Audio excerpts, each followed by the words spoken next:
Hello and welcome, ladies and gentlemen, to the Rapid Drivers Club's 2.4 Christmas special at Indianapolis. And well, with the Christmas season almost upon us, we're only been 3 days until Christmas Day. What better way to celebrate the run into the festive season and through it than with 3 editions of the 2.4 racing format, as hosted over 3 weeks back to back to celebrate Christmas Day firstly, Boxing Day next time out, and then moving into the new year of 2023. Well, of course, these are all one-off events, but for our drivers in multi-class racing, it gives them an ultimate opportunity to flex their muscle in the respective classes of racing and indeed achieve those Christmas bragging rights and those festive bragging rights and set themselves up to the best possible run into 2023. And we begin the story today at Indianapolis in the first of our 3 events. Now, our schedule for tonight, times in Greenwich Mean Time, that's GMT, or Universal Coordinated Time, UTC, is as follows. We'd see there, qualifying will be getting underway in just under 4 minutes' time. It will be a 30-minute qualifying session as split into 3 equal portions,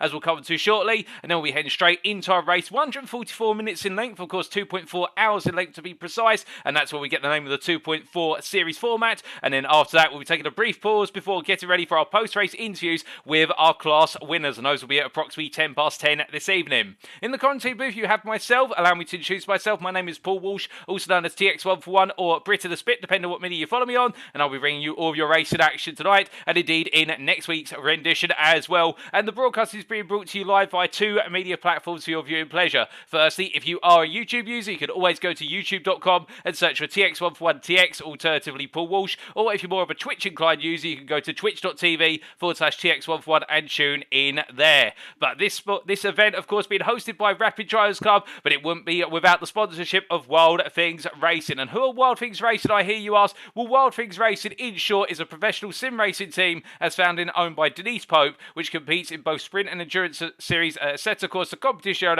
at the pro, silver and AM levels. And if you'd like to know more about Wild Things Racing, be sure to head to their official Twitter page today. That is twitter.com/WildThingsRace. Alternatively, you can also go to their official Linktree page where you can find out all their socials and different web addresses. But indeed, Wild Things Racing, one of the premier sim racing teams, and indeed scoring very well in the recent More Female Sim Racers series, or More Female Racers series that was hosted in collaboration with the Sim Grid, and indeed achieving a major success there, and they'll be looking to continue their success into tonight.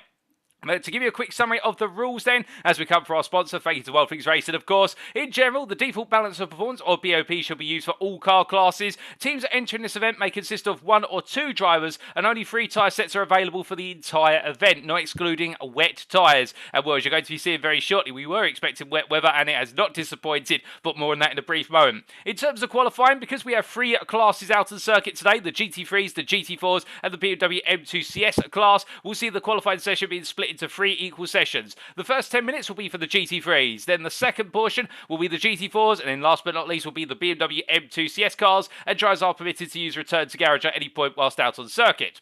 As for additional rules in the race, there are 3 mandatory pit stops which require fuel to be added in each pit stop. That's right, you heard me correctly, 3 pit stops. Now, many of you will recall in the official 2.4 World Tour Season 2, we saw 1 or 2 pit stops, but we're going to be seeing an extra pit stop thrown in there, 3 for the measure, and that's going to only add to the challenge, indeed the confusion in terms of how the strategies will overlay and who will come out on top come the end of it, given the race will be broken up into quite small portions in terms of stints, but you can imagine some drivers will try to flex the muscle around that. As for the pit window, there is no defined pit window, so we could be seeing pit stops at any time. It's driver's choice. And as for teams consisting of 2 registered drivers, there is no maximum driver stint time. However, the team must swap drivers at some point during the race. So if they've got 1 driver, they can stay in the car for the best part of 143 minutes, but that final minute of the race must be done by driver number 2. But that's enough rules, regulations, and everything in between. We don't have time to give you a quick overview of the circuit, the 2D map, because we're about to go into qualifying. So instead, let's head to those live pictures. And as you can see here, with just over a minute left in the final practice warm-up session here, it is absolutely pouring at Indianapolis. In the state of Indiana, in the United States of America, we're running, of course, at the combined road course circuit, one which is not common in most motorsporting series now, with the updated road course circuit seeing the exclusion of the turn 6 hairpin, but we're going to be seeing that featured here, and we'll give you an onboard in all 3 classes over the course of the qualifying session as we get underway very shortly. We can see Carl Van Horn here in the Astro Racing Team Cole Aston Martin V8 Vantage GT3 making its way through the final quarter of turn at number 14, heading back onto the start-finish straight, and indeed the oval banking that flattens out here. And as he comes on through, of course, a little bit of a tidbit of information regarding Indianapolis. Well, Indianapolis Motor Speedway, as it's known formally, as we see Craig Townsend barreling on around through turn 11 into 12, used to have the nickname of the Brickyard, and it still does. And the reason for that is, upon its foundation and opening in 1909, very quickly the track surface was changed from its original surface structure and composition to bricks. Over 3 million bricks were used to relay the entire track surface, and it was found that whilst the bricks are very useful at first, over time the bricks were converted into asphalt. And what you can see here is our drivers race on the asphalt. You can see that strip there at the start finish line as Townsend makes his way over it. Those are the final 3 yards of bricks remaining on the circuit. They've remained there at the start finish straight in commemoration of the circuit's aforementioned nickname of the Brickyard, but otherwise there are no more bricks remaining other than those in the 3 yards of the start finish line. And we're a very popular venue, the largest motorsporting entertainment venue in the world officially, with capacity crowds exceeding a 250,000 in a good number of cases for events such as the Indy 500. Well, it's going to be absolutely ram-packed tonight with our drives and also our virtual stands there. And of course, you guys and girls tuning in at home, and do not be shy. Feel free to say hi in the chat and let us know who you're cheering on tonight in this informal event, if you will. There are no points on the line. There is no championship at play. It's all about bragging rights as Nick Stick comes to park up on the start-finish straight there in the Jota McLaren, the German driver there, a very fast driver, having competed against him recently in the Formula Racing League GT3 Series Season 6 AM class. I can definitely tell you Nick Stick a very fast driver in the GT3s, and we look forward to seeing how he gets on. And we do say hello there to Nickel F64, who is cheering on Wild Things Racing. Well, Wild Things Racing are definitely stacking on the grid today. We have got 7 outfits from Wild Things Racing competing here. 1 in the GT3 class, I believe 6 in the GT4 class. None of them in the BMW M2, but we'll give you the onboard, the perspectives of some of them as we go into qualifying, as we are just waiting for the time to come down. Indeed, we have transitioned into qualifying now. We've got 30 minutes. It's go, go, go. And we'll first and foremost, of course, it's the GT3s who will make the way out on circuit, including Chen Kai Zhang from the United States of America, as we see the driver running in the Iron Link's Ferrari 488 GT3 EVA. And of course, Iron Link with some major achievements in 2022, and perhaps the name that stands out most amongst them, Dorian Pin, of course, for her successes in both what is the GT3 and the Ferrari Challenge classes. And we look forward to seeing how Zhang gets on here in the Ferrari. A very fast car on the straights, also a very strong handling car. It's sweetness, of course, that rear tyre wear that really does kick in over the course of the racing duration, with a multitude of pit stops here and only 3 tyre sets available. I wonder if Zhang can work some magic now.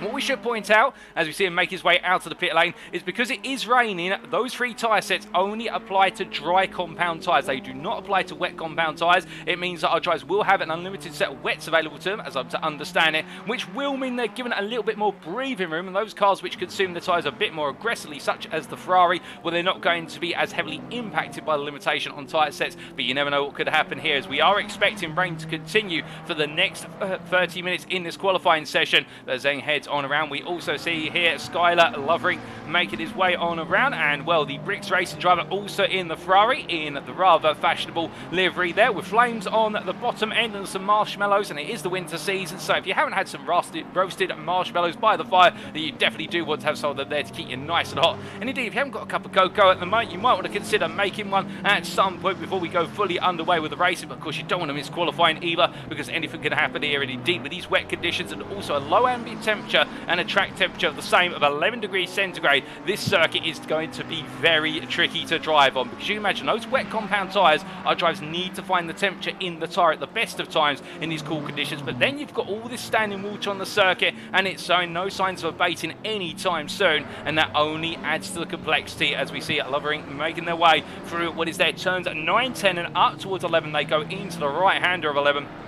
And as they come on through, we also see here Marco von Kiedrowski making their way on through at turns at 9 and 10 in the McLaren 720S. And the McLaren, quite a strong car in wet conditions, very strong under that rear rotation, with the car being mid-engine rear-wheel drive, much like the Ferrari, but also it does have quite a low amount of torque in the lower RPM band. And what that means is it's a car that you can really plant the throttle down when you get on corner exit, and therefore it can feel quite stable in these wet conditions. But perhaps the ultimate wet condition car around here being what is the Aston Martin V8 Vantage, although we're not looking at one of those at the moment. We're looking at the AMG Team SMS car, as piloted by the Frenchman of Jean-Sébastien Casengena, as they make their way up towards turn number 8. And the Mercedes may be a bit of a tricky car in these conditions. It is very torque driven on that rear end, front engine rear wheel drive, and when you put your foot down in the Mercedes, particularly in the lower gears, that rear end can feel as though it's about to snap. But then again, Casengena, I think, taking a lot of confidence in the car, and will an absolutely beautiful livery like that, I'm sure the beautiful livery is only going to match up with his ability to dance in the wet and make sure that Mercedes points in the right direction and puts him some stellar lap times.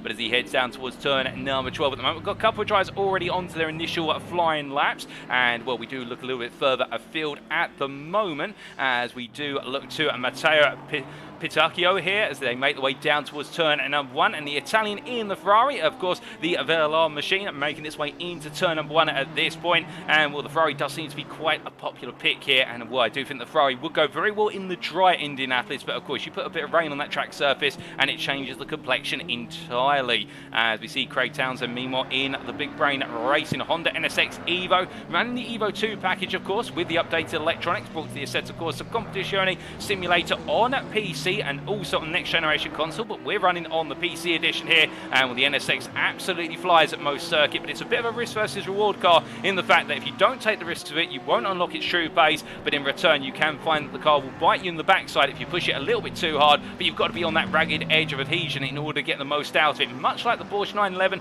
Mark II GT3 are as well, two cars which are considered to be the fastest based on the current balance of performance at most circuits. But of course you've got to wring the neck out of the car in turn. You've got to expect the car may try to wring the neck out yourself in getting it absolutely right and not pointing in the wrong direction. But we ride on board then with Craig Townsend as they take us around for a flying lap of this Indianapolis circuit.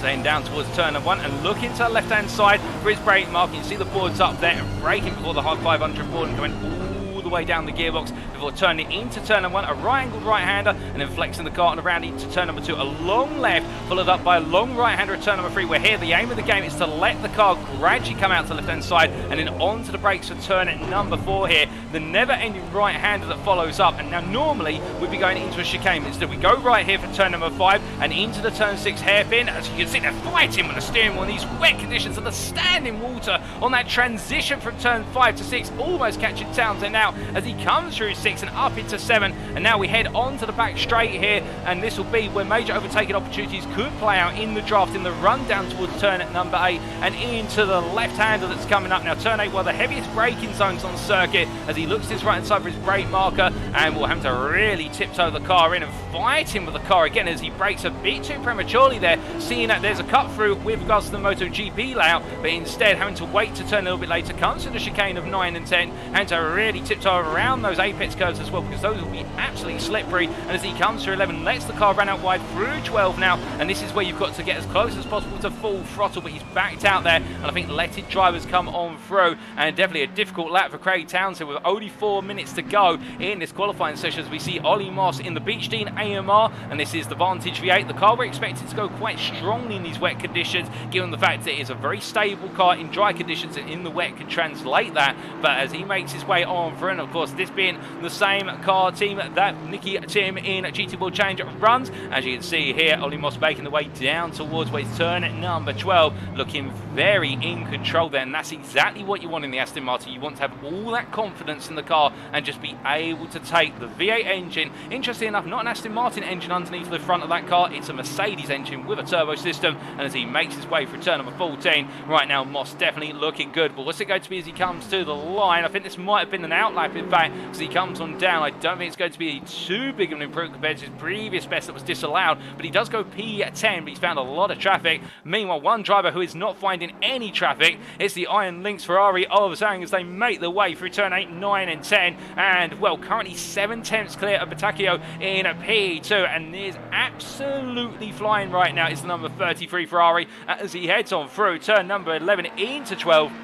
Absolutely flat out through the long right hander here, or as close as possible to it, and that Ferrari looks like it's starting to slide a little bit on the rear end, but to be fair, you do want a little bit of slip on the car even in these wet conditions, just to give you that extra rotation. And as he comes through at 12 and into 13, looking in control, rolling his way on through, albeit that Jean-Sebastian Casangena has gone P2, 2 tenths off, but still Zhang is definitely raising the bar. This is currently 5 tenths faster than his previous best. It's dropped to 4 tenths on our timing screens, and as they come out of the final corner down towards the timing line, and they do improve to a 47.515, but a lot of lost the speed out of turn at number 14, and well, it's not quite worked out for Zhang there in terms of setting a golden lap, but it's close enough to gold, I can tell you that. As meanwhile behind we do see Sebastian Erdmann in the KFC BMW M4, and well, the M4, a bit of an all-rounder, but jack of all trades and master of none, and the Norwegian driver right now currently P12 in the GT3 class, trying to improve as well as they make the way on through. And can Erdmann find a way to improve here as they come on out, or will they find themselves stuck outside the top 10? We will find out very shortly as we get towards the end of this qualifying session. Only 2 minutes to go, plus the overtime for those currently on a lap when we do hit the 20-minute mark. And of course, our GT4 drivers will be given the call to say you may now head out onto circuit as it is 20 minutes. Just be wary that some GT3s may be finishing their laps and looking to come on in and conducting in laps. But we look from what is our KFC driver here to some of the cars who are still making their way towards the end of laps, and in particular the number 25 car here of Casangena as the Mercedes driver comes through turn number 12, and to be fair, making me mark my words in terms of that torque on the rear of the car, although parks up there, and that's their qualifying session done and dusted. Well, Casangena parked up, and I think a lot of drivers waited to go very late. Well, the number 23 car, I think, was gradually coming to the end of a lap there and getting ready to go, and that's the Walkenhorst Motorsport machine of Jarmo Dekkers from the Netherlands as they make the way down, and this is the BMW M6, we should point out, not the more up-to-date M4. So we are seeing the old school V8 twin turbo machine making its way around in one last hurrah for 2022, and well, it's absolutely lovely to see. I can tell you one thing, ladies and gentlemen, whilst it may be outdated, this M6 still captures the heart of many, including myself, and as he makes his way through 3 into 4 right now, he's going to have to battle against a lot of understeer in that car in these wet conditions. A very bulky car in terms of turning, lacks initial rotation when you've got water on circuit, but still Dekkers may be able to find a way to get it to work, and we'll never say never with 20 seconds of this qualifying session left. And I think some drivers are still trying to find some time out there at the moment, including the number 38 car here of Nick Stick, who currently P6 of the Jota McLaren, coming to the line, and they're going to cross the line with a little bit of time left as they come on through, and we get to ride on board here with Nick Stick as they head down towards turn number 1, and let's ride on board with their final flying lap, indeed the final flying lap of this qualifying session. also breaking their way down into turn number 1 here, and the water only getting worse as they go overly deep and miss the corner, and well, that's a disaster for Sticks. We're not going to get much more of an onboard from them. Indeed, I don't think we're going to get a full onboard lap here from our GT3 drivers in terms of the ones we've tried to ride on board with, as Ollie Moss comes around in the Beach AMR to complete the lap, and we saw there Van Horn crossing the line in the Astro Team Racing car machine, but Moss there staying in P8 does not improve that time around. We've also got another driver coming through the mix, that is Patacchio, who comes across the line P3 in the end, not able to dethrone Casagena from P2. Zhang's already into the pit lane, so we do still have a couple of drivers out of the circuit who are looking to improve, including Jarmo Deckers here, who, well, they do seem to be a little bit good. They're making their way into the pit lane, in fact, and as they come on in, that's their qualifying session over. Meanwhile, can Casagena go faster? Currently a 10th up on their previous best, but I think to claim another 4 tenths of the run to the line here may be a little bit of wishful thinking. They do improve by 1.5 tenths, but it's not enough to dethrone Zhang, so it is Chen Kai Zhang who takes pole position. In the GT3 class, I think we do still have a couple of GT3s coming to the end of their session, including Erdman here, who makes their way on through what is turn number 14 now. So will they improve? Well, they are currently half a second up. They're currently P12. This could be enough to move them into P11 ahead of Van Horn as they make their way to the line. And it is P11 there for Erdman, dethroning Van Horn from the aforementioned position right at the end. And we do also have here Craig Townsend as he slithers his way into the braking zone for turn 12. And that was very on edge there for the big brain racing driver. And that Honda NSX, it just goes to show you how risky the car is in terms of it wanting to bite you as he comes on through what is the final set of corners. He makes his way on down through turn number 14 here, and Townsend sliding every way as he goes. He hits the wall there, and for Townsend, it's a qualifying session that has not gone the way he's wanted to. I think he wants to be a bit further up the grid, but he's going to have to settle for where he is. But now we come on to the GT4s as they make the way on around, and it will be Sebastian Winkler from Rain who comes on through to start off the flying laps for our GT4s. And of course, the difference between our GT3s and GT4 cars, the GT3s purpose-made race cars in terms of they're not road cars by default, although some of them you will see on the road, such as the BMW M4, albeit they've got a lot more aerodynamics bolted on, some up-tuned engines as well in the region of at least 500 horsepower, if not heading up towards 600 horsepower. Meanwhile, your GT4s, by comparison, these are road cars that you could see on a road tomorrow, albeit they've simply just had a rear wing added on them and some slight lightweight adjustments in terms of rear wing being added on, plus also a lot of the interior features such as the passenger seats being removed. But otherwise they're road racing cars. So you can see the Alpine A110 here of Winkler making its way through turn 4 into 5 there and looking very smooth indeed, dare I say, as the number 554 car makes its way into the turn 6 hairpin. Behind, however, we do have the rather contrasting roar of the World Things Racing Camaro there, and that is being piloted by Daryl Young in the number 89 car. And here the American muscle, well, the contrast will be that Alpine will be very fast through the corners and is very reliant, of course, on its ability to carry speed from corner apex to corner apex. Meanwhile, Daryl Young, by comparison here, well, he's got an absolutely old-school American V8 in the front of that car, and it really is pedal to the metal. But the downside, of course, is in the corners, he won't be able to carry as much speed by default because that front end will be prone to some quite significant understeer. So it's going to be the war of the handling cars versus the war of the power cars as he makes his way on through at turn number 11. And how will it play on out? Well, this circuit, Indianapolis, you've got a little bit of everything, to be fair. You have got some significant portions of the circuit where it's all about straight line speed, such as the run on the back straight and also the run coming on through at what is turn 11 into 12 and the run out of 13, 14 until the start finish line. But then you do have the very technical sequences of turns 8 through to 11, and we've just seen that both drivers make the way on through that successfully. So that is where the contrast does really kick on in, and as we do look to Winkler coming to the line, this will be the baseline lap that everybody will be targeting to beat as much as possible, and Winkler will look to beat it as well in his next time round. He crossed the line there. It's going to be a 1:55.240 as Winkler comes on through a nice lap there. And what does Daryl Young achieve by comparison? Well, he is currently half a second down on a 55.7. Well, in fact, that's 55.8 now, I correct myself. Meanwhile, a bit further behind, now we're starting to see all of what is the GT4s make the way on through. We do have a long queue of them essentially trying to queue up behind one another here to get as much lap time as possible. Nathan Berry there goes P3. We also see coming across what is there Sundstrom, and now as the nearly on pace driver makes their way to the braking zone for turn number 1, we also do see, I believe, Mike Landriff goes into P4 in the GT4 class, but we still got more laps to come on through as we do say hello there to Germo in the Twitch chat saying it's so hard with the BMW M6 and referring to, of course, the Indianapolis Motorsport M6 that is competing here. And we also see Dodo's there clarifying with regards to BMW, and we'll shout out to you both in the Twitch chat for running the M6, and also to Hanunez there. I believe that is Alex Ludas in the Twitch chat,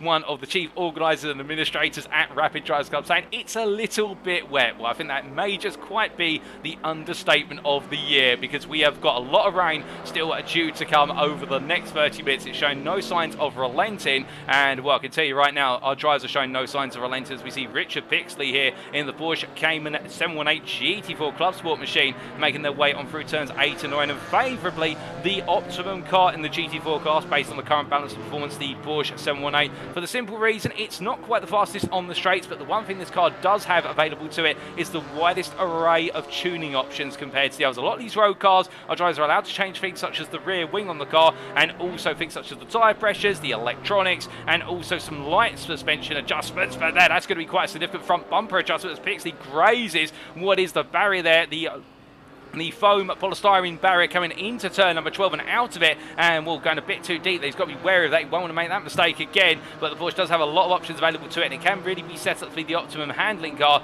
but of course it will fall down a little bit on the straights. As we see Pixley coming to the timing line, what's their first flying lap going to be? Well, it's currently P3. It's a second down on Daryl Young's provisional pole lap of 54.942, but I think given that mistake there from Pixley, that will definitely cost him half a second. There's plenty more out there, as meanwhile Sundstrom heading down the start for the straight.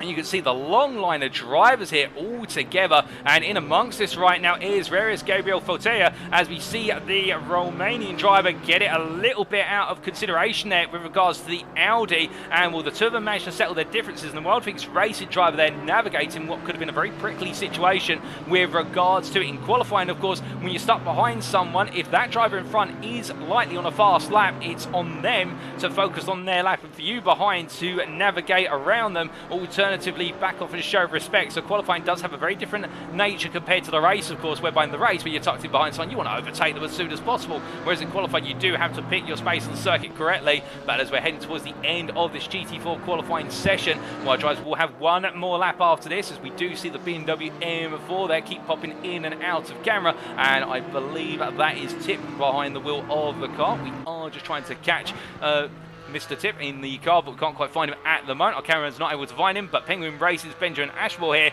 making their way on through turn 4 and up into 5, looking quite composed at the moment. And well, in fact, we are able to catch White Tip here in the BMW M4, and the Tip, a racing driver from Germany, the lone BMW M4 in the GT4 class, and well, a good all-round of the BMW M4. I think it might do quite well here with changeable conditions, as it makes its way down into the braking zone here for turn number 12, and of course trying to get as close as possible to the apex curve, and then really belts over it, as we did have a car off there, and I did see it cut across the circuit. Not quite sure who that was. In fact, that was Mikael Sundstrom, current pole sitter in the GT4 class. But as we see Tip making their way through the final corner, we will ride on board with them for the purposes of our flying lap in the GT4 class, and let's give you a perspective of what it's like to do a lap of Indianapolis in a GT4. Now the difference here will be you're going to see a bit less speed on the straights, and also less speed carried through the corners with lower amounts of aerodynamics, but making their way in towards turn number 1, getting ready to go on the brakes here over the brake mark at the 500 metre wheel, coming all the way down the gearbox. Now, I have to lift off the brake there, you'll notice, and then put the brake back on to prevent the front brakes from locking up despite the ABS system, and going through 2 here and to really balance the car as they now make the way into the long right of 3. But you notice how the car's wanting to understeer more by default, because you haven't got as much aero to play with on turning 3, plus also that standing water on the apex of turn 3. Really concerned number of drivers, Tip included, as they now make their way into turn number 5, bringing the car in towards the braking zone for 6, over to the right, onto the brakes, and now just gingerly bringing the car around, getting ready to put that throttle in, and as they start to see the end of the corner, getting back on the power, using the AWS boards down the right-hand side as a throttle marker, I would imagine, and then coming through turn number 6, we can't even see the road from this perspective, but finding the exit out of 7, and heading down towards turn number 8 now on that back straight, underneath the car shop billboard, looking over to the right for the brake marker. That will be the 300-yard board, onto the brakes, takes a bit of grass there, and that's to catch it, but the car slides over the curb, and how on earth Tim has been able to catch that car, I will never know. Now that is some car control as they make their way through the turn 8-9 chicane, but as they come up into turn 10, decide not to get on the power as early as perhaps they wanted to, coming through 9 to set themselves up for the left the combination of the left into right at turns 9 and 10, coming through 11 and now into 12, and as they make the way in towards the braking zone here for turn number 12, getting ready to use that brake marker, 300-yard board on the left-hand side, onto the brakes they go, and as they come out to the corner now over to the right for turn number 13, and again rolling in, but turning a bit too early there. You can see Tip having to throw the steering back open to avoid cutting the grass, and will Tip definitely having a difficult lap. So many drivers having difficult laps here. The pressure is on, and these conditions not helping whatsoever as Tip comes on through the final corner and will yet to put a lap on the board. Will we see a lap put on the board this time as Tip comes to the line?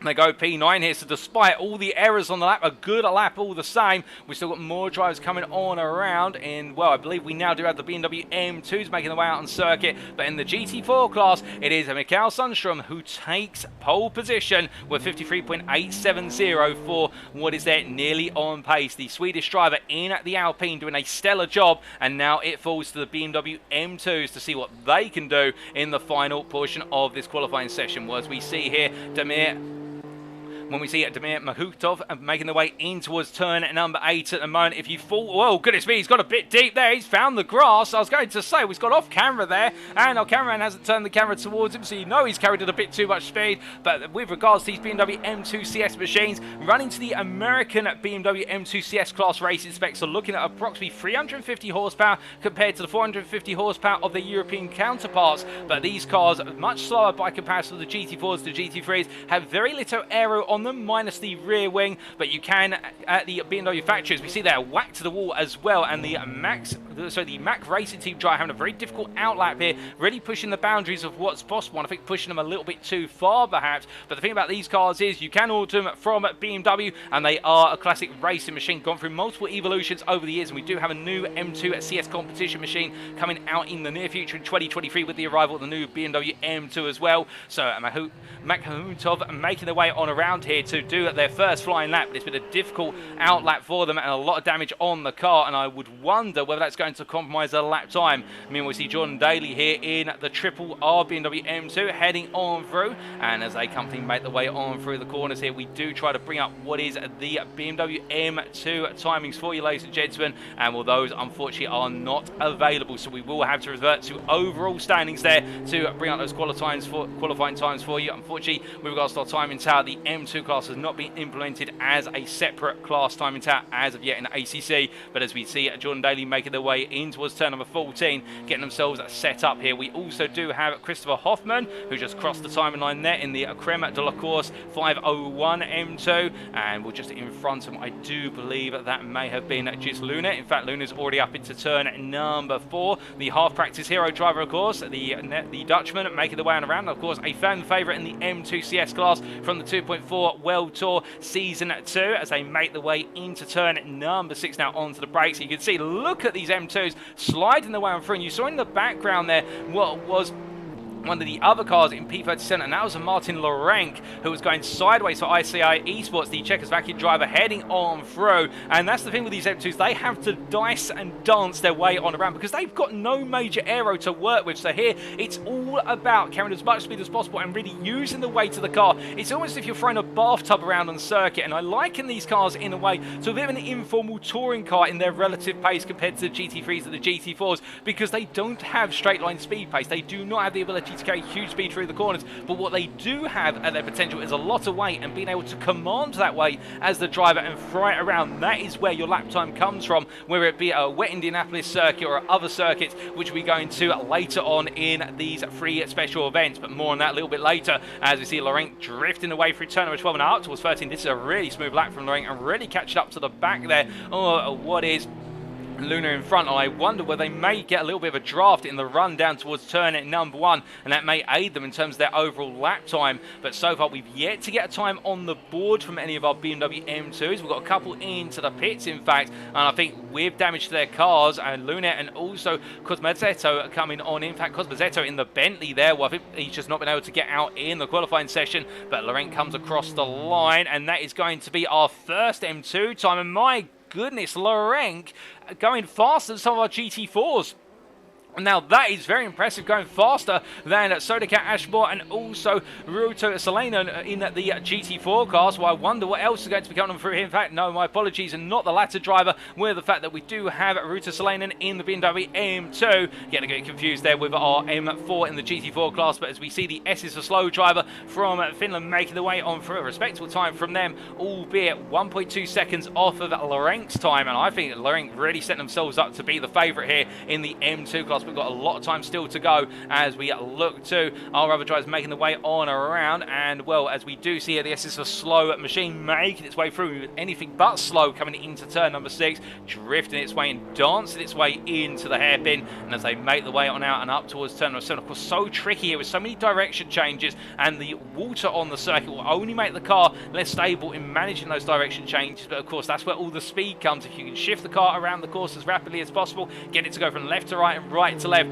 that's where you're going to gain the time. That's where we've seen a number of drivers really struggling in this qualifying session, just not able to find the balance in the car and able to carry the speed out the corners. And well, as Ruto Solanen makes their way all the way through turns 8 and 9, we can see in the rear of the picture there another one of our M2s just following pursuit, and that was the number 501 of Christopher Hoffman, who we do now cut to, and the creme de la course 501 driver in terms of their position right now, currently P35 overall. And where is that in terms of our M2s, I hear you ask? Well, that is currently P6 in the M2 class, albeit we just had another driver slice the way up there, and that is Makhmutov, who has moved up into P4 in the M2 class. And here is Damir Makhmutov as they make the way into turn number 1. The Russian driver finds some time out there on circuit, and only what is 2 thousandths off of Ruto Solanen as they make the way through turns 2 and 3. But as they come through, we still do have some drivers who've yet to put in times in their respective classes, including what is, I believe, there, and here he is on circuit. That is Simone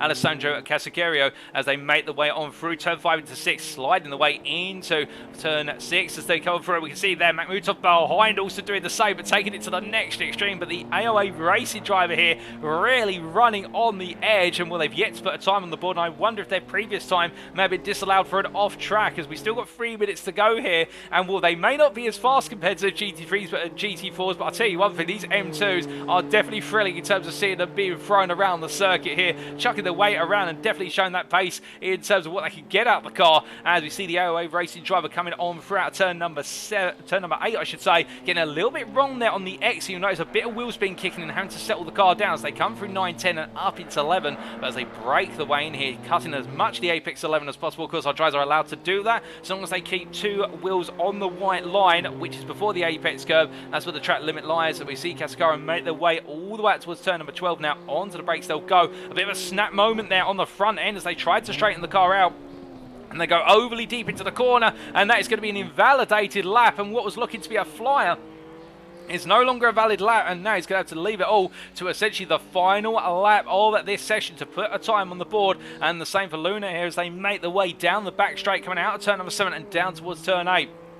As they head on down, we do look to one driver who's heading towards the end of their current lap, and that is Martin Lorenk from RCI Esports, and we're going to be riding on board with them for a reference lap in the BMW M2, and hopefully we will get to the very end of this lap, given we've had a bit of bad luck so far. But again, that is credit to our drivers in terms of how much they're pushing hard and turning the wick up. But as we now ride on board the dashboard here of Martin Lorenk, heading down towards turn number 1, and the car almost slides into the wall there. My goodness, that was only inches away as they come across the line, and will they do not improve there with an invalidated lap. It was a 59.4, but onto the brakes they go for turn number 1, braking at what is that 500 board, coming all the way down the gearbox and into turn 1, taking a bit of the apex curve. Then to be fair, these M2s can batter their way over the curves. They've got a lot of weights, therefore they do not get as unsettled as other cars over the curve. And coming through turn number 3, straight lining out towards 4 now, onto the brakes. And as they make the way through, having to tiptoe, waiting for the right time to get back on the power as they now head up towards turn number 5.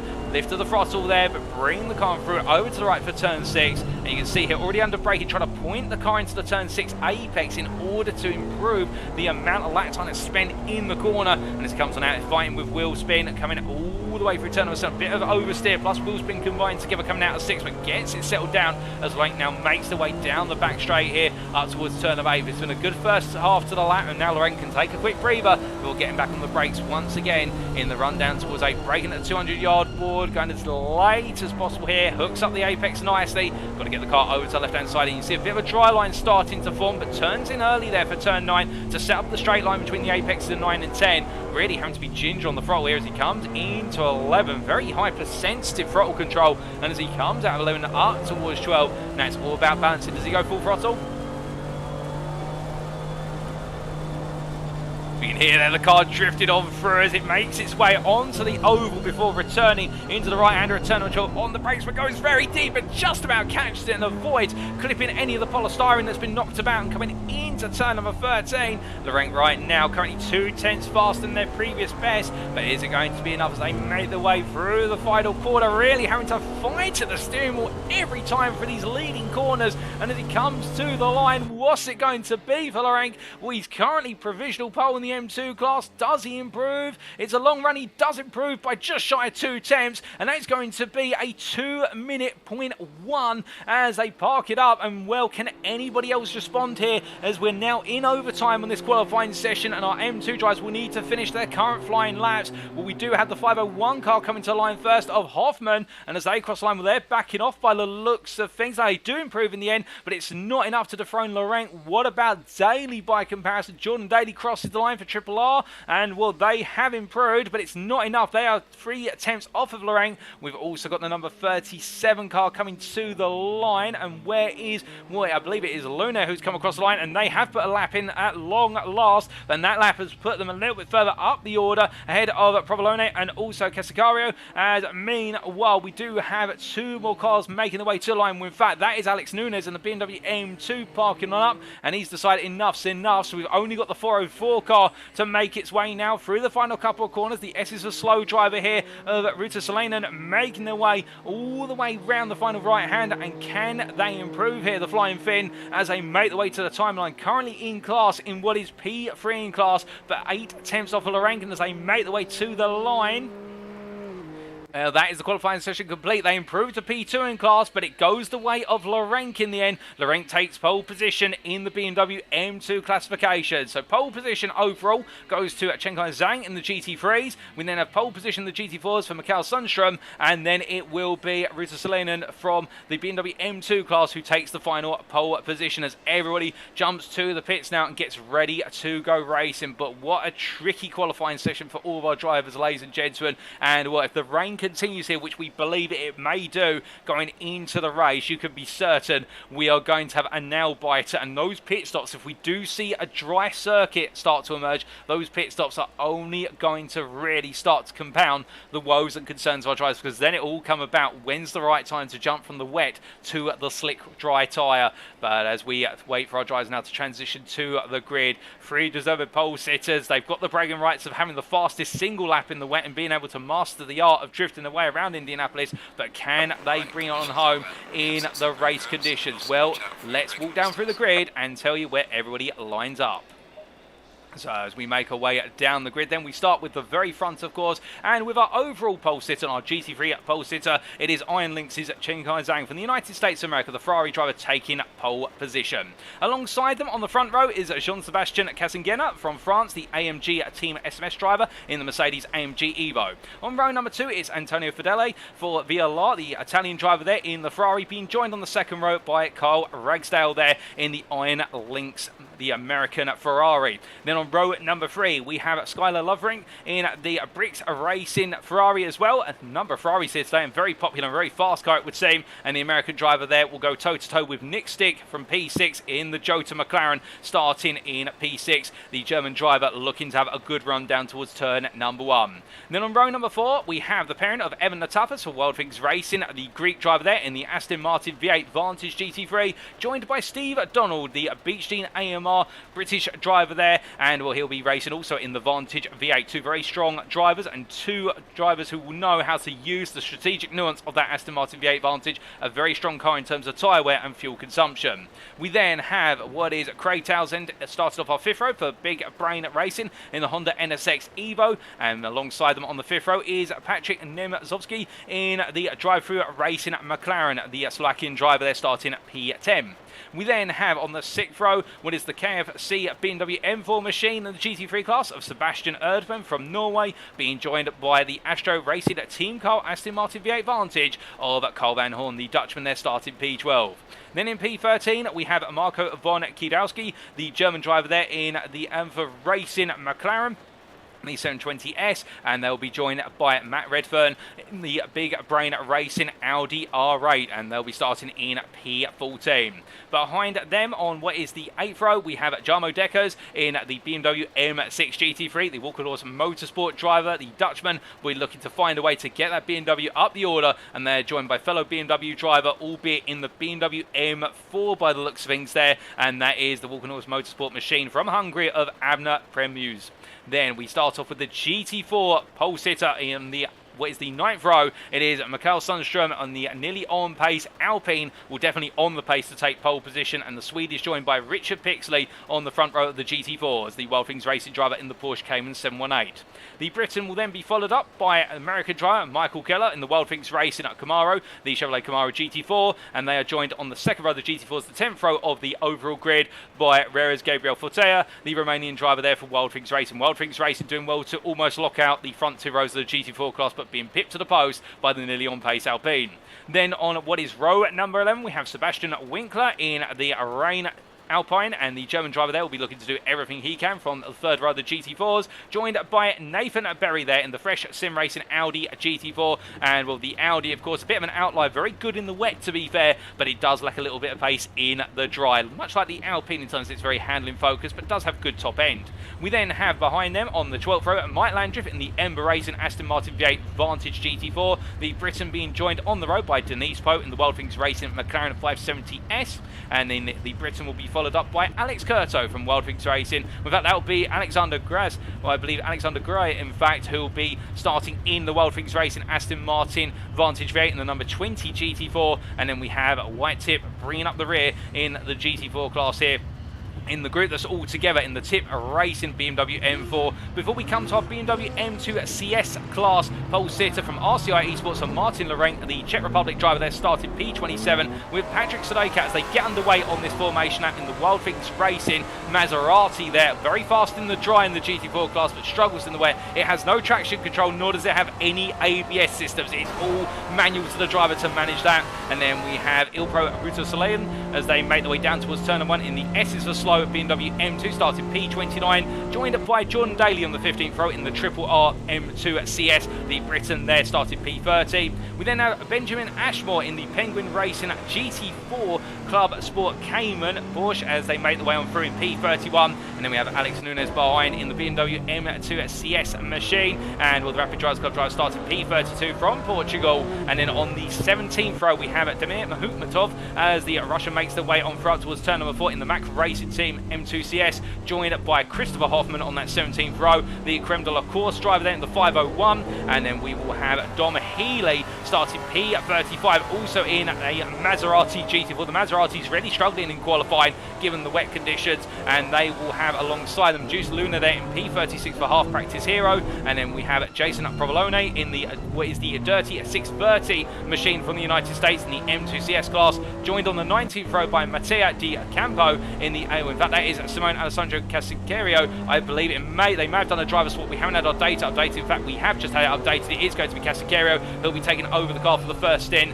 And then on what will be the final row, it will be Michael Comazetto, who will be starting in the Bentley Team M Sport machine, the G3, not putting a lap in. And then we will have Valentin Smekens, who starts P40. Well, I think we've had a driver already have to jump to the pits due to issues with the car, so we may have already had one retirement, but they will be bringing up the rear of the field. But we look to the front of the field here as our drivers are already making their way in towards turn number 12. We've cleared the grid in terms of walking you through it, but now we're going racing very shortly, and it will be Tachenkai Zhang to take us to the green for 2.4 hours of racing in the first one-off special. It's Christmas at Indy, ladies and gentlemen. Who will come out on top with ultimate bragging rights? Well, we'll find out in 2 hours and 24 minutes time. We wait to go racing.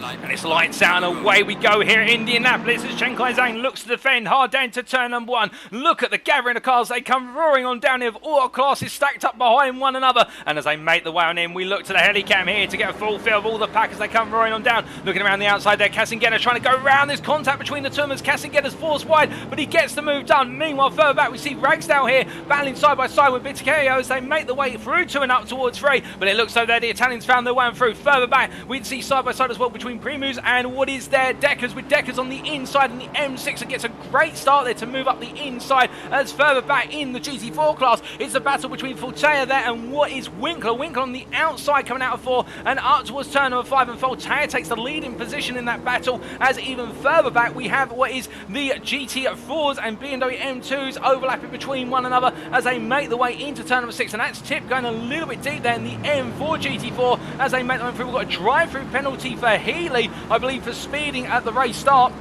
and not being in the right position as a result. But further back, we have Makhmutov here as they make the way through turn 7 and coming up towards the back straight. You can see here how Makhmutov is under pressure from what is Provone behind and also trying to chase down Luna as we see what is the big brain racing Audi R8 trying to go up the inside there, and that is Redfern who's completely out of position as well. So there is a lot of exchanges on this opening lap, and of course we can't bring you all of them, but a dramatic start to this race as we now look down towards what is a little bit closer to our drivers, and well, things are now settling down into rhythm, it would seem, or at least for the next couple of seconds, as we see here Comazetto, who started from the back in the Bentley GT3, cutting the way through the field as quickly as possible. But Healy with that drive-through penalty, the GT4s will drop further on back as they make the way into turn number 13. But as they come on through here to complete the opening lap, we look to a little bit towards the front and we see here Sebastian Erdmann already making the way past Townsend. In fact, what's happened to Townsend? Townsend, I think, has been involved in a spin, and there is Craig Townsend. Oh, goodness me! And well, Townsend's gone round, and that is a whack with Tip, who came out of the final corner and into the side of Townsend. We've got a car into the pits there, and that is Healy to take the drive-through. But as we look up towards the front of the field, it is John Sebastian Casagena who is leading the way, with Skylar Lovering making the way up into P2, with, I believe, Chen Kai-Zhang making an error coming through turns 1, 2 and 3 and dropping in behind the Bricks Racing Ferrari as they make the way into turn 6 once again. Behind there you can see Evan Natapas, who's had a brilliant start to this race. The Wild Pigs Racing driver gaining multiple places. Well, they've just lost one there, 2 at Pittakio as they make the way through turn 6 and up towards 7, and as they come charging through the right-hander here, Natapas right now are looking to settle into a rhythm. I don't think trying to put too much pressure on the driver in front, as they just want to keep it as clean as possible as they head on through. But meanwhile, a bit further back, we've got Mike Landry, who I believe just had a spin. And what is their turn number 1? They brought themselves back onto the circuit. They dropped a long way down to P37, albeit our time has not updated with that yet in the opening couple of minutes of this race. Full of drama as we see here Hoffman battling with, I believe that's Cassindra, as they make the way. Oh, goodness me, there's contact there coming into turn 7, and that is Redfern in the Big Brain Racing Audi with a little bit of elbow grease to move Hoffman out of the way. And I don't think Hoffman's going to be too pleased with the GT3 driver there getting elbows out as they come on down towards turn number 8. But it means Hoffman now they're battling side by side onto the brakes here with Makhmutov as they make the way on through. Side by side they go as we've got, I believe that's Craig Townsend going straight on at turn number 8. A bit of contact there between Hoffman and Makhmutov, but they've settled their differences as they make the way through the chicane. Both drivers there trying to find the pace as they make the way on through. Meanwhile, a bit further up the road, Alex Nunes drops on down positions. Redfern comes on through it. I think the Rapid Drivers Club driver just staying clear as we look up to the GT4s here, and here is Denise Bob, who's given a tap on the rear end by Keller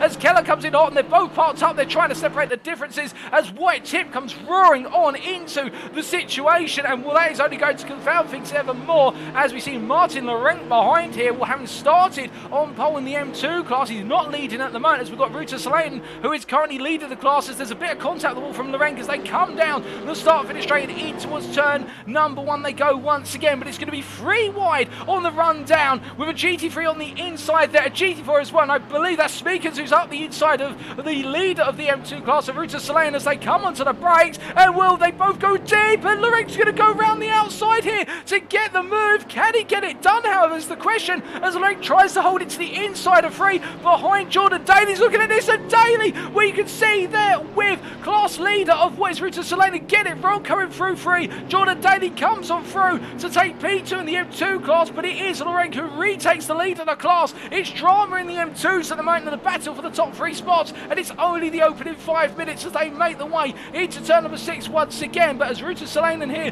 has Denise Pope for company alongside Pope trying to navigate their way on through and up the inside, they'll go into turn number 7, but it's so tricky. And these wet conditions are not helping whatsoever as we now look to Alex Nunes here, who has the draft of the McLaren in front, and we're looking to try and make the move on Ruta Solanen as they make the way up towards turn number 8. But I don't think he's close enough here. He's going to have to back off instead as they make the way onto the anchors and come through turn number 8. But as they make the way on up now, I think, well, there's a bit of pressure building on Ruta Solanen in terms of Nunes really started to get his teeth in, and look how close he's getting here through the chicane. He does look possessed here to gain another place and move further up the order. But as they make the way through turn number 11, I don't think the overtaking opportunity is going to come right now. It's going to be a bit later as they make the way through the long right of turn number 12. But as they come charging on through, we look a little bit further back here to Provolone as they make the way into turn number 12. And as Provolone makes their way on through, the dirty 630 driver looking to try and gain a little bit on Landgraf and Ashmore, who are just in front. In fact, the 2 GT4s and Ashmore there, what I believe, getting away with a near miss, with Landgraf coming in a bit too hot towards the apex of turn 12. But Landgraf getting the car stopped for Ember Racing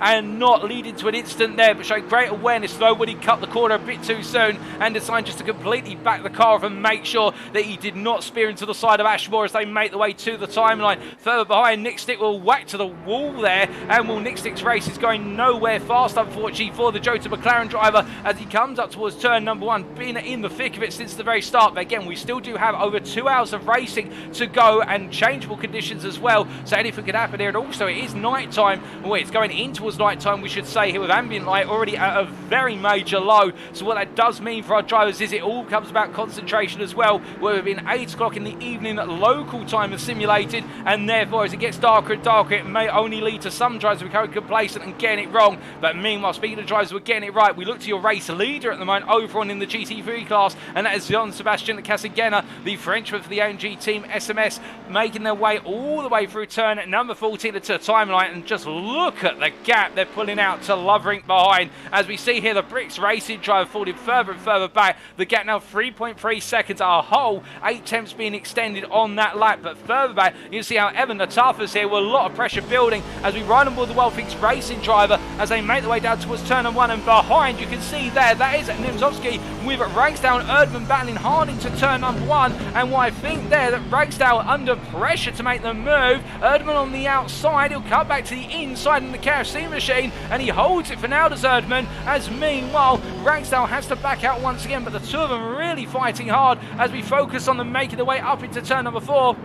And the Iron Lynx driver here from the United States definitely getting stuck in, I think, wanted to take a piece out of the KFC machine, and we'll try to avoid any culinary puns for the time being. We may have to chicken out of those, we've tried a pun in already. And as they make the way through turn number 6, there was a mistake from Nemzowski as the McLaren driver goes deep into the hairpin as they come through turn number 7. Well, that's going to be a critical move for Erdman. I think Erdman will now need to defend it hard as they make the way down towards turn number 8 for the simple reason he hasn't quite got the pace by comparison with the peers behind. But what he does have is the nuance to put the car in the right place at the right time to capitalise as they make their way through turn number 8. You can see how close it is between the trio, and behind them, that's Abner Premuz in the BMW M2 for Walkenhorst Motorsport, the Hungarian driver, who I can see that Cardi13 in the YouTube chat cheering on the Walkenhorst Motorsport M4 outfit. Well, they are right now closing up to that battle for P7 in the GT3 class. But as they make the way up towards turn number 12, we can see here on the long right, well, Erdman is breaking away, and in fact it does look as though Nemzowski by comparison falling a little bit back, although I say that under braking there, the contrast couldn't be more distinct. Nemzowski closing up under braking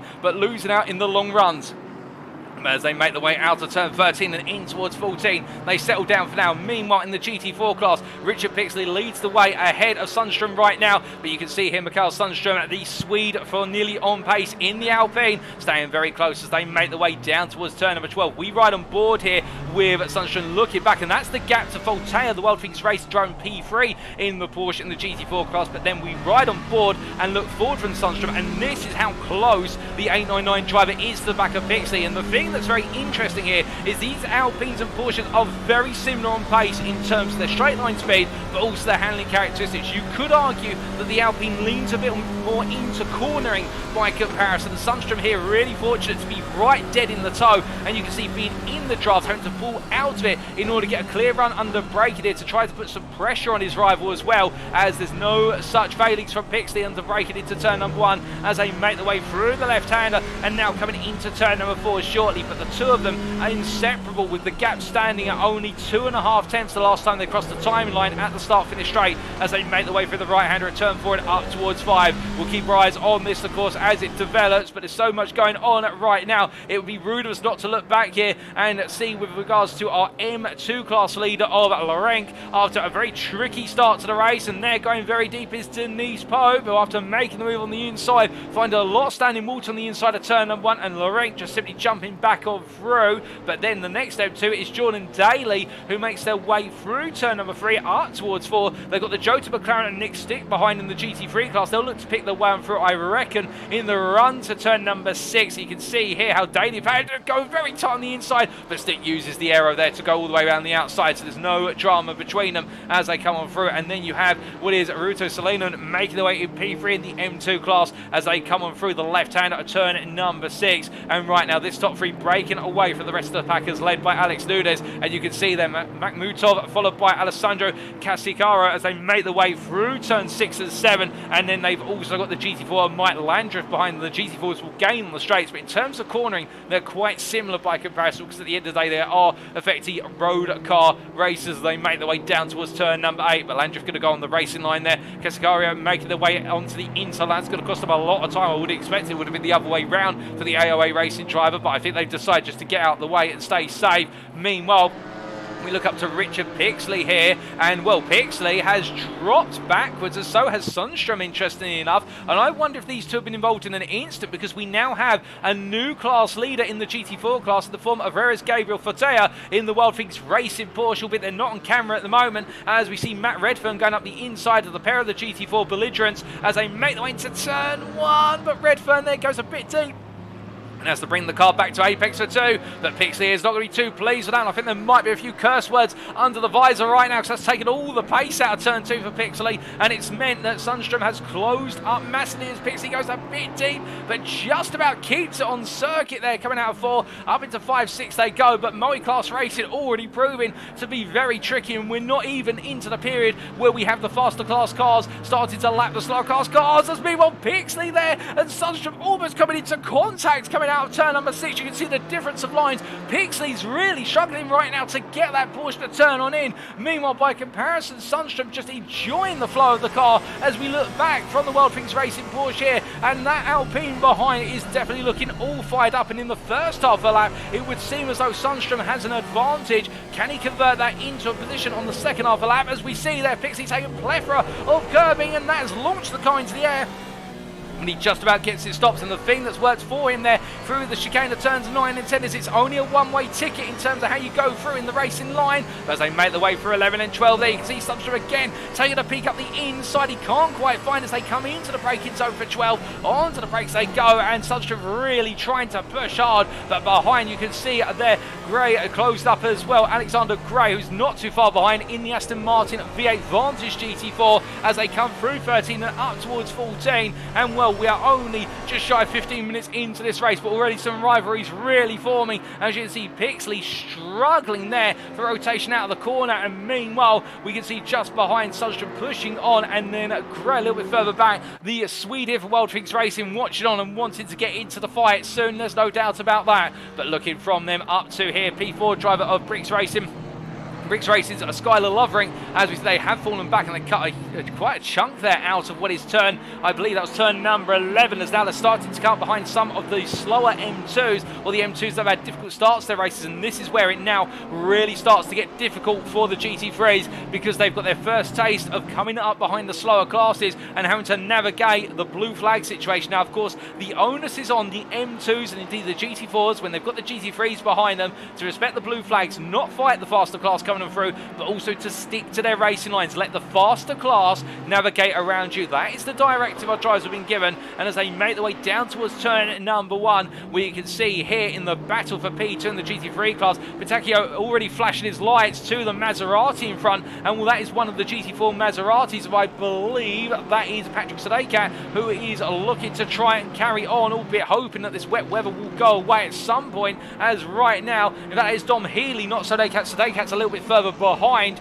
but Dom Healy right now really not having a happy time. Indeed, the Maserati's not having a happy time in these conditions, but going for it for a challenge, no doubt. As you can see there, right now, Petacchio really caught up behind as they come into the braking zone for turn number 6, and this is going to be horrible for Petacchio. He's boxed in behind, and Zhang looks to go around the outside, but Zhang can't quite find the way through as the triplet of Ferraris here all trying to pick the way on through. Bit of contact there, I think, between was Petacchio and Healy, but Healy stays clear in the end. And well, you can understand from Petacchio's perspective, he flashes his lights even more. The frustration is building in the P2 Ferrari, in the fact that he's just got nowhere to go, and he's got 2 Ferraris behind him. Oh goodness, and I think there may have been a bit of contact, and Petacchio has been sent to the grass, unless he outbroke himself, but I think there was contact from behind. We're not quite sure. We will take a look at that very shortly, but right now the VLR driver, well, he has been bitten very hard, and I don't think he's going to be too pleased for that as we take a look back.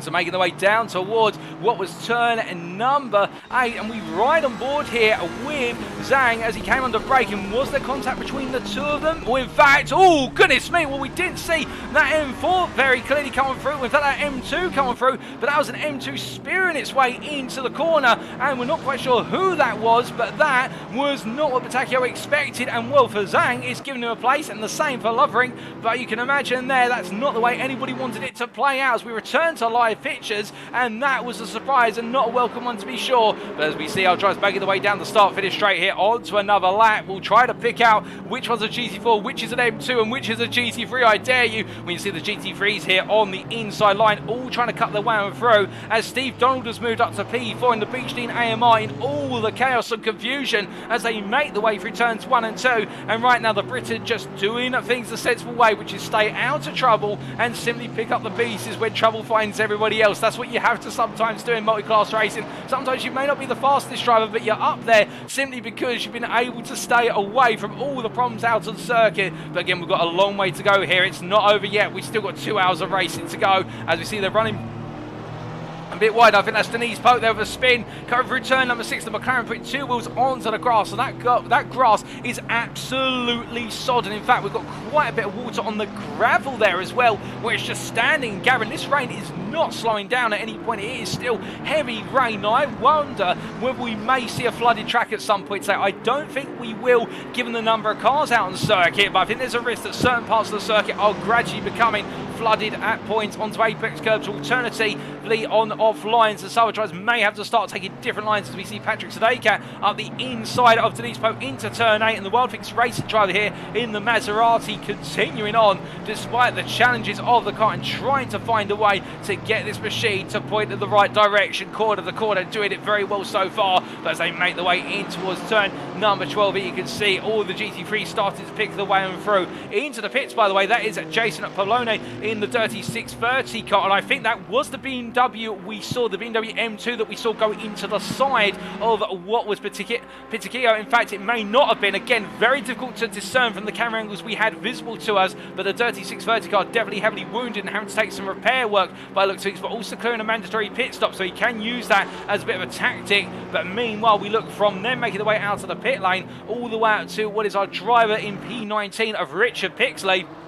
And we can see here the Wildfix racing driver currently P4 in the GT4 class, and we're in front of him is Mikael Sundström and Sebastian Winkler, and these three only separated by 7/10 from the front driver to the rear one. Meanwhile, Fatea up the road now by a reasonable margin in the Porsche that's leading the GT4 class. In fact, that gap is 6 seconds, with Fatea just being given breathing room, whereas Winkler having to battle with Sundström and Pixley corner to corner, lap to lap as they come on through, and going very deep there is, I believe that was not Pixley going deep, that was Greg going deep as the Wildwings Racing Drive brings it back on, but very near miss there for what was the Aston Martin driver as they make their way through. In fact, that was Pixley. I must correct myself there. A little bit of confusion, and well, Pixley were in that very near miss as they've fallen back from Sundstrom and Winkler, and right now, well, the two Alpine drivers, they can enjoy their fight in peace as they make their way down towards turn number 1. As they come on to the anchors and look to break the way on in here. Winkler right now, I think, is the number 1 driver in terms of pace when he's able to breathe and have that room to run the car as he wants to. But as long as he's got that pressure behind from Sundstrom, I don't think he's going to have that opportunity to really show the pace. As meanwhile, we can see here, there's Gabriel Fortea absolutely flying up front in the GT4 class in the Wildwings Racing Cayman 718. Last lap from Fortea was a 53.765. To put that in the picture, Sundstrom at 53.6 in P3, Winkler at 54.685. Winkler right now is in fact the cork in the bottle in terms of Sundstrom's pace. I think Sundstrom will want to clear him as soon as possible. As they make the way out to turn number 7, I should say, and down towards 8, heading in towards the long braking zone here. You can see how right now Winkler defends, but Sundstrom goes to the cutback there. He sells the dummy, and as they come under braking, Winkler goes deep, but it's going to be side by side on corner exit. They make the way into the chicane. 2 wide they go. Now, who's going to be the braver of the 2? I think it's Sundstrom here, but as they clear the corners, they're still side by side into the braking zone for 11, making the way on out here and coming into 12. Winkler's on the inside. Winkler is not backing out. We'll say what you will about his pace. Right now, his defence work is absolutely top notch, and this is causing Sundstrom to go wide as they make their way down towards turn number 12. Onto the brakes they go, and the nearly on pace driver there gets an opening here as Winkler goes deep. But Winkler knows it's a left-hander coming up, and you can see there how Pixley is brought back into the fight as they come out of the penultimate corner here and head on towards another lap shortly. Through 14 they go. Sundstrom now on the inside here as Winkler finds a bit of understeer with the standing water on the exit of 13, and as they make their way through 14, Sundstrom finds his way on through in an absolutely thrilling 2 wide run for the latter half of the lap. And as they come down towards turn number 1, Mikael Sundstrom gets it done. What about Pixley here? Pixley, I think, trying to look up the inside, but he can't quite find it. He has to back out once again as the Jota McLaren of Nick Stick closes on in behind. But as they make the way through turns 1 and 2, we hear there from Denise Pope in the YouTube chat saying having to retire from this one as going backwards and being a hazard. Well, that's unfortunate, Denise. We do miss seeing you out on the circuit, but understandable your reasons for retiring, and hopefully the next race may be a little bit less hazardous for yourself. But still, Wildwings Racing flying around here, and Pixley right now definitely trying to get into the hunt for a top 3 in the GT4 class as we see the Wildwings Racing drive. It goes a bit deep, but let's Nick Stick go. But not just to focus on our GT4s, of course, we come to our M2s, and we can see here the Ilpo Ruta Soleil, the finish drive, making their way through turn 3 and up towards 4 right now, and these guys drifting the way and through. The water is just getting worse and worse. In fact, that's turn 14 there.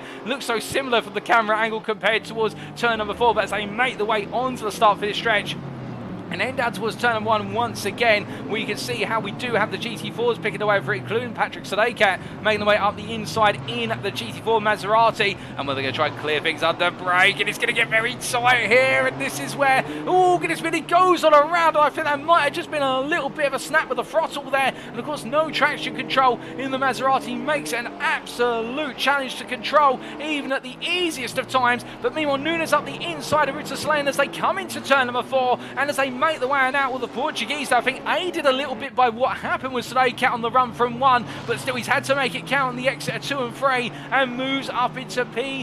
What is for him in the M2 class, P3 in class, as meanwhile class leader Martin Laurent continues to run away by 9.5 seconds. We see the RCI Esports driver here, he's 9.5 seconds clear of second place man Jordan Daly, who goes very deep into the corner, and another driver goes off as well there, and that is Carl Van Horn, I believe, who goes straight on as they make the way through. That's not Carl Van Horn behind the wheel, I believe. Well, in fact, we're trying to understand who that is. That was Carl Van Horn, who actually went straight on there for the Astro Racing Team Car outfit, as we got a bit confused there with regards, because we didn't have anything flash up on our time screens to say he'd had it off track, but meanwhile we did have one for Kid Rowski, but it looks our time screens were erroneous there, as the Astro Racing Team Car driver definitely went straight on with 2 hours still to go here at Indianapolis, and well, it is bed bedlam for some drivers at the moment in terms of keeping on the circuit, but that is the rain that is coming down, and it is a flood, to be honest, right now. It may say it's wet track conditions up in the top right corner of your screen,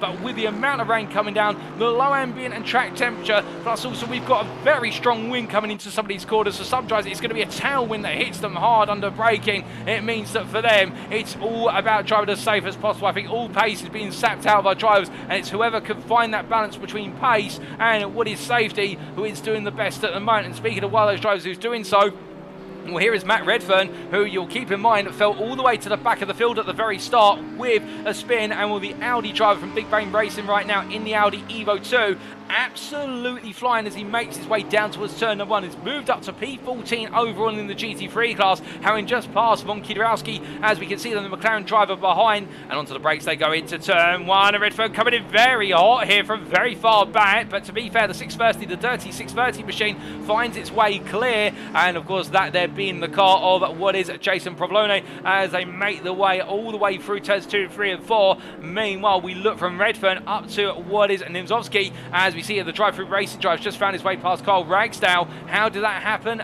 Let's take a look back.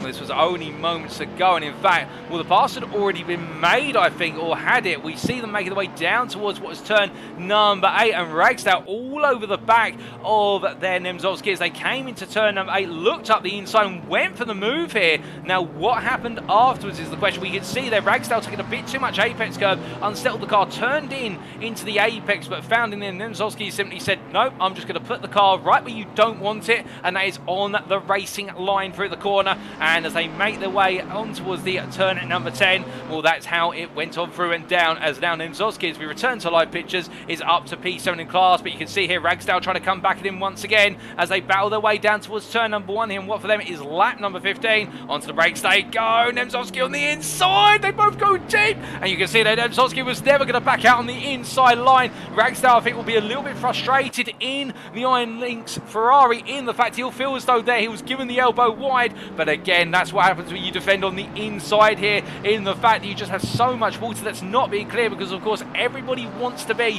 on the racing line when there's less water. You can see a slight dry line appearing, albeit it's not that dry compared to the rest of the circuit, but when you run on that line, it just gives you a little bit more confidence in the car. But as soon as you come off of it into one of those braking zones to battle, that's where you find at the end, yes, it's great to be on the inside because you can battle your way into a corner, but then suddenly you have not got any retardation in the car compared to being on that racing line. And that caught out Nimzowski there in defending, as we see an Alpine being given the shoulder there by Nimzowski, and also Ragsdale behind. Comazetto trying to come through versus the 88 GT4 of what is, excuse me, as we just see them make the way through. That is Valentina Smekens as they come through it, and in the end all three GT3s do find the way on through, but a difficult one there for Smekens. I think he'll be thinking that that's cost him quite a bit of time. And what, quick mention here to the Bentley Team M Sport driver Comazetto, having started from the back of the field, ladies and gentlemen, is up into P9 overall in the GT3 class after what is 20 minutes of racing almost complete. They've just picked the way on through. In fact, over 20 minutes of racing, 25 minutes of racing almost done and dusted, and with 30 on the cards as well. But as they make the way on around right now, Comazetto really putting it through in terms of the speed and the pace in that Bentley. And of course the Bentley quite strong in these conditions, but it won't be as strong when he makes contact with the exit barrier there of turn number 14 as the Italian heads down towards turn number 1. And I can imagine that may upset the left side of the car, and hopefully that does not cripple the handling on the car, because of course whacks like that on one side can really start to knock the centering of the steering wheel. And when the centering of the steering wheel is got, I can tell you now, having to apply additional steering lock, it scores corrective steering lock because the car doesn't want to point in a straight line when you let go of the steering wheel and point it straight. Well, that is a nightmare in of itself. But as we see here, Matt Redfern picking their way on past one of the M2s. I believe that's Alex Nunes there in the M2 behind. What's happening in the GT4 class battle for P2, I hear you ask? Well, here is Mikael Sundström, the nearly on pace Alpine driver, just running away from Winkler right now. Meanwhile, Sebastian Winkler, by comparison, you can't quite see them currently because they're a long way back, but here is Winkler 6.6 seconds behind.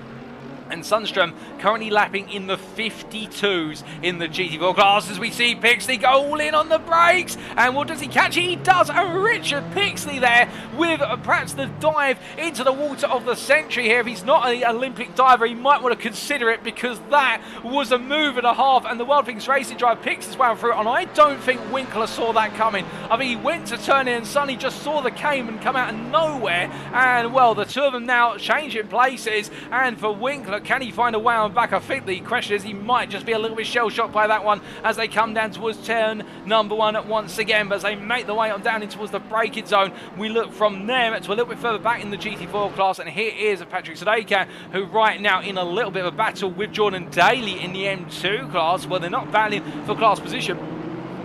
But of course, John Daly here, I think, trying to argue to Sadeka, look, if you're struggling in these conditions in the Maserati, let me go, because I'm fastening you in the M2, the slower car, as they make the way through the chicane in towards turn number 11. But Sadeka seems to break away at this point. Meanwhile, we see here Alexander Gray making the way on past what is there, Winkler. I think Winkler has had an off-track. What exactly happened to Sebastian Winkler?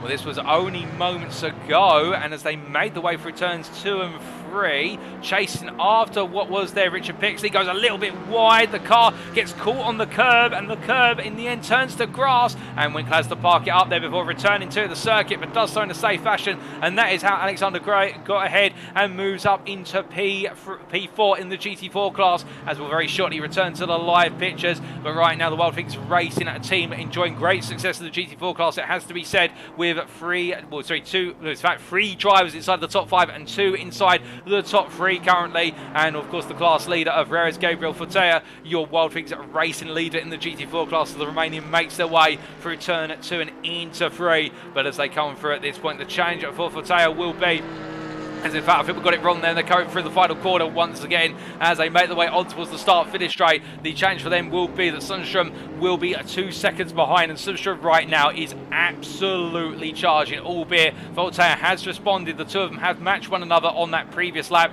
albeit Sundstrom taking 2 tenths out of Voltaire, but it's close enough with Voltaire setting a personal best of the race of 53.392. Meanwhile, Sundstrom setting a 53.210. But as they come on through turns 1, 2 and 3, we're expecting that battle to materialise probably within the next 5 to 6 laps in terms of the two of them starting to go toe-to-toe. We look up to P2 in the GT3 class here of Iron Lynx's Chenkai Zhang as the American makes their way into turn number 6. Behind them, Skylar Loverink here, a little bit further back by comparison, and the battle for P2 has subsided for now. The GT3 drivers do seem to have spaced out a little bit, although I can tell you some GT3 drivers have yet to space out by comparison. It's Carl Ragsdale who is battling with Comazetto, who has found their way past Ragsdale quite recently, but the Iron Lynx driver is showing no signs of abating in terms of delivering pace, but he's going to have to back out there as he gets the Penguin GT4, the Club Sport Penguin Porsche in the way they're coming through into turn number 4. And well, to be fair to Ragsdale, showing great maturity not to try and go around the outside given how much water is on that outside line, but at the same time I think just a bit of frustration as they make their way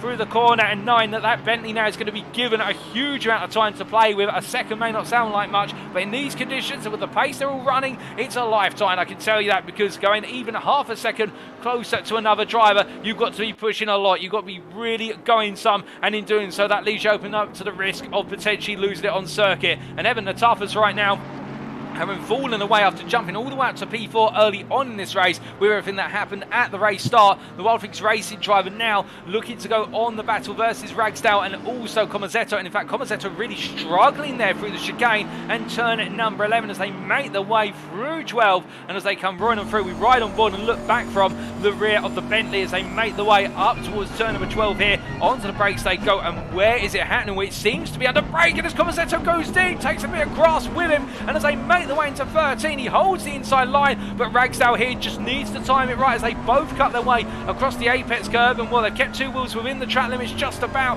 but Natafas looks at this as well as we've got Donald into the pits from P5 in the GT3 and overall. That's Steve Donald in for Beach Dean AMR as we continue to look here at Comazetto, and it is starting to get busy in that pit lane. lane, where our drivers are looking at their first potential stops, but it's going to be wet tyres on again, or they're going to stay with the same set of tyres because we've got no signs of the rain stopping anytime soon, or even less than it. It is staying heavy as we see Comazetto here, not having to worry about defending this time into one, but feeling a very fast Iron Lynx Ferrari behind, and then the toughest in the Aston Martin Vantage a bit further back, over the back there of what is Ragsdale. I think the toughest just trying to pick up the pieces if it goes wrong here. And as they make the way through turn number 4, we can see Ragsdale, they're going a little bit deep as they make the way through turns 4 and 5 and in towards 6. Lovely camera angle here as the trio come through, and look at the different lines they're using. Ragsdale here really aggressive on corner entry, pointing the car in towards the apex under braking. Meanwhile, by comparison, Comazetto and Natafa's using a much more traditional line where essentially they go wide in, wide out of the corner, whereas Ragsdale's going tight in, wide out of the corner. And I think the Iron Lynx driver here feels like there's a bit more grip in the car and he can push it a bit more aggressively in and being at mid-engine rear-wheel drive, whereas the Bentley and the Aston Martin both front-engine rear-wheel drive by comparison. But the different driving styles here all overlapping one another as they make the way through. We've got Nick Stick into the pit lane as well, as I'm to understand it. He's coming in from P15 overall and in the GT3 class to make what will be his first formal stop of the day. And how can you keep track of who's done which stops, ladies and gents? Well, if you look on the time towel there, you'll notice between the driver's door number and their time to the driver in front, we do have an orange rectangle with a white number in. That number will be free for anybody who's yet to take a pit stop. It will then count down every time they're taking a pit stop, and when it goes green, that means they have cleared all 3 mandatory pit stops. And just to remind you, as we've seen the toughest coming into the pit lane there, he's decided he's had enough of running behind everyone as we get a good view of the spectator stands, and we'll see the toughest make the way on in. He's decided he wants track position and clear air as they make the way on down the start-finish straight. Then Ragsdale still trying to chase down what is Comazetto as they come in towards the braking zone. And what we were just trying to say before we saw the toughest come in, our drivers only need to take fuel in the pit stops. They have to take fuel in every pit stop. It's a minimum of 1 litre that has to go into the car. So effectively a splash and dash. Alternatively, our drivers literally just have to put the fuel gun on for what is 0.2 of a second. But as they make the way on around here right now, Ragsdale definitely trying to find a way to undermine Comazetto, but Comazetto showing no signs of feeling pressured. Meanwhile, speaking of a driver who is feeling pressured here, we can see this is Voltaire, the leader of the GT4 class, and behind them we do have Sundstrom, who is closing little by little as they make the way on through at turn at number 8 once again, making the way around the M2s as well. So the overlap is really starting to kick in for our GT4 drivers as we've got White Tip into the pit lane as well, and I believe Dom Healy has been released up the road as a result. But meanwhile, Jarmo Decker's here, and well, that has gone very wrong for the Walkadors Motorsport car. I believe that's the M6 BMW that is part there on the exit of 14, reverses it. Can they get it back up to speed in time? Yes, they can, but it was very close as that was, I believe, one of our Ferraris having to take evasive manoeuvres, and well, as they make the way back up to speed there, that was very, very close for comfort, and I believe that was Skylar Lovering who had to take evasive action as they break the way into turn number 1, and they are on the inside of, what is that, the 101 Ferrari that is Bittercow as they make the way into turn number 2 and going deep there, Lovering, and loses the place they were trying to gain as Petitio makes their way up into P3. But as they come through turn number 4 right now and head up towards 5, you can see here the Italian doing a very good job of keeping Lovering at bay as they make the way in towards turn 6 once again. And the VLR Ferrari right now, despite falling off the pace a little bit earlier on, is back on the pace and definitely fighting hard as they make the way through the hairpin and onto the back straight. They charge as they exit turn number 7, but as they come on through, we look from them to our M2 class leader of Martin Lorenk here, and Lorenk currently still holding an advantage over what will be his closest rival, and that is Alex Nunes. The gap standing at this current point in time by a margin of what is almost 29 seconds, all said and done, and Lorenk is absolutely just disappearing off into the distance. The lap times are coming in fast. To be fair, Nunes, who you can see here, P2 in the M2 class, is also delivering a good set of laps at this time. We also do have quite a few M2s that have already taken their first pit stops. We have to keep that in mind. We've got a lot of strategy overplay here, which we're not quite sure how it all filtered together, given the fact that some drivers have decided to go very early, others are yet to go in for their first pit stop. So it does mean the challenge will be for our drivers that they might find themselves leading on pace right now, but they've always got that big question mark of what's going to happen with the guys who are already pitted. Where will they come out in amongst them? Well, Alex Nunes can't focus on that right now. What he's got to focus on instead is the fact he's got a couple of GT4s that will want to pick their way on through it shortly, and instead he wants to try and not lose any time to them for the simple reason otherwise Ruta Soleim We see behind him P3 here in the BMW M2 will start to close up, and indeed the gap between Nunes and Ruta is only 2.5 seconds as they make the way onto the start-finish straight here and head down towards turn at number 1 once again. But for Nunes, you can see diving into the toe there of one of the Porsche GT4s as they make the way on down the start-finish straight, and I believe that is Fortea coming on through as we've got Jarmo Deckers into the pit lane after that spin on the previous lap, and we see Ruta here with the KFC BMW M4 GT3 trying to pick its way on through, albeit a lap ahead at least, if not more. But right now the KFC machine is being made to wait its turn and will be made to go around the outside of turn at number 3, and that is being piloted in the number 55 car by none other, as we try to find who that is for you, ladies and gentlemen, as they make the way on through, and we'll give you that information very shortly. But as they make the way through, Ritterslane right now not losing any time, and in fact there Nunes seemingly losing some time and being surrounded by what is GT4s and the GT3 that's trying to pick its way on through as well. Definitely getting very tricky for our drivers here as we do look from what is our third place driver in the M2 CS class a bit further back, and Jordan Daly here, who was at one point running in P2 in the class, and you're probably wondering, well, how on earth has Jordan Daly in the Triple R machine dropped all the way down the order? Well, that was because of an incident earlier on, and we have seen them as a result fall a long way back, but they've got a lot of pace in the cars. You can see they're almost losing it on the exit of turn 5 into 6, but Daly really pushing the wick as they make the way on through. And I also believe they have visited the pits quite recently. I believe it might have been a drive-through penalty, so we have seen one visit, but that has not counted as an official stop for Jordan Daly, and therefore they will still need to visit the pits at least 3 more times to take their mandatory pit stops, unless there's been a glitch and that pit stop has not counted. But meanwhile, we do have a stop and go penalty, a 30-second penalty for what is Van den Herrik, as we do see Van den Herrik making the way through the pit lane, and that is for speeding in the pit lane. The Walkenhorst Motorsport BMW M6 team not having a happy day at the office right now. They've swapped drivers, but Van Herrik has fallen into the trap of having that penalty where they'll have to come back in, and they will not be able to change drivers whilst in the stop and go. They will have to serve that and then make the way back on out, but still a long way to go. We've still got over an hour and a half of racing here at Indianapolis, and anything can happen, to be fair. And well, in motorsport, the longer the race, the bigger the likelihood that the randomness factor kicks in terms of the things you don't expect happen could happen. And right now, what the Walkenhorst Motorsport team have got to do is just get their heads down and focus on what they can do, which is banging the laps, get that penalty out the way, and see what pieces they can pick on up. As meanwhile, we look here to coming into the pits. That is Michael Comazetto coming in for Bentley Team M Sport, as he's coming from what was at the time P7, and well, Carl Van Horn now coming on through to take up the aforementioned position for Astro Racing Team Cole, and the Dutchman here really just focusing on his race. And again, the Aston Martin's really trying to go deep into this race, we feel, given the tenacity of the Aston Martin in these wet conditions. It's a very stable car, does not chew into its tyres as aggressively as other GT3s, and therefore with the stability plus also that tyre wear elongation, it means they've got greater options here. But speaking of options, well, that is Patacchio making the way on the inside, and will the Ferrari driver there making it look absolutely sweet and simple for VLR, just dive into the inside there. And I think Van Horn, respecting the fact that Patacchio has already taken one pit stop as they make the way down the back straight, and with the VLR driver here pressing on and trying to chase down the podium in the GT3 class as they come through turn number 8. But as they make the way on up at this point, you have to imagine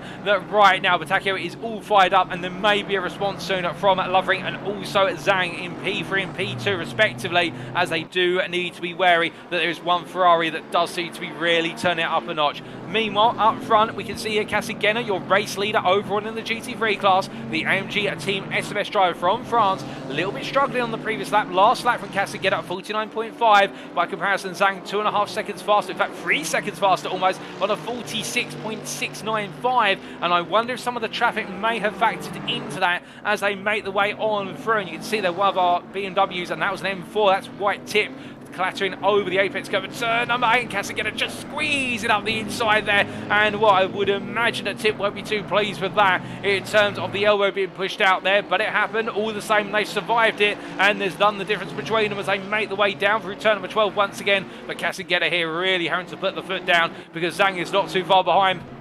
And the Iron Lynx driver right now in the Ferrari really closing that gap down by the dozen as they come on through turn 12 into 13. But of course, this is the factor of multi-class racing, in the fact the traffic may come favourably, it may not come favourably, as we see White Tip then moving out the way for Zhang. And I think Zhang's really been given a huge opportunity as Kasagena comes to time. And as I look at my commentary box window just a bit further up the road, and the lap from Kasagena was a 48.2. Meanwhile, from Zhang by comparison, a 46.8. So another almost 1.5 seconds being stripped out there by the Iron Lynx driver. He's definitely on a charge right now as Chequered Zhang, and we'll be looking at a potential battle for the lead as we see blue flags being waved there to Craig Townsend, the GT3 class. Townsend by comparison quite a way down the field in what is P31 in the 26 Honda, as we see it making its way through turns 3 and 4. And right now Townsend, I think, having to focus on doing what they can in order to get themselves back in the race a little bit later. As meanwhile, into the pits of the GT4 class, well, in fact, coming out of the pits, that is Michael Keller and the World Thinks Racing Camaro,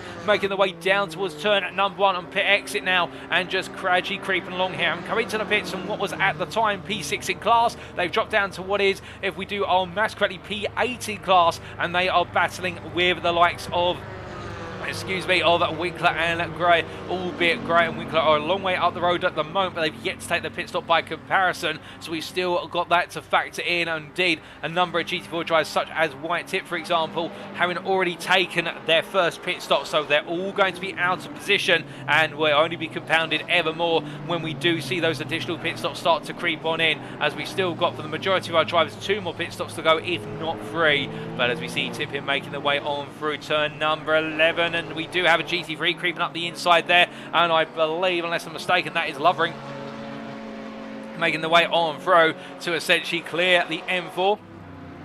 Well, both drivers there safely making their way around one another. But whilst that's going on, let's not forget in the GT4 class, at the very tip of the spear, at the front of the class, here's World Thinks Racing's, where is Gabriel Fortea, but behind that is Mikael Sundstrom, who we said was charging after the class leader. And right now, they're nearly on pace drive, trying to go round the outside here as they come through turn number 8. We've got the M Sport Bentley closing up behind. Well, this might be an opportunity, but I don't think there's going to be any more of that, because Sundstrom gets the move done there and moves up into the lead of the GT4 class in an absolutely beautiful move into turn number 8. And let's take a look back at how that happened. Was they made the way down out to turn number 7, then on the start run towards turn number 8, and you can see here, well, we're going to have Fortea defend, and meanwhile going to the outside here and just outbreaking their rival, or trying to, but Fortea goes deep in the end, trying to outbrake Sundstrom, and Sundstrom just cuts back and says, well, there's the dummy for you, I'll get you on the cutback instead, and there you go. And well, Sundstrom definitely showing a huge amount of bravery in this wet weather. Fortea, to be fair, defending as hard as possible on that inside, but as we said early in the run to turn number 1, and we saw it again in the run to turn number 8, with so much standing water on those inside lines under defense, is it worth defending on that inside line? Try and get the driver to attack on the inside line, because it is harder to break the car on the inside, and we have seen that before, we've seen it again now, we're going to see it plenty more times today, I reckon, as we see our drivers making their way through. But there's been a bit of contact there, and that is, I believe that's Davide DeMarco behind the Bentley Team M Sport machine. I think they were in contact there with the GT4 of, I believe that was, well no, that is not the GT4 of the Audi of Paul Field from Fresh Sim Racing that was caught up in that, but Paul Field decided to take a bit of a rallycross line now, I think going a bit deep out of 8 and heading back onto the circuit, turns 9 and 10, but I think that was the Penguin Racing machine that was elbowed off the circuit of Benjamin Ashmore, the Briton there, being knocked clear as he now brings himself back onto the circuit, loses a lot of time, and oh goodness me, that is a Ferrari almost losing the rear of the car as they make the way on through what was turn number 5 into 6. I think that is the Ferrari, unless I'm mistaken, or Pitacchio as they make the way on, Patacchio I should say, as they make the way on through turn number 7 down towards 8, and Patacchio definitely trying to push their way on through right now. They know they've got it all to do here, because the leaders in the GT3 class, who they're trying to race and hunt down, have yet to take their first pit stops. So Patacchio reacting early here and the pit stops, where they've then given themselves the opportunity to close on up, but then they've got the question of, can they do it given the amount of traffic they're having to cut their way through at the moment? As you can see just in front there, that is Sebastian Winkler, who will next have to pass their way through very soon. And Winkler, of course, in the Alpine GT4, well, they've just been cleared there, so no issues for Patacchio as they make their way down towards turn excuse me, turn number 12. In fact, I don't think, well, yes, that is a Winkler, because we do have here Sundstrom making the way on through what is turn number 14 now. So the GT4 is starting to spread a little bit more as we see Sundstrom breaking away here, P15 overall, but GT4 leader as they come onto another lap. And to give you an idea of the balance of the laps at the moment, our lead GT3 drivers have already completed 26 laps. They're on to lap 27. Meanwhile, our GT4 drivers have completed at the very top end 25 laps, on to lap 26. Meanwhile, in the BMW M2s, well, Martin Laurent, who we see here making the way through turn number, I think that is 3 into 4. Yep, it is 4 there. Well, Martin Laurent is currently on lap 25, so the M2s are already falling a couple of laps back by comparison. But as we continue to watch here, Laurent making the way into the braking and just simply staying on their line, letting the M Sport Bentley have to find its way safely on around. We can see just behind that is Cole Ragsdale here, who looks to cut their way around the outside. Ragsdale, of course, yet to take a pit stop. Meanwhile, the M Sport Bentley has taken a pit stop already, so it is a lap down, and it doesn't want to get lapped here by Ragsdale, because otherwise that is going to cost the Bentley a huge amount of time, and that's going to be a tricky one there for the Bentley, as being piloted currently by DeMarco, because he will have blue flags waving left, right and centre, but I think there'll be some curse words under his visor, because he will not want to respect those unless Ragsdale is so close to reach out and touch his rear wing as they make the way into turn number 11. But meanwhile, as we look from them to a little bit further down the order, when we do look to what is Makhmutov, the Russian driver here, Damir Makhmutov for the Mack Racing team, currently running the BMW M2 CS class in what is third place, trying to chase down Alex Nunes, but Alex Nunes by comparison is approximately at the moment about 11 seconds up the road and gradually pulling away. In fact, 14 seconds now as we get an update there on the timing as we head towards the 1.5 hour remaining mark. And Makhmutov right now just getting his foot down and focusing on what lies ahead. There's a lot of time still left in this race as we look a little bit further back to our BMW M2s who are battling for position here. And this is in the battle as we've just had what is Jordan Daly come in to the pits for their first pit stop in, well, in fact, their second pit stop in class, I do believe. So they're making 2 stops already very early on in this race. But we see here Simone Alessandro Casciero battling with what is Ruta Saleem behind, and they are battling for what is P5 in the M2 class. And you can see the AOA racing driver staying clear of Ruta Saleem right now for S is for slow, as then they do also have what is the World Fix Racing at Maserati trying to pick its way on around, and that is the Maserati being piloted by, I believe, is none other than Patrick Sadekat as they make the way out to turn number 7 and onto the back straight. And Sadekat should be able to just simply out-accelerate his rivals now, given the fact that Maserati has got a lot of pickup in the straight lines. But as they make the way into turn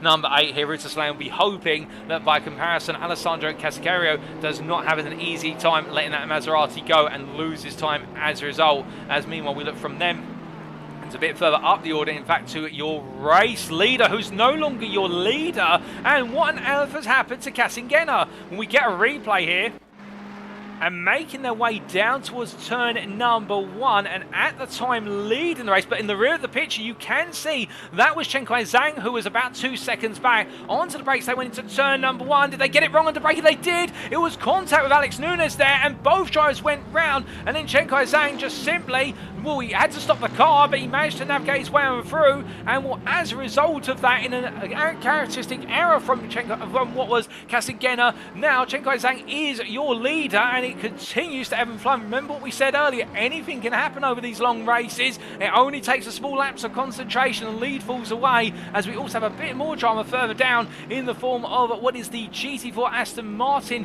V8 Vantage of Gray, the Wildwings racing driver from Sweden in P19 overall. P4 in the class has picked up a drive-through penalty for track limits, so those drive-through penalties also potentially come into some drivers.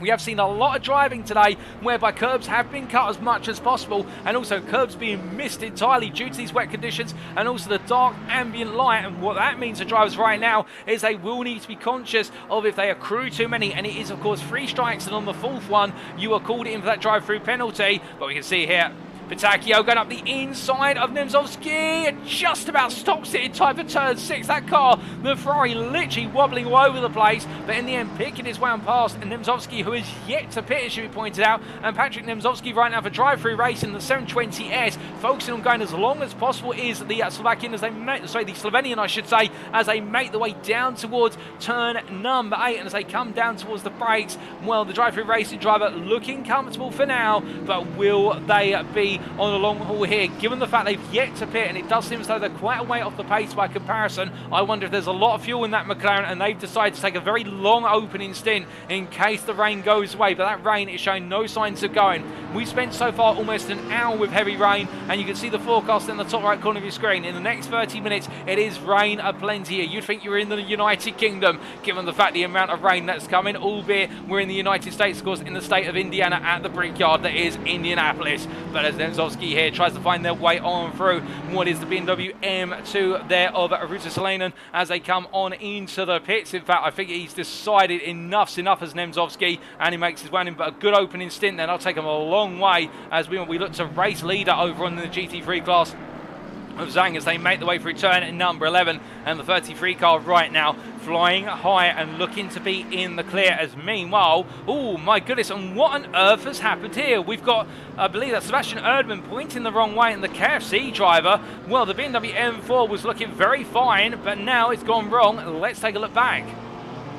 It's going through turn 1 into 2, looking okay at the moment. There is an M2 CS in front. That's just Luna from the Half Practice Hero outfit, and coming into 4. The M2 went round. Oh, goodness. And then the M2 trying to get back on the power, thinking that nobody was coming, and that is what led to Erdmann going on around, and good reactions there from what was the Wild Things Racing Porsche behind, I believe. That may have been behind Richard Pixley, who avoided that as well. But that's very unfortunate for Erdmann, who was running very happily in P4, minding his own business, still in P4 overall. But look who's behind him now. He won't be minding his business anymore. It is Carl Ragsdale here, who's been given an opportunity to come roaring on back versus Erdmann as they make the way through the chicane and into turn number 11. But as they come through the right-hander here, now the challenge will be for Ragsdale. Can he pick away on through, or will he decide to play the longer game here and play it on strategy instead? Well, only time will tell, as we do see that's Pixley there in the GT4, and the GT3's gone to the inside here under brake, and as we've got a G, I believe that is, I believe that's just Luna there, who went very, very deep and went beyond the corner in the braking zone. And as they come on through, Ragsdale clearing Pixley, makes his way on through the right under 14, and into the pits comes Erdmann. So in the end, Ragsdale is going to be given all the room to play with on circuit, and I think it's a reaction there from Erdmann with some damage on the car to get the car in, get it repaired, and not lose any time battling. But as they make the way down towards turn number 1, you can see a flash of lights there, and that a little bit further back, unless I'm mistaken, that is a flying Ferrari of Petacchio as they make the way down towards turn number 1, and Petacchio is absolutely barnstorming right now, I can tell you. In terms of those lap times, the fastest GT3 driver on circuit, excluding our race leader, Chenkai Zhang, who is lapping in the 46s still. Meanwhile, Petacchio, having taken that pit stop, is continuing to charge on around. But it's interesting to see how our top 4 in the GT3 class have yet to take a single pit stop, and that really does make you wonder the question whether they are trying to have one long opening stint, and then the final 3 stints will all be very quick splash and dashes by comparison, because it does look as though the VLR driver here on a very different strategy to the top 4. But will he be able to factor his way in? Of course, he has shown podium pace here today, so we are expecting him to be in that fight for the podium at the very end. But is the strategy going to give him all the options to do so?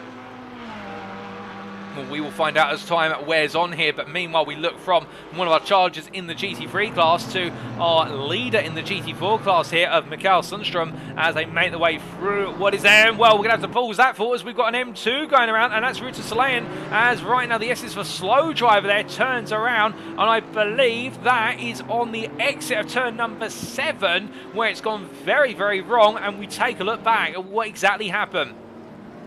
Now, I think it may have something to do with either the GT4 or the GT3 behind. As they came through turn number 6, though, you'll see there, that's Mike Landry from the Ember Racing Vantage Ed, so he's clear of all of what happens here. And there's the contact, and I believe that was with Richard Pixley, unless we're mistaken. No, that's not Richard Pixley there. Well, to say bar my manners for that, but we did have contact there from one of the Wild Things racing cars, as that did send on round, as we're looking at Pixley at the moment, that did send on round route to Salayan as we return to the live pictures at the moment, and I believe in fact that may have been instead what was our other GT4 Porsche Wild Things Racing of, excuse me, as we're just trying to find it out on the circuit at the moment. The fields become very separate, and that might have been Voltaire, in fact, who was involved in that instant. But again, we can't confirm that at the moment. That is just from what we're seeing from the cameras. As meanwhile, into the pits for a drive-through penalty, as I look out my window, is Matt Mutov, who's coming from the BMW M2 class for a drive-through. Now down to P27 overall, and what is in the class P, I believe, unless I'm very much mistaken, P3 in the class,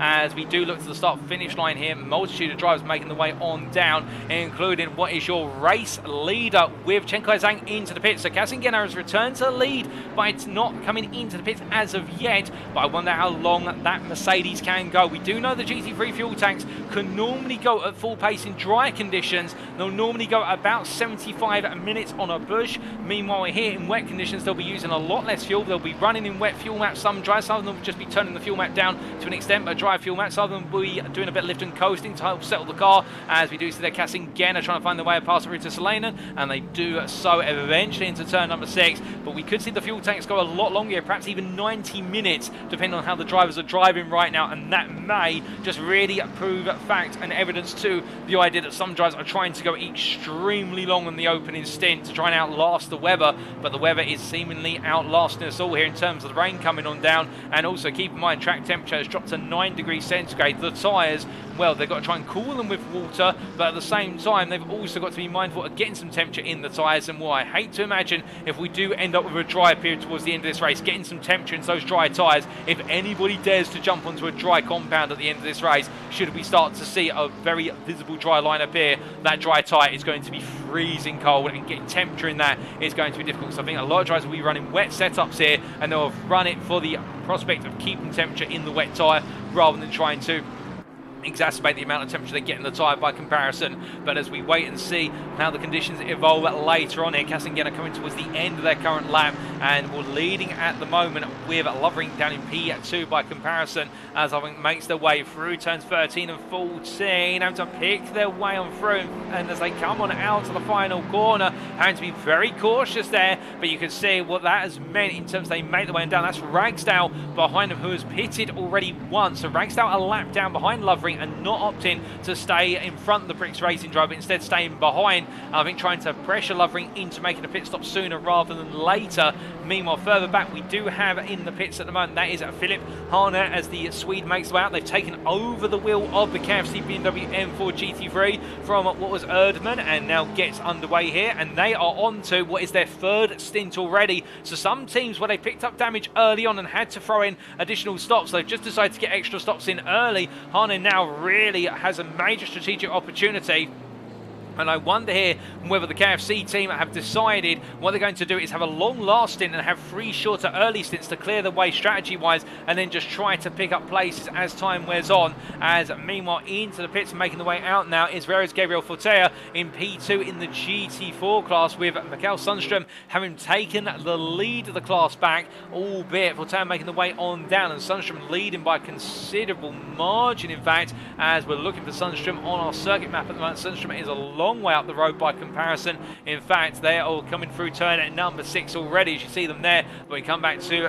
Veros Gabriel Fortea here, and you can see having to navigate was an M2 on the inside, and the Bentley GT3 trying to cut its way on the inside as well, coming through turn 4 and into 5.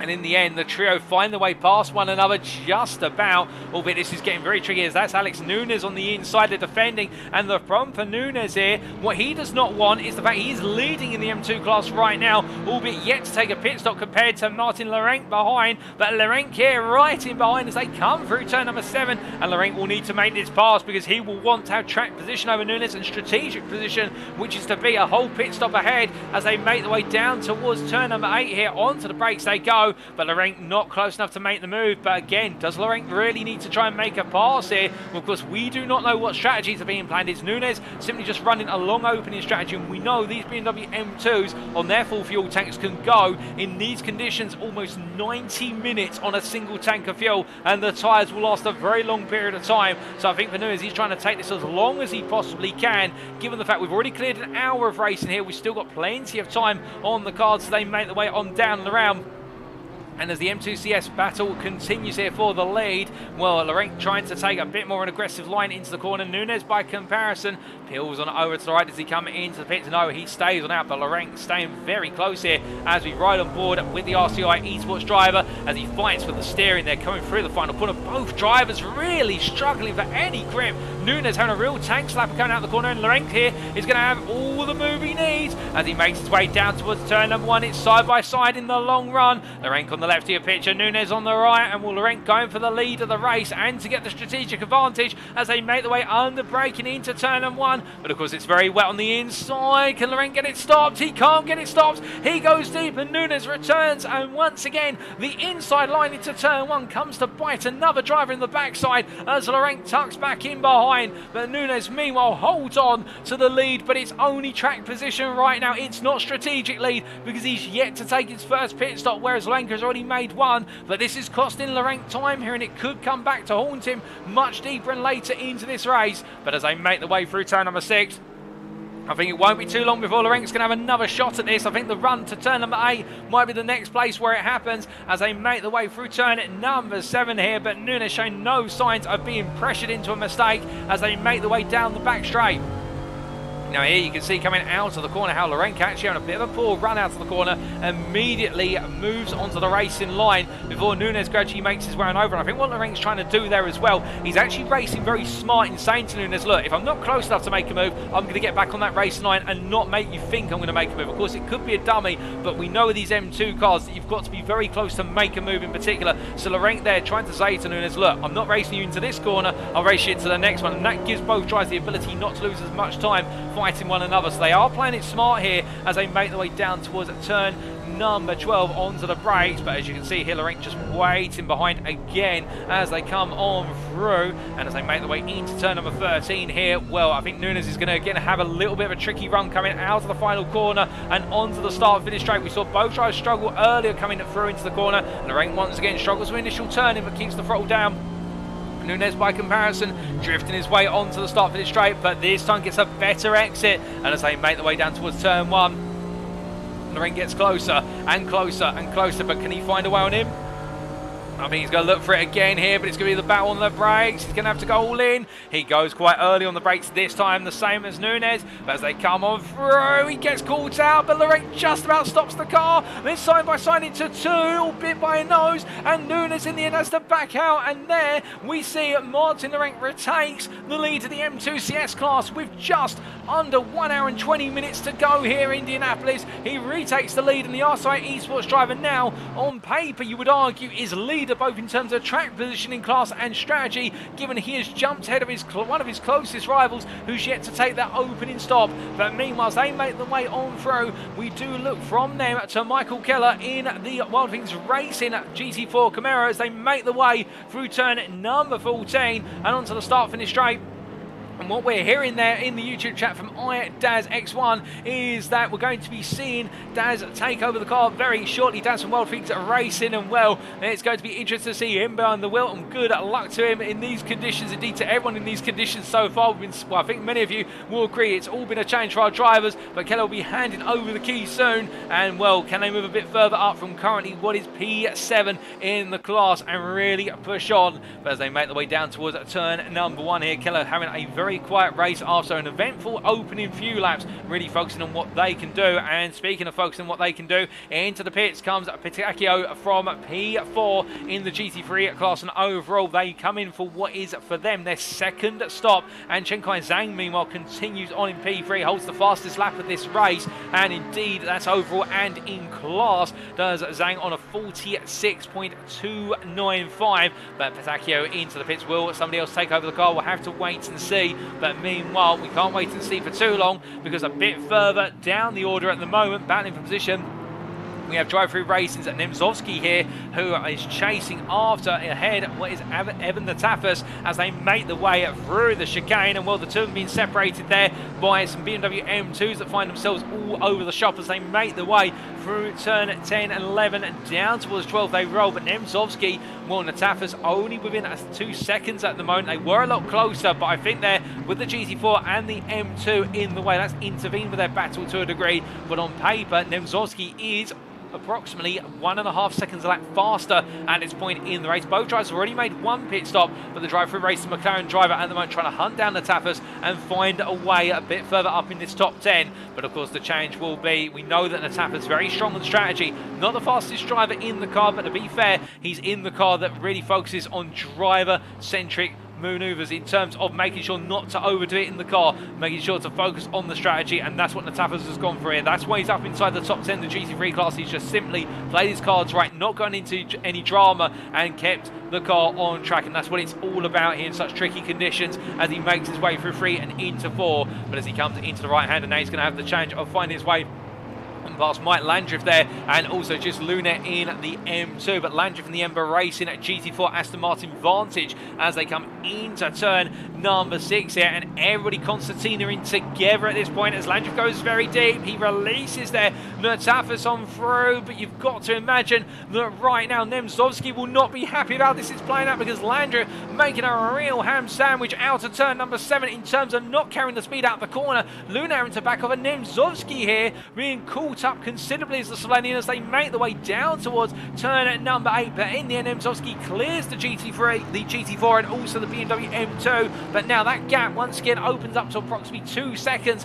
to Natafis, and Natafis being really given a lot of space to breathe with at the moment. But I think Nemzowski will be hoping there's no more traffic ahead. Well, in terms of what lies ahead of them in traffic considerations, so I almost lose my train of thought there. We do not have too much more traffic coming for some time, and in fact one thing we haven't really talked about and we should talk about is this man, the Briton of Big Brain Races at Matt Redfern here, as he makes his way through 13 and 14. The Audi R8 Evo driver, again, one driver fell all the way to the back of the field at the very start. He's currently running in P6 overall, albeit yet to take a pit stop, but at the same time, just going to show that some drivers here running those opening stops as long as possible, well, it might work out for them in the long haul and give them the ability to jump multiple positions. But as we look from P6 to P12, here is Davide DeMarco, who's taken over the Bentley Team M Sport car, and here is looking up the inside of one of our GT4s, and that is the number 89 car, the Camaro, being piloted by Michael Keller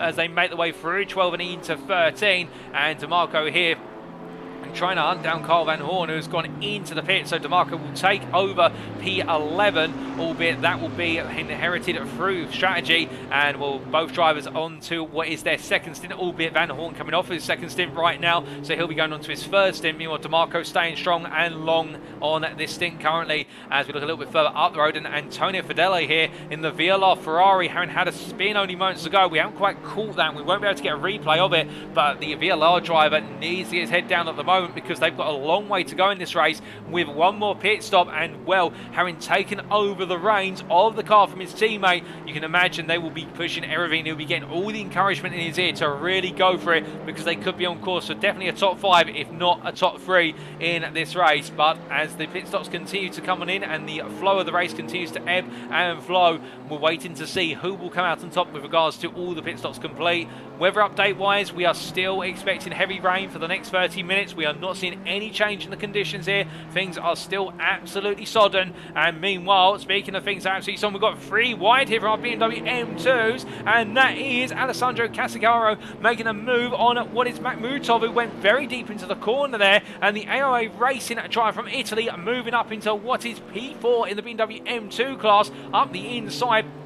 And behind them there in that trio, that is the 630 car of Jason Provolone, the American, just having to simply steer clear, given the fact he's a lap down on his 2 competitors. And well, the dirty 630 car having a difficult start to the race, trying to get its way back into the race at the moment, and they've got a long way to go as they make their way through turn 12 and into 13. And now they've got the GT3s coming up behind, and that starts off the Bentley Team M Sport machine as being piloted by DeMarco, who will be looking to come through as soon as possible and go around the outside there. It's got the grip to do so as they come roaring off of what is turn number 14 and onto the start-finish straight. But meanwhile, as they come on through, into the pits comes Nitstick. In fact, he's already left his pit box, I do believe, as the Jota McLaren driver, and making their way on down. And, well, they've only got one more pit stop to go here, as they are just behind Carl Van Horn, who's already leaving the pit lane now beyond the limiter line, and the Astro Racing Team Carl driver from the Netherlands will be conscious of the fact that Stick is not too far off and looking to hunt him down as they make the way through turns 2, 3 and up towards 4 they go.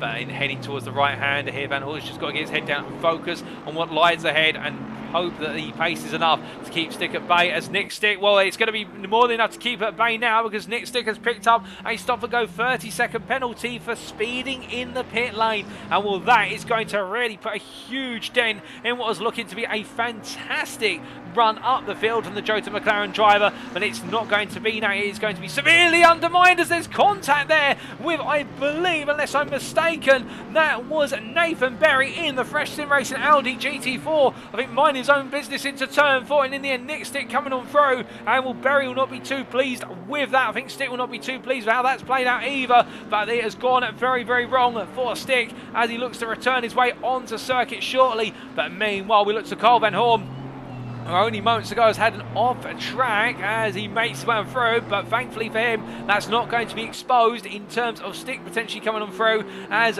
meanwhile, into the pits, in fact, making his way out of the pit lane, it was previously Donald at the helm of the Beechstein AMR car. Now it's Ollie Moss there, almost losing the car in the pit lane with some standing water, but Ollie Moss has taken the car back over, makes his way towards the pit limiter line, and well, can they get Aston Martin back into the top 5?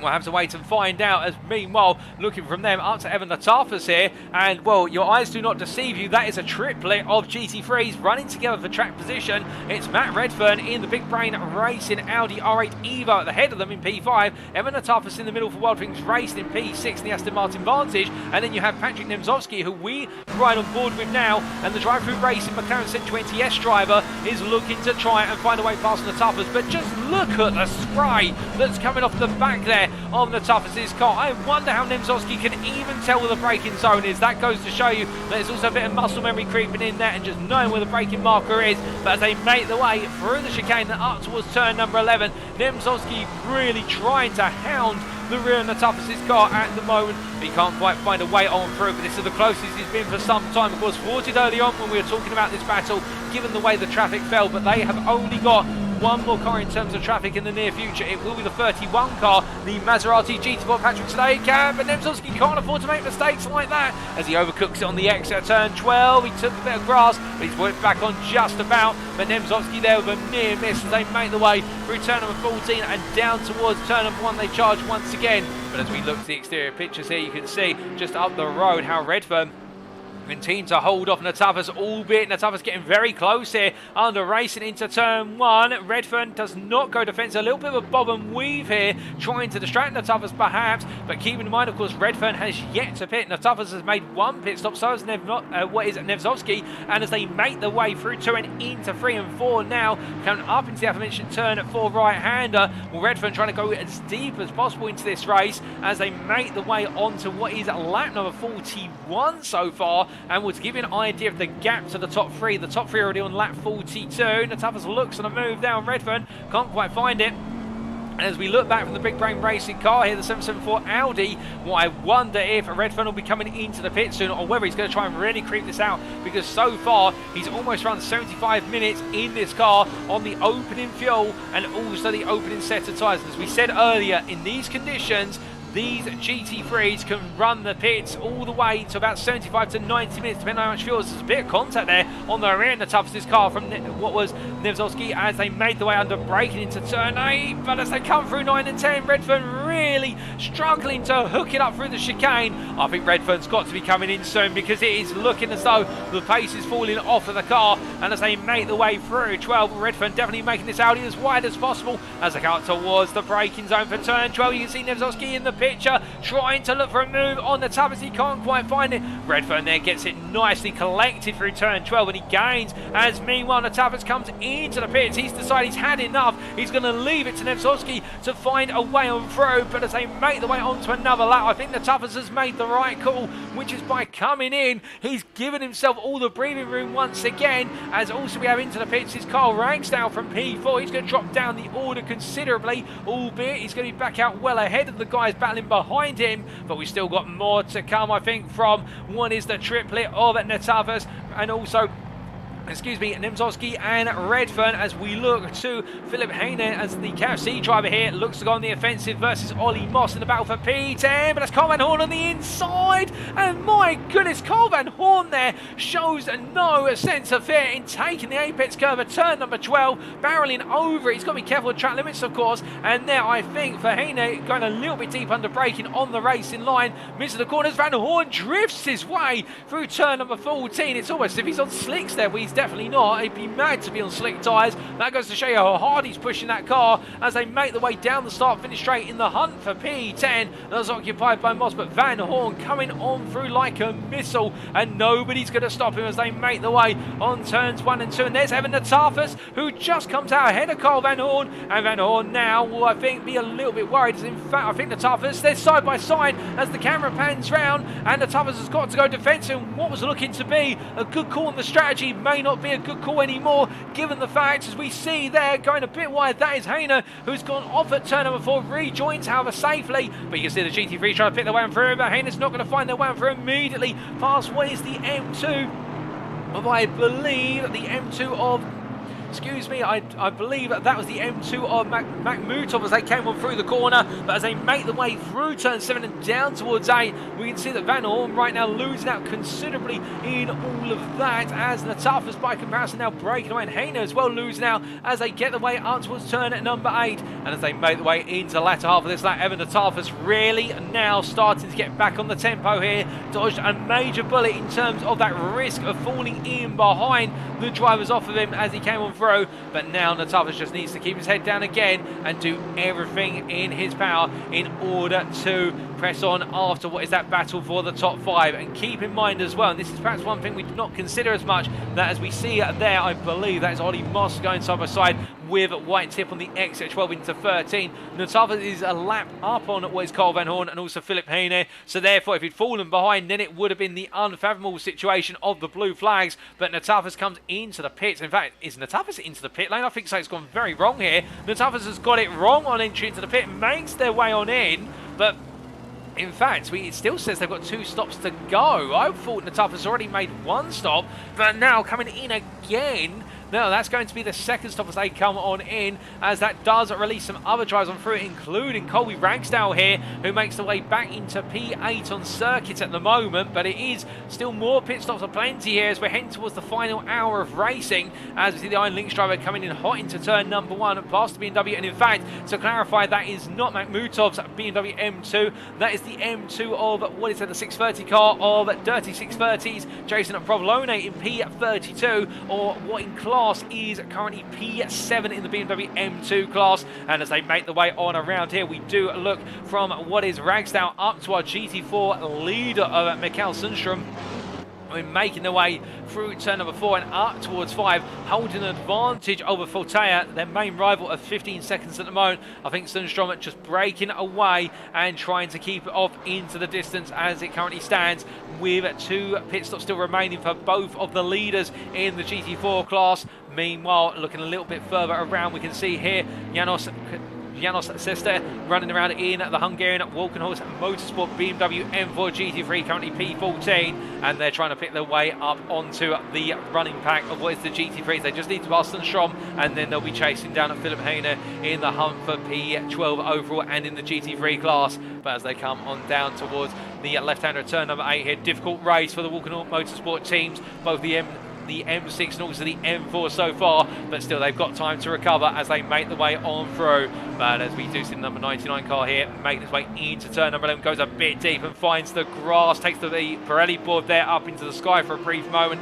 We do look from them into what is Kasingena here, your race leader, albeit I believe we may have had a little bit of an error with regards to our pit stops. In fact, Cassingenna has yet to pit. No, that is correct. They've yet to come into the pits, so that's no error, ladies and gentlemen. Getting a little bit doubtful there, given the number of pit stops we've seen and had, as we see a drive-through penalty there for Craig Townsend for track limits. The P21 overall driver and the GT3 class driver will be coming in for that drive-through at some point. And well, Cassingenna right now leading this race, albeit by a margin of what is 15 seconds over this man of Skylar Lovering.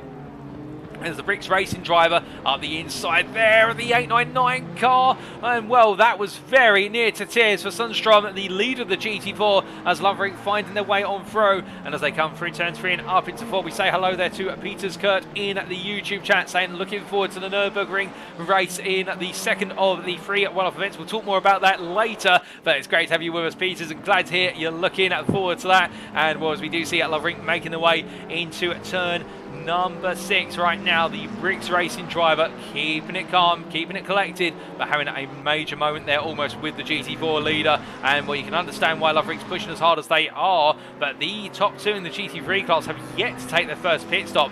Meanwhile, taking their second pit stop now in the GT3 class, currently P3, Chenkai Zhang, who arguably is the fastest GT3 driver on the circuit. Well, they're deciding to take 2 pit stops a bit earlier here as they make their way on in and park up for Iron Links. Matt Redfern, meanwhile, yet to take a pit stop and still frustrating everybody behind. And Redfern, well, in fact, he's frustrated everybody so much in the form of what was Natafas and also Nemzovsky and company that they've all decided to pit. And Redfern really going long here, doing much like what the leaders are doing. And I think there could be some magic here for staying out as long as possible, but we'll have to wait to see what that magic exactly is, as we do see a couple of drivers now with green stripes against their names on the timing tower. The highest placed one being in P17 overall, and that is Erdmann in the KFC BMW M2 GT3, having cleared all of their mandatory pits. So now we will start to see, I think, some rushing into the pit lane for drivers, where they'll do multiple pit stops back to back over a couple of laps, or we may see the leaders in particular save it all up to the very end. Well, Lovering comes in then from his first stint to bring the car to a halt for the first time and take his first breather. And well, I can only imagine after an hour and almost 25 minutes out there on the circuit, what he's thinking right now. Other than that's a stint well done. And Chenkai Zhang, meanwhile, making their way out of the pit lane, effectively a lap down currently, will be back on the lead lap in time. And well, now Zhang's going to have to really turn it up the notch, given the fact they have cleared 2 pit stops. They've still got 2 more to go, and that is what is there, the Audi GT4 on the inside running P33. That is the Audi GT4 of what is Nathan Berry from Fresh Sim Racing, and they managed to survive that, the pair of them, as they come on through turns 2, 3 and into 4. But Chenkai Zhang now knows what the standard is and how long the leaders who have yet to pit will be going. They will be going approximately what is 84 minutes to 85 minutes before looking at that pit stop. We still are yet to see a pit stop from Cassingenna. We are waiting on it as we hear that Redfern is into the pit lane as well. And look out my commentary box window, and I can see Redfern in the pit lane being serviced at the moment to take their first stop. So with that in mind, we do take a look from the fastest class on circuit to the slowest class on circuit. And here is your race leader in the BMW M2 class of what is RCI Esports' Oliver Hagstrom, who's taken over the car and now making the way around the Swede here, absolutely on the charge, and well, with a comfortable advantage over closest rival of what is Mike Landriff. Well, in fact, not Mike Landriff, my apologies there. But that just goes to show you how far Hagstrom and the ISO Esports team are, and the fact they're ahead of a multitude of GT4s, including Mike Landriff from Ember Racing. And the nearest M2 is Ilpo Ruto-Salen as they make their way on towards the next lap. And to give you an idea of the delta between the two of them, Hagstrom is effectively half a lap ahead of Ruto-Salen as they make the way on down towards turn number 1. And I think for now, the S is for slow drive from Finland will be more focused on battling for P3 in class versus the driver behind it. You can see they're creeping into the camera shot, and we focus on them now from AOA Racing of Matteo Di Campo, the 104 BMW flying on here and looking to hunt down P2 and really be the best of the rest outside of the ICI Esports car. But you can see also there the wounds on the front of that BMW. Indeed, a number of the M2 CS class cars sporting wounds where they've been knocked about, being in contact with each other or off circuit to the wall, or in contact with other classes of car, not necessarily necessarily their fault, of course, but that's where the multi-class racing element has reared its ugly head, you could say, in some regards, when we do have those incidents, but it's all part and parcel of the experience, and we have seen it, of course, in real-world races as well. The major upset and disappointment that occurred in the 24 Hour of Le Mans earlier this year with the Corvette GTE team involved in that major incident when they were flying high towards the front of the field, and it does happen even in a real-world motorsport. But as we see De Campo heading down towards turn number 8, we hear that Sundstrom from the lead of the GT4s is into the pits once again, and that will release Voltaire into lead for the time being. But of course the strategic stakes could not be higher with regards to who will be leading the GT4 class when all the pit stops are said and done. But as we look here from De Campo, we then look to Nathan Berry, who's just picked their way on past, I believe that is Jason Provolone there, albeit in different classes of car, and the Fresh Sim Racing Audi GT4 driver making their way through the chicane of turns 8 and 9, and the Audi being quite strong in the latter half of the lap, it would seem. But also it is unfortunate for Fresh Sim Racing. They really have been elbowed around in this race. They have been involved in a number of incidents which were not their fault based on what we've seen, and that has been on their mind. But speaking of being on the minds at the moment, well, only months ago we were looking at the S's for slow BMW M2 and talking about the fact it would be under pressure soon from De Campo, who was 4 seconds behind a lap later, and now De Campo is less than half a second behind as they make their way down towards turn number 1 here in the battle for P2 and the M2 class. And as they head onto the brakes, De Campo's going to look for it here.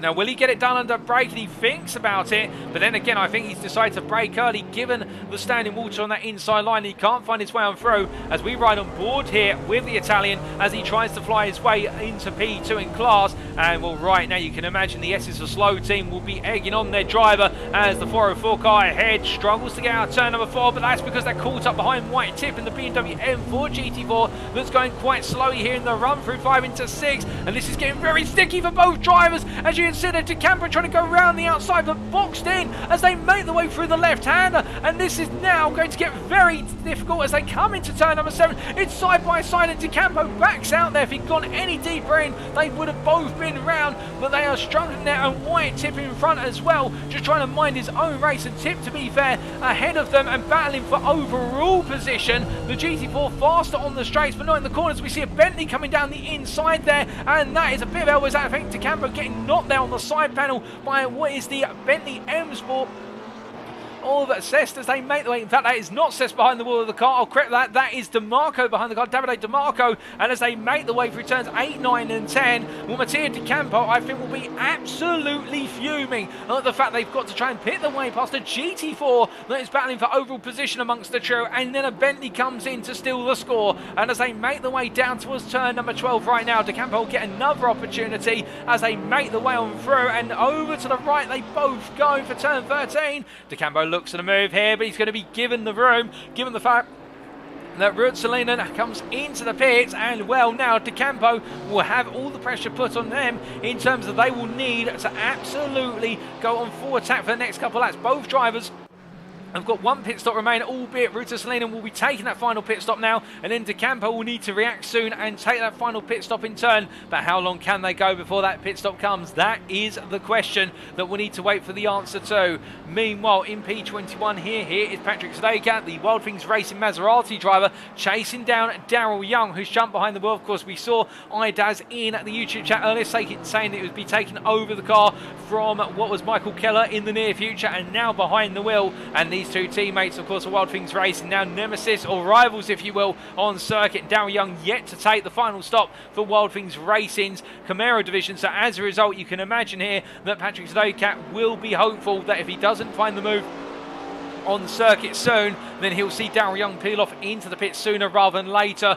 We're just under an hour of racing left here at Indianapolis in the run up to Christmas. But as we look from them in towards the leaders over in the GT3 class, here is Casingeno, who has finally pitted. In fact, that pit stop came about 3 laps ago. That has gone the longest of everybody in the GT3 class. And will Casingeno returning to the lead, and Lovering by comparison 14 seconds behind. But again, we have to ask ourselves the question in terms of the pit stops. What was the delta on the pit stops? And in fact, Cassingenna was approximately a second faster from start to finish in the pit lane compared to Lovering. Meanwhile, Chenkai Zhang has come back out in P3 when all of this is done, albeit Zhang has served 2 pit stops, whereas the 2 leaders have only served 1. So that's where it's going to get very interesting, because Zhang is continuing to bow round here as the fastest driver in the GT3 class on average. Laps continue to be in the 46s, albeit Skylar Lovering in P2 is also hitting the high 46s, but a 10th off the pace of Zhang. Meanwhile, Cassingenna lapping in the low 47s on average, albeit that last lap was a 48.595. As they make the way on around, we do look to what is Janos Zest as they make the way through the chicane sequence up into turn number 10, going up very deep. They're already struggling to get the car turned in for turn 10 of the Walking Horse Motorsport team. The driver just seems to find the car wants to go very deep under braking, and they will need to continue to push on, because they do have behind them their Richard Pixley, the GT4 closing, and then we do have Pixley right now being, I think, almost absconded by a Ferrari that's trying to find its way on through, and that is the number 52 Ferrari of Skylar Lovering, who really wants to clear this as soon as possible, as frustration is building a little bit there as they come through turn number 14, and as they make the way through the right hand. Oh, goodness me, there's a knock to the wall there for Zest, who just gets on the power a little bit too aggressively, and under the pressure there, Zest with a tap to the wall, and Pixley comes on through, as meanwhile we seem to have just lost a driver there, as we've got Davide DeMarco now, as our time tower has been updated. I think we have lost someone in the race, so there was a brief glitch, but it does look as though Davide DeMarco, well, he's in P8 at the moment and holding on to the position as he comes right on through there. And what I think our time tower has now been corrected, and yes, we have lost a driver through all of it, and I think it was Richard Pixley who we've lost there, ladies and gentlemen, in a shock moment. He was battling with Mikael Sundstrom for the lead of the GT4 class, and I think it may be a technical issue for Pixley at the worst possible time when he was battling for the lead, and that has all gone wrong, and really, I think, gifted a major opportunity to Sundstrom to take this lead in the GT4 class all the way to the distance, with Voltaire 22.5 seconds behind. I don't think the Wild Things Racing driver is going to have any response at this time, but we'll have to wait and see. But meanwhile, we see here Sebastian Erdmann finding their way on past Zest for what is P13 over in the GT3 class. And how did that happen? Well, as they made their way in towards turn at number 6 here, and you're going to see, I think, Zest go a little bit deep, albeit no, in fact, Zest hooking it up nicely.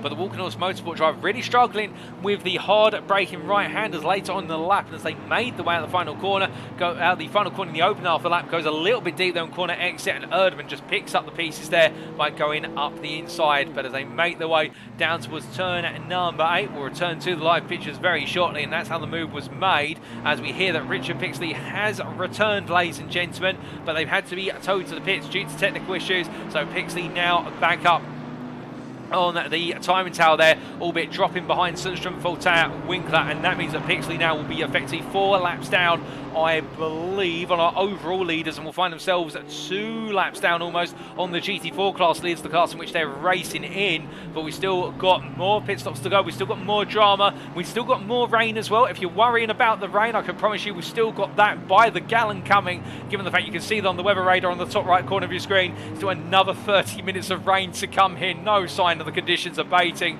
and well, it might be a miserable day, but it has not been a miserable day when you talk about the class of racing we've seen here with 15 minutes to go. And well, as we continue to watch on here, we see that is Christian Winkler in the Rain Alpine right now, finding himself in a bit of a challenging situation with Lovering trying to go around the outside here, coming through turn number 7, and we'll Skylar Lovering trying to pick their way on through, and behind them that is Ollie Moss, who is a lap down. Do not be deceived here, Ollie Moss is a lap down on Lovering in P5. That shows you how fast the top 3 have been running in the GT3 class by comparison. But where the big concern will be coming, there is Matt Redfern, who has taken 2 pit stops in quick succession, and Redfern in fact now really starting to build up an absolute momentum in terms of pace as he makes his way through turn number 10 and up through 11 and 12 he goes. And as he heads down towards 12, you can imagine here that Big Brain Racing, it feels like they've got themselves back into this race in that Audi R8 Evo, given how things have started. Unfortunately, at the opposite end of the spectrum, as we look to Craig Townsend,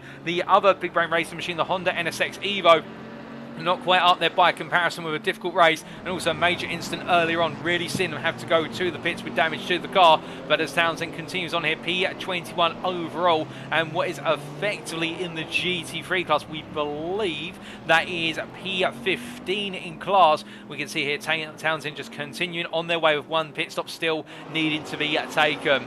But as we look from them to a bit further back to white tip, we look to the aforementioned BMW driver now battling with Jordan Daly here, and will tip Racing's driver struggling a little bit at certain points in the lap, but still ahead right now of Daly, albeit Jordan Daly in the M2 class, and you can see there behind one of our Alpines, just focusing on getting the straight line speed out of the corner in the run down towards turn number 1. But as they come down in the long charge here, we've also got the GT3, and that's, I believe that is Zhang making their way on down. As we see Tip here looking up the inside, that will be to essentially make the way on past Yus Luna, who is at least a lap down. Zhang comes on through as well as they make the way into turn 2, and Yus Luna by comparison is side by side to a degree with the 899 car of Wes Mikael Sundstrom. And as they make their way through, well, Luna is still having to give way to everybody, as we see there. That's also the McLaren of Nemzowski making the way on through, and then behind, albeit drifting a little bit sideways, then that might be a sign of a slight connectivity issue for the driver that is looking up the inside. I believe that's Jordan Daly, who is a lap up on Luna and being given the space onto the inside of turn number 6. And we'll put you in the frame of the picture, Jordan Daly trying to chase down White Tip and also Ilpo Rutslelen as they make the way on around and out of turn number 7.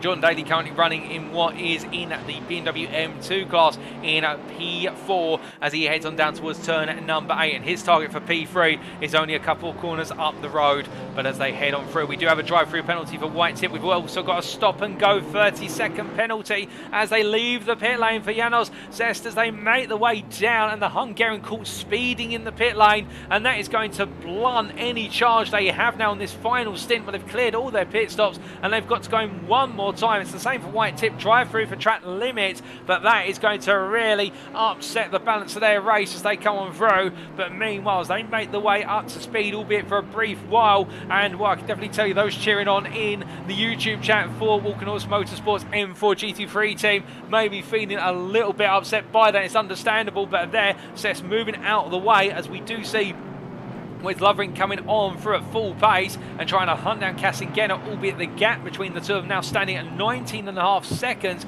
with Kassengena showing no signs of slowing down, albeit Lovering is closing little by little, is bringing that gap down to a degree. And in Chenkai Zhang, of course, the one driver who we really have a huge question mark over, given they've already served 2 out of 3 stops.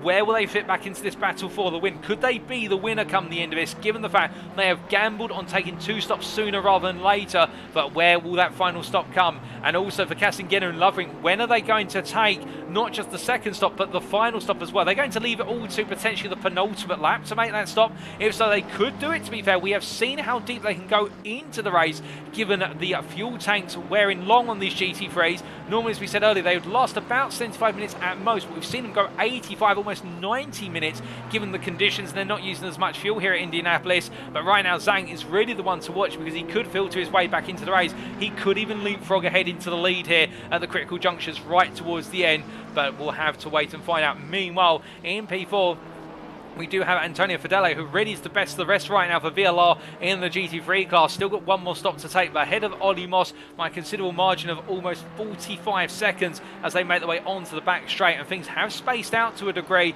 in terms of the classes now and the battles in the classes, but we also do have some battles still in the cars and also some interclass moments coming up, such as Craig Townsend here trying to chase down Daryl Young in the Chevrolet Camaro as they're just up the road. In fact, there you can see Craig Townsend's actually found their way past Daryl Young. That's happened off camera a few moments ago as Daryl Young manages to mate with the wall there for a brief moment with the side of the car. And well, the Wild Things Racing driver will not be wanting to make too many visits to the wall there on the exit 11 into 12, but that's not going to help with a very hefty Camaro in terms of being able to point it in a straight line as they make the way out of turn number 13, I should say, and into 14. Just behind, however, we do have Patrick Stakat, who is still trying to hunt down Young as they make the way through the final corner and onto the next lap.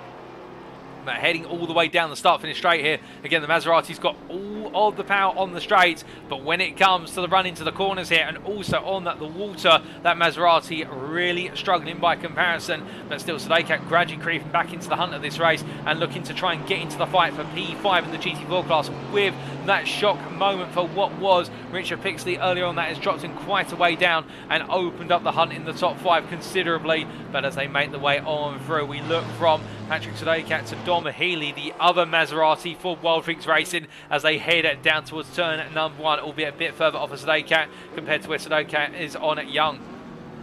As they head towards turn number 1, we also look to the M2 class, and well, here is your M2 class race leader with still one pit stop to take. It is Oliver Hagstrom as the RCI Esports driver from Sweden, doing everything right so far, having taken over the car from his teammate and showing no signs of getting it wrong whatsoever as they make the way through the chicane and into turn number 10. But with all that in mind, I think it's an appropriate time for us to give you a recall of how the field currently stands and what we can expect in the final 40 minutes or so of the racing here in the Christmas Indy 2.4 edition.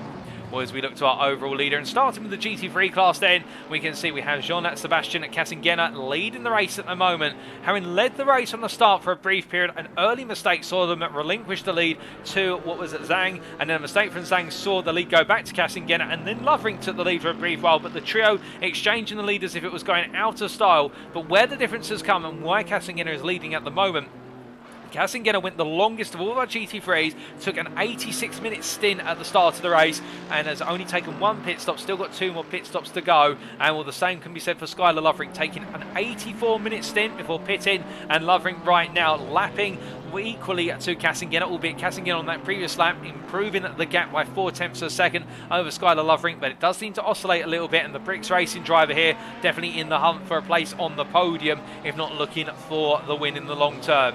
Still 2 pit stops to go as well, keep in mind, with a 19-second gap to the race leader. We then have in P3 the big question mark, which is Chen Kai Zhang, the American here for Iron Lynx, going very fast at the moment, lapping a little bit slower compared to Kassengena and Lovering, but may have more fuel in the car to be fair, but taking 2 pit stops to their single pit stop so far, and you would imagine that Zhang may have an ace up their sleeve with regards to only needing one more stop, but when is that pit stop going to come? That'll be the question we're waiting for the answer for. Then in P4, best of the rest in the GT3 class is Antonio Fedele, having taken over the car at the midpoint of the race. The VLR driver has been running the car quite comfortably, and VLR really have been pushing on to try and be in the hunt for the podium, but a couple of incidents and bumps and scrapes of them have pushed them a bit further down the order, and instead now they're focusing on consolidating that P4. But again, they are the fastest car on circuit. They have set the fastest lap of the race in the GT3 class of what is a 45.90 precisely, and as they make the way through the chicane here, let's not count them out given they've only got one more pit stop to go. We then have Ollie Moss in P5, piloting the Beechstein AMR car, having taken over from Donald earlier on in this race, and as we see Moss making their way on through It's turn 5 into 6. The Briton here chasing down Fedele, albeit the gap between the two of them spanning to a region of about 45 to 50 seconds as we estimate it currently. We'll get an update on that timing very shortly. But as Moss makes their way out of turn at number 7 here, the Beechstein AMR has been out of trouble, out of sight and out of mind, but it's been moving its way up through the field quite comfortably. With then in P6 we have what is Colby Ragsdale, having taken the car over from fellow family member of Carl Ragsdale earlier on. I'll have to check afterwards whether they're brothers or whether there's some sort of relationship there in terms of family members. I presume they're family, given they've both got the same surname. But the Iron Lynx driver here having taken over the Ferrari and now running 24 seconds down on Ollie Moss and continue to push on. At one point battling to be on the podium, but an early incident pushed them a little bit further down. But the plus side is they have taken 2 pit stops, much like Moss and Fedele, so we could still see them creep into the fight for the top 5. We then have Patrick Nemzowski in P7 here, who has taken 2 pit stops as well, and the Slovenian in the drive-through race McLaren 720S has been in the wars with Evan Natafas for some time, and also Ragsdale along with other drivers, but has survived the battling and is now continuing on its way here and looking for an outside shot of the top 5, 14 seconds off of Ragsdale, but still a way to go and not quite on the pace of Colby Ragsdale or Ollie Moss currently. We We then have Davide Di Marco in P8, the Bentley Team M Sport driver from Italy, having pressed on. And remember, this is the car that started all the way from the back of the grid. So behind all the M2s and the GT4s, it's found its way through, albeit with some elbows out at certain points. And I do wonder whether there may be some post-race stewarding reports with regards to some of those incidents. And not just for Di Marco, to be fair, and the team, but also for other drivers and incidents that have happened between classes, because there will be post-race stewarding, of course, but we won't be able to talk about that until after the fact. But Di Marco here have brought the car with his team up to P8 right now. They are pressing on with one more pit stop to go, and they are lapping at the pace of Nimzowski ahead as they make their way towards the end of their current lap. We then have Matt Redfern for Big Brain Racing in the Audi R8 Evo 2, and the Briton here, having come from all the way from the back after an early incident, saw them drop all the way down, and as they make the way through what is their turn at number 6, the Audi with one more pit stop to go. Whilst not really in the hunt for a top 5 at this point, I wouldn't be surprised here if they'll be happy with consolidating the P9, given they are effectively a half a lap down, almost a lap down on Di Marco. And I think now they'll be focusing more on bringing it all the way to the finish. But then we do have Evan Latafas completing the GT3 top 10. One more pit stop to go for the Wild Things Racing drivers. They pick their way around one of the Alpines in the GT4 class. And also there, I believe that is the Walkenhorst M4 GT3. But Latafas there running in P10 at one point in P4 after avoiding all the carnage on the opening few laps. But after avoiding the chaos and the carnage, then losing out on pace compared to the rivals and gradually falling back down the order. But a solid performance from Evan Latafas so far with one more pit stop on the cards. We then have in P11 Carl Van Horn from Astro Racing Team. Carl having served all pit stops and battling right now with Sebastian Erdmann, and we focus a little bit more on this battle currently as they fight for P11 in class and overall, and as they make their way down towards turn number 1 here, well, Carl Van Horn, after making their way up into the top 10 at one point, all those pit stops being utilised means they have dropped outside of the top 10 for a brief period. But again, we're not quite sure where all the stoppers yet to take stops inside that top 10 will filter into this, so we could see this being a battle for somewhere much higher in the order rather than P11 when it's all said and done, and with just over 30 minutes to go. We'll continue our recap of the field shortly, ladies and gentlemen. Let's focus on the battle here, and as we ride on board with the KFC driver of Erdmann, we can see Van Horn go very deep, and Erdmann looks at a move here as they make the way through 4 and up into 5. Now Van Horn's not going to give up. He'll try and hold it outside to inside into 6, but you can see there's just a little bit of a slip on the rear left tyre from Van Horn has cost him the run into 6th on the inside line. But now they've got traffic in the form of Alex Nunes in the BMW M2 CS, and as they come out to turn number 7, Will Van Horn gets it wrong on the corner exit. I thought Erdmann was going to lose the rear end there. It looked like it was, but then Van Horn has an even worse tank slapper on the rear of the car, and now Sebastian Erdmann moves up into P11, and well, that's the move that could not have come more at a more important time, given we're still waiting on so many pit stops up front, and Erdmann now will try to push on and break away from Van Horn. So the place for P11 has switched, but meanwhile, speaking of pulling the switches, Kassingeners into the pits on the lead of the race to take their second stop. They have one more after this, as we also see Mike Landreth in for their final pit stop behind the GT4 driver. And let's carry on going throughout the field, and we continue with our GT3s, and we jump from P12 to P15 to look to Marco von Kiedorowski, as we see here the German in the Alpha Racing McLaren 720S making their way on through what is turn number 4 into 5 there, although we're not quite sure which going down. That's turn number 11, I believe. In fact, yes, 11 into 12 as they come down onto the brakes, and as they make their way down with all the spray there. Oh, goodness me, and Kiedowski goes very deep. In fact, no, they don't. That's another car entirely. I have to wash my mouth out in soap with that one. That's the wrong interpretation. That's Nathan Berry with the Audi R8 GT4 going very deep there into the corner. The fresh sim racing car is back on circuit, but that's not the way they wanted it to go. But coming back to our topic of conversation, Kiedrowski here in P15, well, having a difficult race so far and looking to try and gain a couple more places towards the end, albeit away off of the next GT3 car, I should say, of what is Carl Van Horn, who is a lap ahead effectively. We then have Craig Townsend, who making their way up towards turn number 12 at the moment. The Big Brain Racing Honda NSX Evo driver having a difficult race as well, not going the way they've wanted it to, and now trying to make a strong recovery here as they run around in what is effectively P14 in the GT3 class.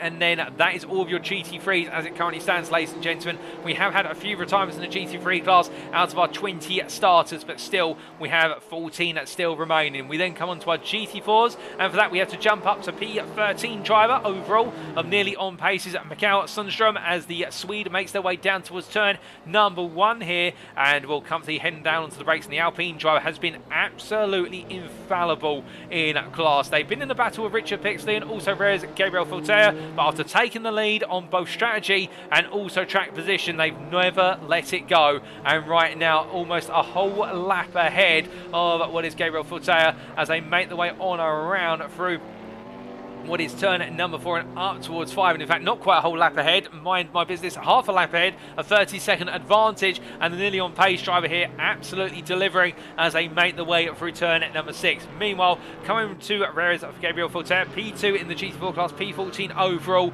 the Wildwings racing driver in terms of lap time, slightly off of the race leader at the moment in class, but trying to match them as best as possible here, but really has been the best of the rest outside of Richard Pixley's unfortunate retirement only about 15 minutes ago. And then we do have in P3 in the class Daryl Young, who in the Wildwings Racing Camaro at the moment yet to take their final pit stop, much like the class leaders, and well, under a bit of pressure from Patrick Stadecat behind. And do keep in mind that Stadecat is only 3.5 seconds off, so we're expecting Daryl Young to drop further and further back in the order once that pit stop is complete, with Patrick Stadecat in the Maserati. Well, this Maserati has been struggling to make its way on around, but Stadecat, to be fair, has been finding a way to keep it pointing in the right direction despite a spin earlier on.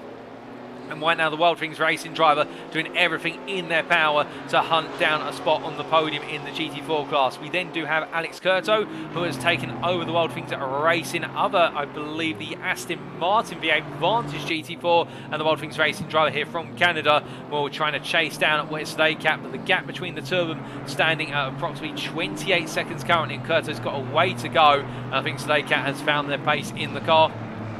And then Dom Healy, the other Wildwings racing Maserati, running in P20 and what is P6 in the GT4 class as they make the way on through. It's been a difficult race for Dom Healy, and much like Stadecat has been struggling in the early portion of the race with making sure the Maserati is able to point into the corners, but as time has worn and has found their balance. But then there have been a couple of instances with other class cars as they make their way into turn number 12. And then we do have Sebastian Winkler currently in P21 overall in what is P7 in the GT4 class. The Rain driver who served all pit stops and running on behind Healy at the moment, but by a gap of approximately almost 50 seconds as the Alpine driver heads on through turns 8, 9, 10 and up towards 11 shortly. But as they come through the right-hander of 11 now behind what is the BMW M2 car, well, they're just going to have to focus on bringing it to the conclusion.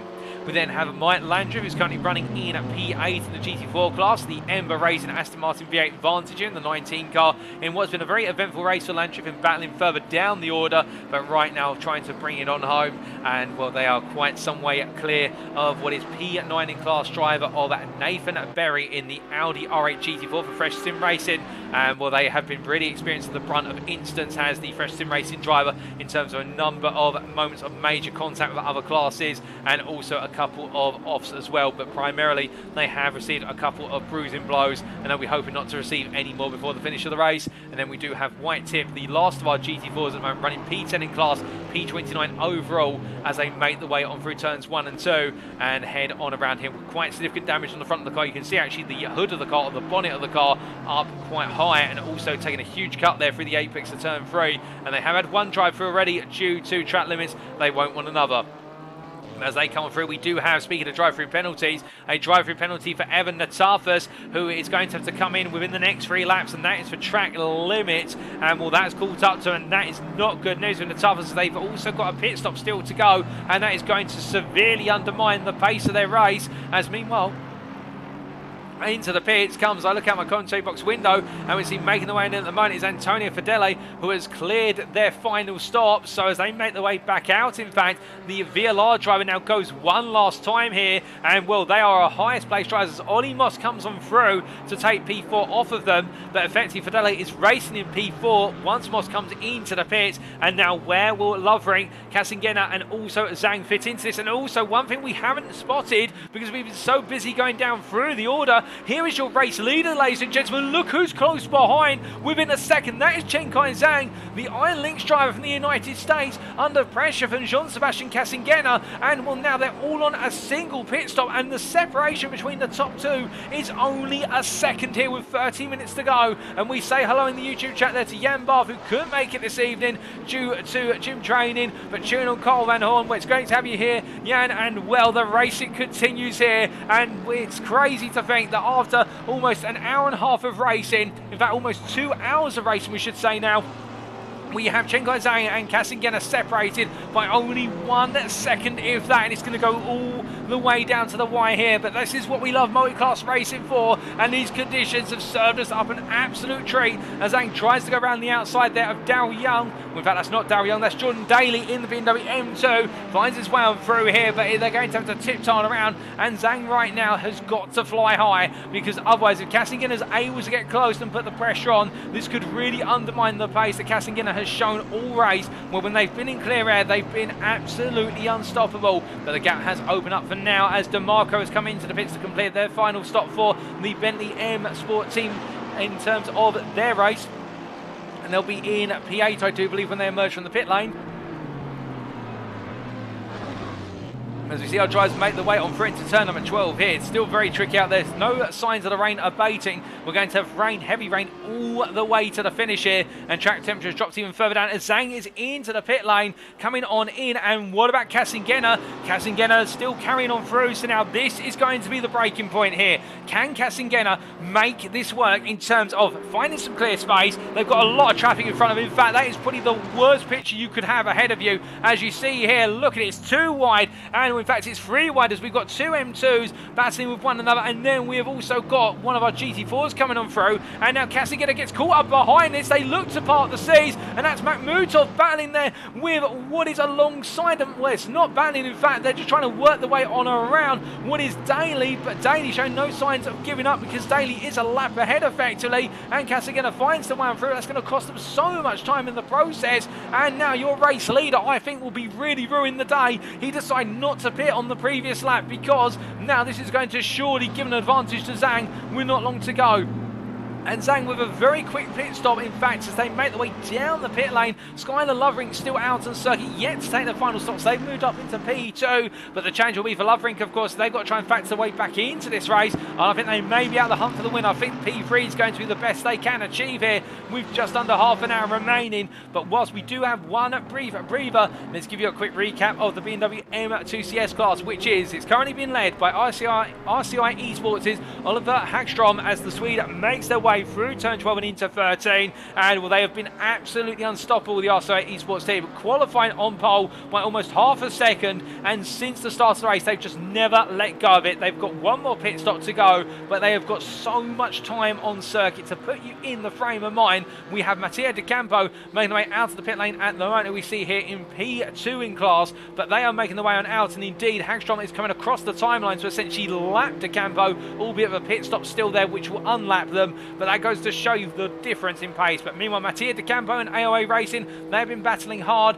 with what is S is for slow, and that is Ruto Salinan as they make their way through the final corner here, having taken all their pit stops. But De Campo will come out ahead, but you can imagine Ilpo Ruto Salinan will be looking to hunt them down all the way to the finish here from P3 in the class. And it has been a battle for P2 between AOA and S is for slow for the entirety of this race. A little bit further behind, we have Jordan Daly here in the Triple R car, looking to try and get into that hunt for the final spot on the podium, if not P2 as well. But they're a little bit further back by a margin of approximately what is at this current point in time of about 20 seconds as they cross the timeline there. And then we do have Alex Nunes making the way on towards the timeline right now, and they are about the same gap behind Daly, trying to hunt down P4, currently P5 in class. We then have Damir Makhmutov, who at one point in the race really battling for the podium, but a couple of incidents and also a penalty holding back the Mac Racing team driver, but the Russian pressing on all the same. And we've loved seeing how he's raced over the course of today, and he's currently running in P6 in class, P30 overall. And then we have Just Lunev running P31 as they make their way in towards turn number 1 here. They're running P7 in the BMW M2 class, and they've still got a pit stop to take with Jason Provolone making their way through the final corner here, and they will, in fact, coming down to turn 12, and they have cleared all the stops, but they're the last of our runners on circuits. Those are all the classes covered at the moment. We've still got some major battles on circuit, particularly the win in the GT3 class, which is going to come down to the final pit stop, we feel, but otherwise there are battles in amongst the classes still to be resolved, and also battles are placed inside the top 5. As we see Antonio Fedele here in the VLR GT3 Ferrari P5 in class at the moment, but looking to get back into P4 ahead of Ollie Moss when we do see the Beach Dean AMR car come on in, and there they are. They are both in the same camera shot at the moment. Well, that's going to put a lot of pressure on Moss in, knowing that his rival for P4 is going to be right there behind him, and he's still got to take a pit stop. Well, if you were Moss at this point, I think you've got to make a call, which is you need to pit sooner rather than later, unless you're going to try and back Fedele all the way back into Ragsdale. But given that Ragsdale is the best part of 30 seconds back, I don't see that working out. But meanwhile, I can tell you one thing that is working out. Here is your race leader who's dropped to P2, Ajorn Sebastian Casingena, who is coming in. But where is Shenkai Zhang? Zhang's coming through turn 12 into 13. I think Zhang may be a little bit behind here as he comes on through the final corner. Where is Casingena in relation as Zhang comes on through turn 14? Casingena still making their way down the pit lane. It's a long way to go. Where is Zhang? Meanwhile, here is Zhang heading on down. Look to the right of your picture. You'll see that pit lane, and then you will see Casingena at some point here as they come on down into the braking zone. And there's Casingena as Zhang goes onto the brakes here. And what's going to be the difference as you see the pit lane exit? And where is Casingena? Here he is coming out of the pits, and that's the gap between them. Casingena roars out of the pit lane, but it's only 2 seconds between the two drivers as they make the one through. In fact, it's less than that. Zhang is only a second ahead as they come through turn number 4, and it is now Shenkai Zhang's race to lose as he makes his way through turns 4 and 5. As he comes charging into turn number 6 in now, Zhang's got to just deliver the goods. And remember that this circuit is still a minefield in terms of if we see Casingena get close to the lead of this race, then he's got to try and find a move. And we have seen time and time again, overtaking here has proven so hazardous. Not because it's difficult to overtake at this circuit by default, there's plenty of places to overtake, but it's because the inside line into every corner is so drenched with so much standing water. But also there's the multi-class aspect here as we see Zhang being held up to a degree by Daly, who, to be fair, we can see there that Daly not worried about what is getting in the way, moves out the way as soon as possible then when it's safe to do so. And John Daly also acting as a little bit of a speed bump there for what is Casingena, so it's worked out equally for the two GT3 drivers. But again, the Triple R driver not taking sides, it's just the way it's going to. Remember, our slower close drivers have been informed they should take the racing line, expect the faster class to find the way around, as meanwhile we've got a stop and go 30-second penalty for Von Kwiatkowski, who's going to drop further down the field in the GT3 class. And that is very unfortunate for the McLaren 720S driver. But as we look to the leaders here in what is the GT3 class, the eventual leaders with Lovering yet to take their final pit stop, 22 minutes still on the clock. Well, Zhang right now, you would imagine here he'll be praying that the traffic falls favourably every lap from this point onwards to the very finish, for the simple reason he can't afford to be held up here, because otherwise it will blow this battle right open, and then we are going to have a treat on our hands for the remainder of this race. Meanwhile, we see here that Antonio Fedele gets ahead of Ollie Moss, and I think Moss may have gone a bit deep into the final couple of corners. We take a look back. And there is Ollie Moss there in the Beach Dean AMR just ahead, but our focus is on Fedele as they made their way into turn number 12. And in fact, Moss there hesitating a little bit behind the Alpine GT4, and in the end on that inside line out broke himself into the corner, and Fedele just having an opportunity to go up the inside and say, well, thank you for leaving the door that wide open, I'll just take it nice and calmly, as they make their way through. And that will confirm that Ollie Moss now will drop to P5 even before taking that final pit stop. But as we shortly return to the live pictures, ladies and gentlemen, here we are back with those live pictures. Well, we look from what is the battle for P4, P5 to a little bit further down the order, and in fact to our GT4 leader here, what is Reyes Gabriel Fortea, as they make their way down towards turn at number 1, and well, still yet to take that final pit stop. Meanwhile, Sundstrom, by comparison, almost coming to the end of their current lap as they make their way on through the final corner, so it will go back to the nearly on pace driver, albeit we're just waiting for that pit stop to confirm the change of position as they come down towards turn number 1 themselves in a long run, of course, a very long run down towards the opening corners. We see a switchback there in the run behind Alex Curto, who being a lap down on Sundstrom at this point. Well, Sundstrom comes on through there with the blue flags waving for Curto, who in P17, P5 in the GT4 class right now. The Wild Things Racing driver from Canada showing awareness of the class leader coming on through. But as he makes his way into turn number 4, just gradually bringing the Aston Martin on around. He doesn't want to make any mistakes at the moment. But meanwhile, we look back to the battle for the GT3 lead, and it is closing up here as we ride on board with your second place driver effective as they make the way out of turn 2 and 3. Here's Jean-Sebastian Casengena. As they make the way through turn 4, you can definitely see the difference in the cars here really starting to take effect, with the Ferrari ahead of Zhang able to take more speed through these extended apexes such as turn 4. We're also going to see it again here to a degree through turn number 6. Where Casengena is able to close up is on power out of these corners. The Ferrari very strong in terms of the top end. The Mercedes by comparison very strong in terms of lower gear acceleration, and therefore whilst we're in the effective infield section and on the connector here between the two sets of corners, and a flash of lights there from Casengena to the BMW M2 of what is Sutalinen as they make the way through, and they do navigate around one another. But Casengena trying to hunt down that Ferrari, I think really needing a clear run and a couple of clear laps to try and bring this gap back in, because the gap has opened up to in excess of a second now as they make the way through 11 into 12. And it's interesting to see just how much Casengena is having to fight with his Mercedes coming through each and every one of these slow corners in order to get the lap time out of it. Meanwhile, that Ferrari looking absolutely planted. I wouldn't be surprised, however, if we might be seeing Zhang fighting at the steering wheel to a degree as well. But as they make the way through turn 13, this is where Casengena will start to gain a little bit, because he will have the opportunity to really get the power down. Once they get towards the end of this straight, we'll see the Ferrari gain a little bit of straight line speed advantage, but they'll to and fro all the way as they make the way on down onto what for them is now lap number 69, and they'll continue to race on through with 20 minutes still on the clock. And of course we have that final lap as they make the way towards the braking zone. This time again more traffic. That's used Luna there in the BMW M2 as he takes his line through turns 1 and 2. Casengena flashing the lights. Frustration is building for the AMG Team SMS driver, but to be fair, Luna at the end of the day, where can they go is the question that Luna will be asking. But Casengena won't be thinking about that. They'll be thinking about only one thing: you're stopping me from hunting down the win here. I want it. I want those bragging rights at Christmas. So they make the way through 5 into 6, but Zhang just finding this traffic at the perfect opportunity time and time again. But I say that now comes stuck behind a little bit of traffic through turn 6 into 7, but he'll just about clear it in time here as they get on the power and down towards turn 8 they go.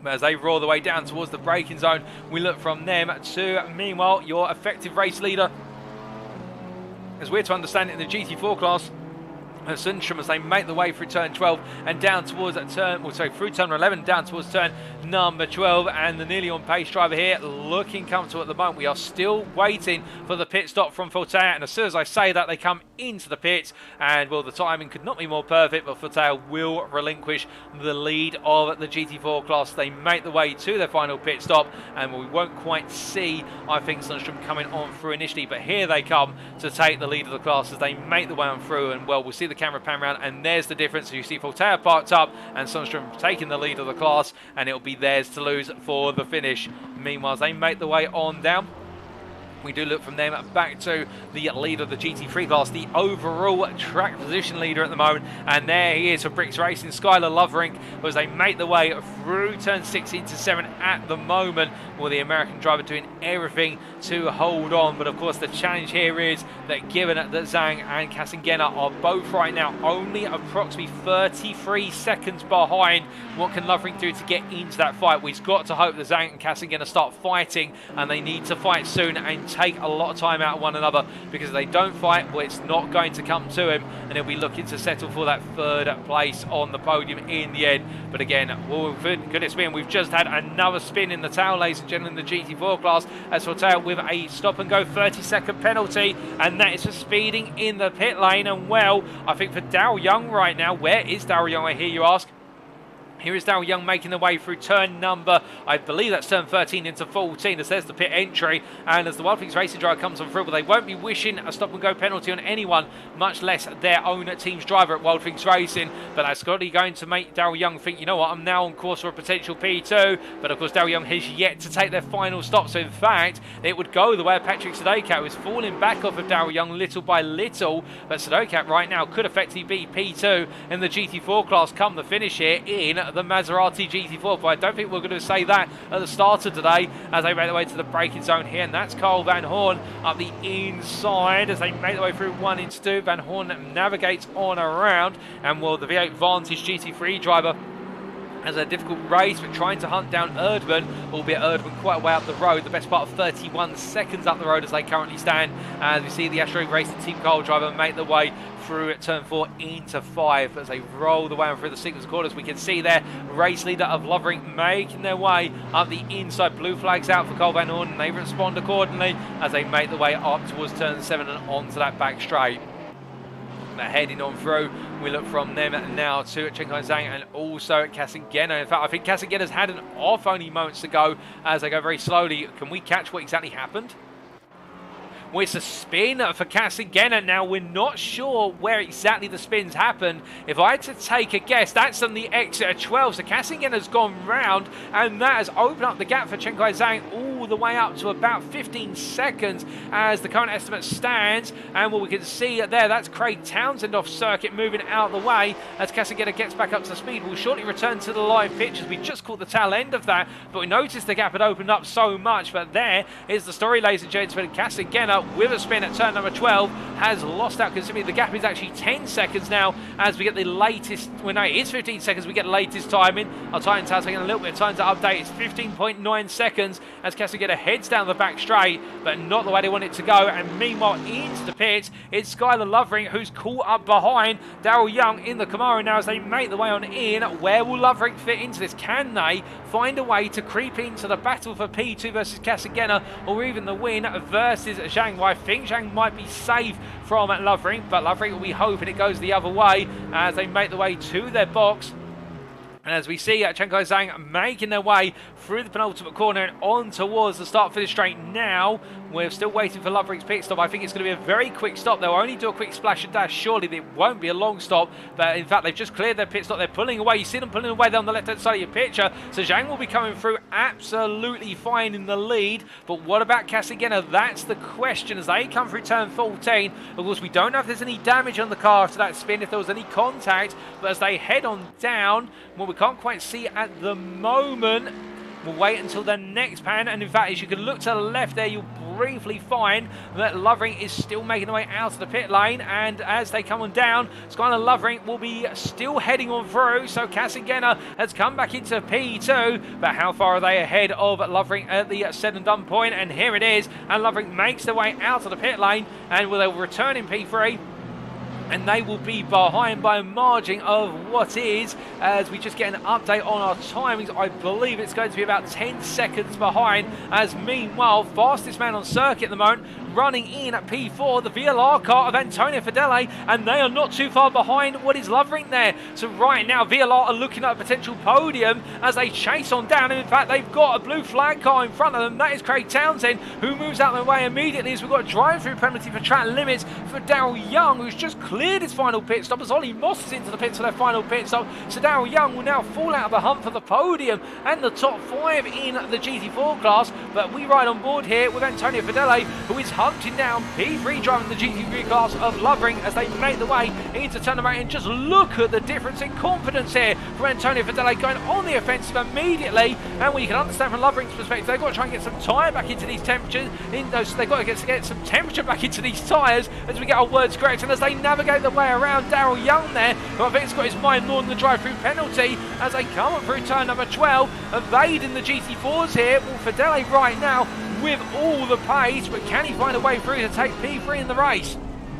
as they make their way through turn 12 and in towards 13. I think he's going to be given another opportunity shortly as they make their way through the left-hander, in the fact that Lovering's going to have a little bit of traffic ahead, and that traffic is in the form of Ragsdale as they make their way out to the final corner. 11 minutes to go. Both cars drifting. In fact, for Dele, they're drifting more by comparison, and as they head down towards turn number 1, it's going to be tricky here, but you can see that Lovering being given the opportunity to run on the racing line, and Fidele flashing his lights to say to Ragsdale, look, I'm coming through as well, whether you like it or not. I need to chase down P3, and Ragsdale being compliant there as they make the way through the right into left. Nizovsky into the pits for their final pit stop, currently in what was P6 when they came on in. They'll return in P7 as we're to understand it, with Colby Ragsdale taking over P6 at the close. But as they make the way on around here, this battle for P3 intensifying as they continue to charge on. The battle for the lead has, of course, calmed down. The temperature has really been cooled on the battle for the lead with Casagena's spin. So now the highest placed battle on circuit is P3 in the GT3 class. As they make the way on through, we also have to keep in mind that Evan Natafas here trying to hunt down Carl Van Horn in the battle of the Aston Martin V8 Vantages for P11 in the GT3 class, as we see both of them there sharing the same camera shot for a brief moment, coming out of the final corner and onwards towards what is turn number 1. As they make the way on down here, Natafas about half a second off the back of his rival as they come to the timing line. Still plenty of time to go here for Natafas in his mind, but I think that time is running out, as meanwhile we've had, I believe, an off-track for Lovering. He's still in P3, and also Casagena has had a whack to the wall at turn number 2. I wonder whether that could be a forced pit stop for Casagena, which it's not going to be at the moment. They're going to push it as much as possible. We've just had an update there, but meanwhile Lovering under pressure from the VLR car of Fidele, and as they make the way through turn 13 into 14, we look back here from the Bricks Racing driver. As you see there, Fidele just taking a bit too much apex curve, and the car being spat out towards the grass on the run into 14. Fidele definitely having the runner pace here, but has he got enough in the tank? Can he find a way to upset the pace of the American as they come across the timeline? I think right now Lovering is going to really dig in here. It's going to be sandbags of the car and make it as hard as possible to overtake. And of course, if Fidele does find a way on the inside, there's also the added bonus of there's still so much standing water here. We have not had the rain subside at all. There has been no halting. It has been heavy rain from the very checkered flag. In fact, since the very start of the practice session today, all the way through qualifying, and the rain is going nowhere. And what that means is now that, yes, you can have all the pace in the world, but you've got to overtake on the offline or try to dummy your opponent and then make the move on the racing line. But as Lovering comes through turn number 6, you can see Fidele so close. There is so much confidence in the Italians driving, but the problem is all that confidence is for naught when you've got somebody here who can really put up the fight, and Lovering doing exactly that as they make their way down the back straight. Bricks Racing's driver right now really doing the team proud as they get onto the brakes, but Fidele in return here just looking for a potential air. Lovering goes a little bit deep. He gets the cutback here, but he can't find it into the chicane. Of course, he looks to straight line between the two apexes in. Now it'll be the run in towards turn number 11, and can he find a way to cut back once again and carry the speed? No, but Lovering has a little bit of a moment there, just a fight with the steering wheel. You saw the wobble of the car as they come through 12 very shortly, but before they do, they've got to go through turn number 11, and as they come roaring through the right hand and now onto the brakes, they've got a bit of traffic ahead. Could this be an opportunity as they make their way through the right into left? The traffic steers clear, albeit it's going to be on the inside. This is going to get very tricky, as I think Fidele's going to be caught up here, and this is not the way he wants it to go as they make the way on through the right hander of Fidele once again thwarted in the run behind his rival as they make their way down towards turn at number 1 for what is the 75th time of asking here. 7 minutes still to go. Meanwhile, in the battle between Carl Van Horn and Evan Natafas, Van Horn has opened that gap up to 1.1 seconds, but you can see here Fidele not able to find a way to come on through. Fast Wild Things Racing a Porsche of what is there. I do believe Voltaire, unlike his rival from Lovering, and instead he'll now have to do it into turn 3. And that's going to cost him a little bit of time, but it looks like Lovering really struggling with the car now. And I think Lovering's tyres may be right at the cliff as they make the way out of 4 and into 5. Lovering just does not have enough grip in the car anymore to put the laps on in. Meanwhile, further back, Ollie Moss in P5 is well off of this battle. We can tell you at the moment, ladies and gentlemen, approximately about 50 seconds off of this battle. So this battle for P3 is going to only be between the two charging Ferraris as they make the way down the back straight here. And Fidele close again, but as they head up towards turn at number 8, can he find his way on through? I don't think so right now. Instead, having to wait behind on the brakes. And, well, meanwhile, we say hello to Tom Bryant there in the Twitch chat, who's cheering on 799 and 899. And that is Mikkel Sundstrom, who we've talked about earlier on, leading the race, the nearly on pace driver. And the 799 car, by comparison, is, of course, the driver of Oliver Hagstrom from RCI Esports, who's been dominating in the M2 class. But as we see them making their way on around, we cut back to the battle for P3 here between Lovering and Bricks Racing, and Antonio Fedele goes deep and gets it wrong, carries too much speed, and now 5 minutes remain, and you can't afford that. Mistakes like that will take the battle away from you, and now the VLR driver has got it all to do it, and the gap opens up to 2 seconds, and that 2 seconds will very quickly close down. But I think that goes to show you Fedele is getting frustrated. The tyres are going on the car as well, and time is wearing down. But as they make the way up towards turn number 1, Fedele will, I think, have one more chance at this rate of closure. It will come on the penultimate lap, and they've got to nail it there. Meanwhile, further back, Alex Curto battling here with Voltaire for P3 in the GT4 class. It's the battle of the World Fix Racing drivers. Curto on the charge, the Canadian in the Aston Martin V8 Vantage, behind Voltaire in what is the Porsche Cayman GT4 718. And as they make the way in towards turn number 4, where it's the fight for the final spot on the podium, it's all on line.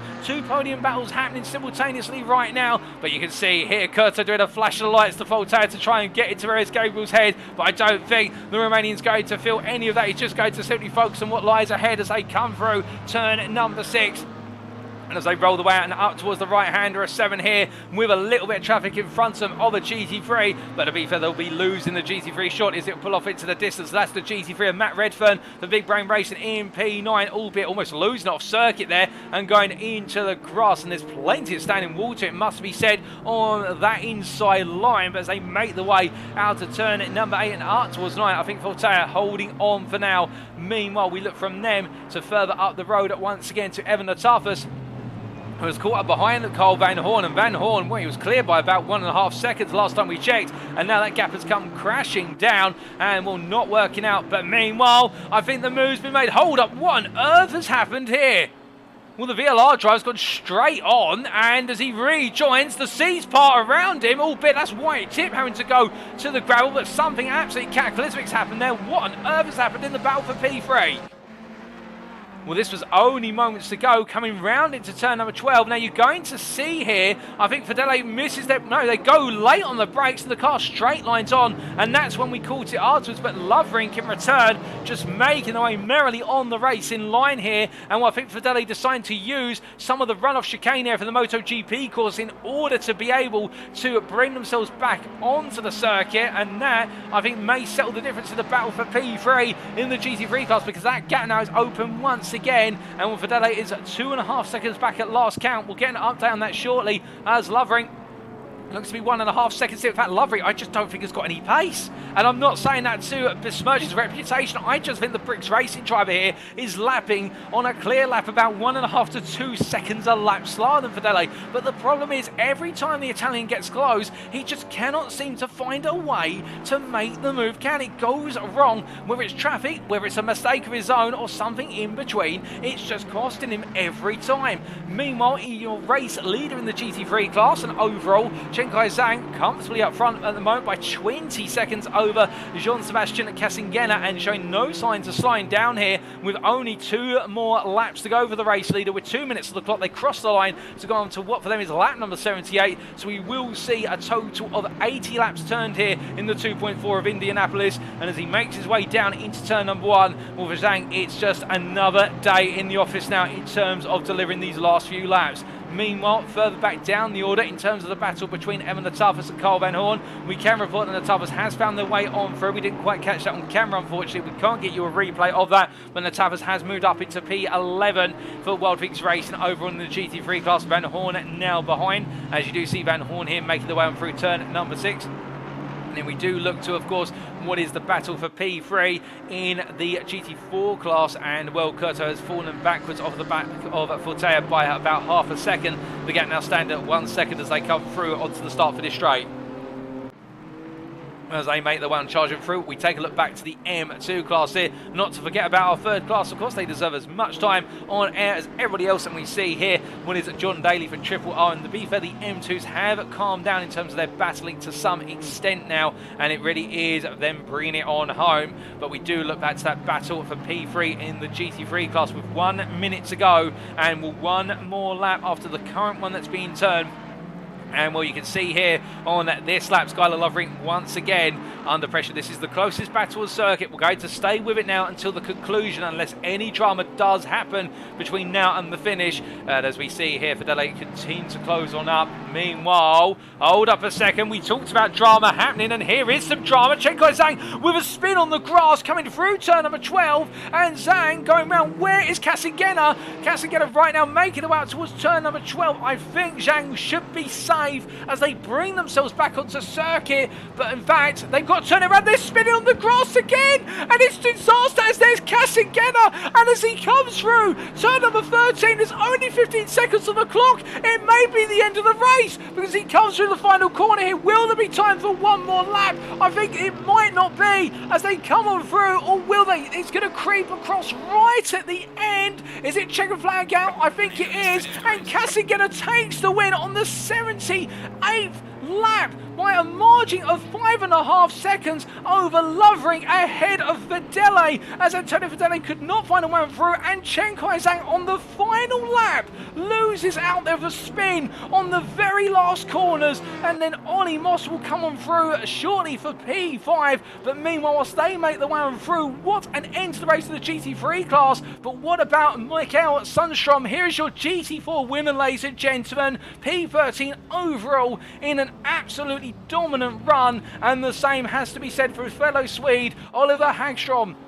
As they make the way around, they've already completed their race, the winner of the BMW M2 CS class for RCI Esports, and they have come home P22 overall. But as we have more drivers coming to the end of their races right now, we do have here Alex Nunes coming home P26, and that will be in what is P4 in the BMW M2 class. And then further on around circuit, coming to the end of their race, we will see here Dom Healy coming on home in what is P5 in the GT4 class. In the end, just being pipped to the line there by the GT3 of what was Marco von Kiewowski. And then we do have the 104 car of Mattia De Campo crossing the line there.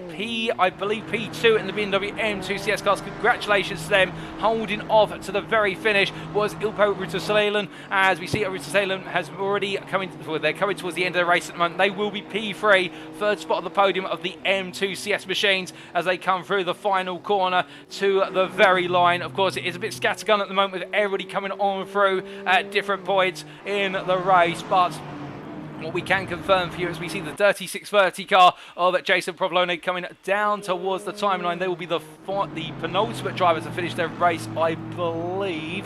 And we have one more driver coming on around, but I think that is it, ladies and gentlemen. So congratulations to all of our finishers, but a special congratulations to our class winners of Jean-Sebastian Kasagena in the GT3 class, and then in the GT4 class, Mikael Sundstrom, and then also in the BMW M2 class, your winner of Oliver Hagstrom and ICI Esports. So of course, some of these outfits with two drivers to them, so we'll celebrate the team as well as the individuals.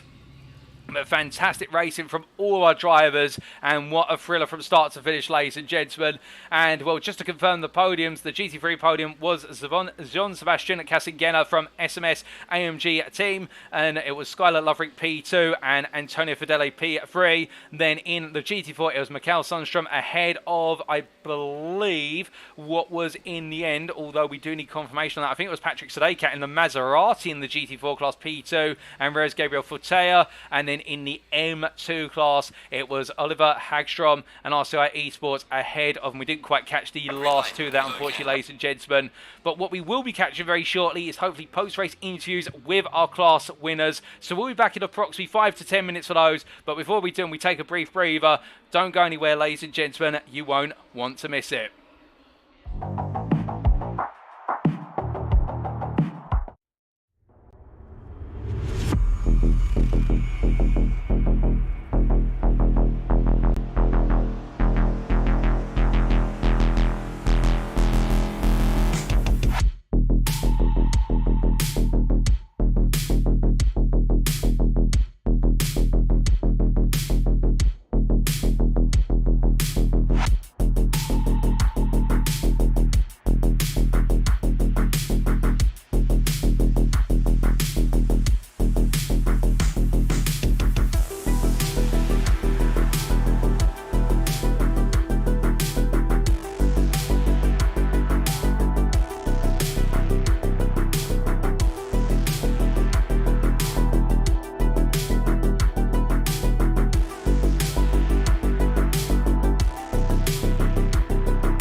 Alrighty, ladies and gentlemen, without further ado, we're now here with our post-race winners, and it's time for our post-race interviews, of course. And the way we do this, as always, we start off with our top-class winner here in terms of the fastest cars on circuit and work our way up through the classes. And we're going to be hearing firstly from Team Shumi Skins Works driver Jean-Sebastian Casingena after an absolutely superb drive from start to finish, albeit perhaps a bit of an unexpected result right at the end. But as he joins me in the interview room, Jean-Sebastian, just take us through your emotions. I think at some point you must have thought to yourself, okay, P2 is the best I'm going to do today. And then you take the checker flag on the final lap and you see your rival in the grass.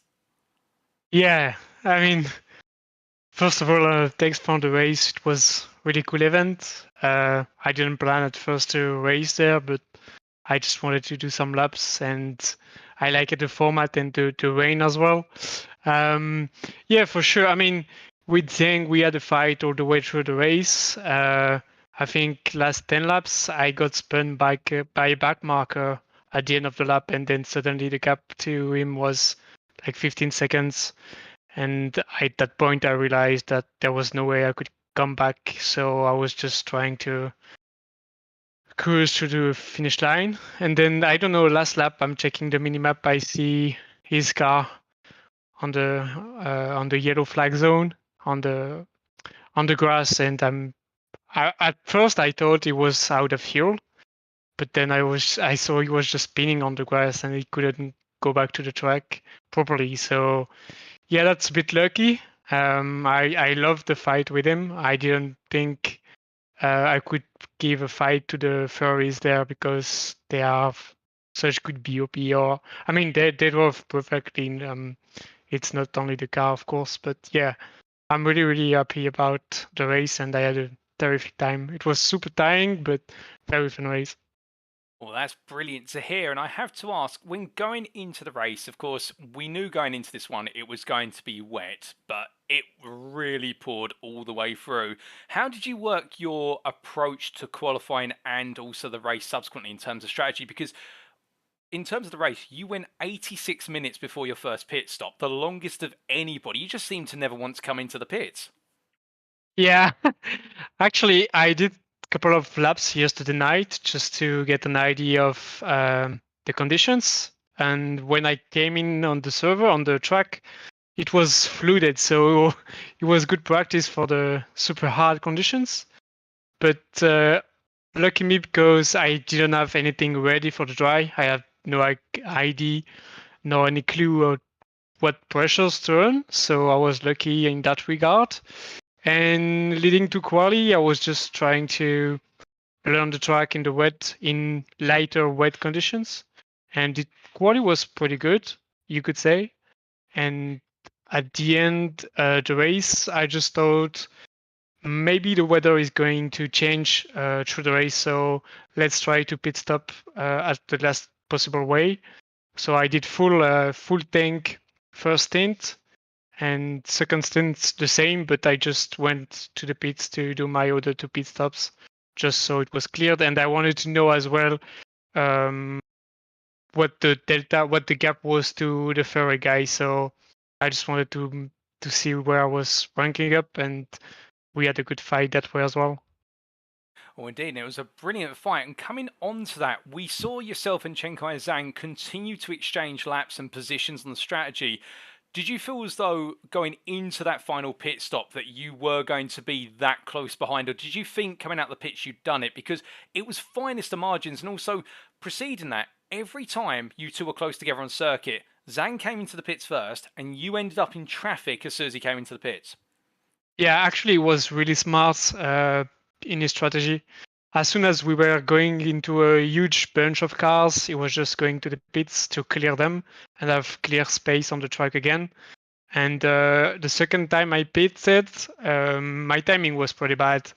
Last time was a bit better, but I knew that it was unlikely that I could take the lead back because I think he had small edge in terms of raw pace. So I was just trying to be as efficient as possible with the traffic. And indeed, the gap was really close. And I think 2 laps later, I did a small mistake. I took the lead back, and then I did a mistake as well. So yeah, it was really intense, and it was all about doing the few mistakes possible. But in this condition, it was quite tricky for sure. I think the other two guys will confirm that in the interviews.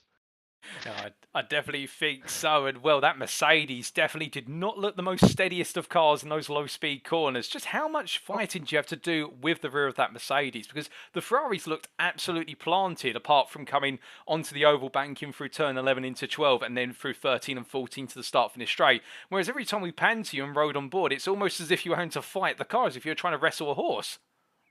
Oh yeah, it was absolutely terrible. I mean, the setup. I think yeah, of course, it was more actually for the dry. It was made for the dry. It was not even a setup made for Indy. Basically, the setup I used was from a Misano race, an endurance race as well. I just thought maybe it could work at this track as well. And I think I had a bit too much rake. So in the mid high speed corners, it was really, really sketchy. I had to battle with the wheel a lot, and couldn't I couldn't do full speeds in the banking turns. Otherwise, I was just spinning. It was at one point I had big moment as well. I don't know if you guys saw it on the stream, but yeah, it was really sketchy every lap, and I'm proud to have reached the finish line. To be fair. Oh, indeed, that we did see the major moment from yourself, and well, we also saw the moment where you were turned around right towards the end, but it worked out your way in a very close fight all the way to the finish. And I guess looking ahead now after the fantastic driving from today, will we be seeing you in the Boxing Day special at the Nürburgring in a week's time? Sadly, I don't think I will be able to be there for NURB, but I'm definitely looking forward to Brickyard in 2 weeks' time. It's my home track, so I will try to do my best to get there and maybe take the win again. Oh, that would be absolutely fantastic. Of course, we'll miss seeing you at the Nürburgring, but to have you racing on your home soil at Paul Ricard, it's going to be a pleasure to see the Mercedes charging on around. Well, with that, Jean-Sebastian, just before we do let you go, is there anybody you'd like to give a shout out to or say thank you to this evening? I just want to thank the organization. I mean, it was really smooth and the event was quite cool to drive.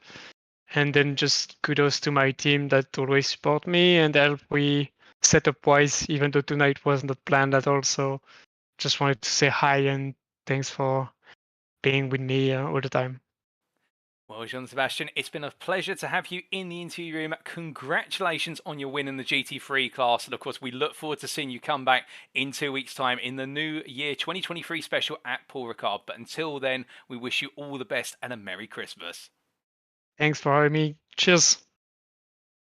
So having spoken to our GT3 winner, we now come on to our GT4 class winner of Nearly on Paces, Mikael Sundstrom. And as Mikael joins me in the interview room, Mikael, it was a race where qualifying was close. But in the race itself, it looked as though you were always in control. After a little bit of back and forth with the Wild Things racing cars of Richard Pixley and also Fatia, you just seemed to be in a world of your own in that Alpine. Is that the way you see your race today, or is it a bit of a different story behind the wheel of the French machine? Kind of. I don't know really what happened, but once I got past, we had a little tussle with one of the I think it was Pixley, yeah, at the start. Had a bit of a comeback after that, and then yeah, sort of everyone kind of disappeared. I'm not really sure what happened, but it's just sort of once I got there, it was mostly just controlling the pace, not controlling traffic. Was a big thing, just making sure you didn't do anything silly. But yeah, it was pretty surprisingly calm, to be honest. Well, it did look quite calm from yourself, and also in a car which is known for its ability to be very corner speed focused, the Alpine, not quite on the straight. And we saw that in your battle with Pixley on the start finish straight, where you're running in the draft and almost having to run onto that very slippery inside line to try and make the move into turn one, and also the same in the run down towards turn number 8. Just take us through the difficulties of the Alpine on the straights, because it just doesn't seem to have that much speed. I definitely not, especially if you, like I did, run a pretty high wing setup. Which, yeah, was kind of forced into that by the rain, just trying to make it as stable as possible. At that point, I like you say, it was kind of obvious pretty quickly that I was gonna catch him on the straight unless he did a big mistake. So I just try to wait for an opportunity to appear. Sort of just stress him as much as possible in the corners, just to see if I could make a mistake happen. But yeah, that's sort of how you have to play it. You have to really play to the strengths of the car. Oh, most definitely. And whilst playing to the strengths, coming on to your other point from only moments ago about dealing with the traffic, when we cut to you a number of times, we did see some very close moments where GT3s were trying to come on through and you were having to navigate some M2s as well. And I think there might have been some near misses with regards to bumps and scrapes on the car. Oh yeah, there were a few. We we had we had one moment. Yeah, I don't know. It's always a bit messy with lots of cars, lots of rain at night. It's things just happen sometimes. It's the nature of the beast, so to say. You just have to stay out of trouble as much as possible. I was I got caught up in one in a spin, so I had 20 odd seconds of damage, but luckily GT4s they basically don't care about that, so I didn't really notice it, except for the headlights flashing every once in a blue moon.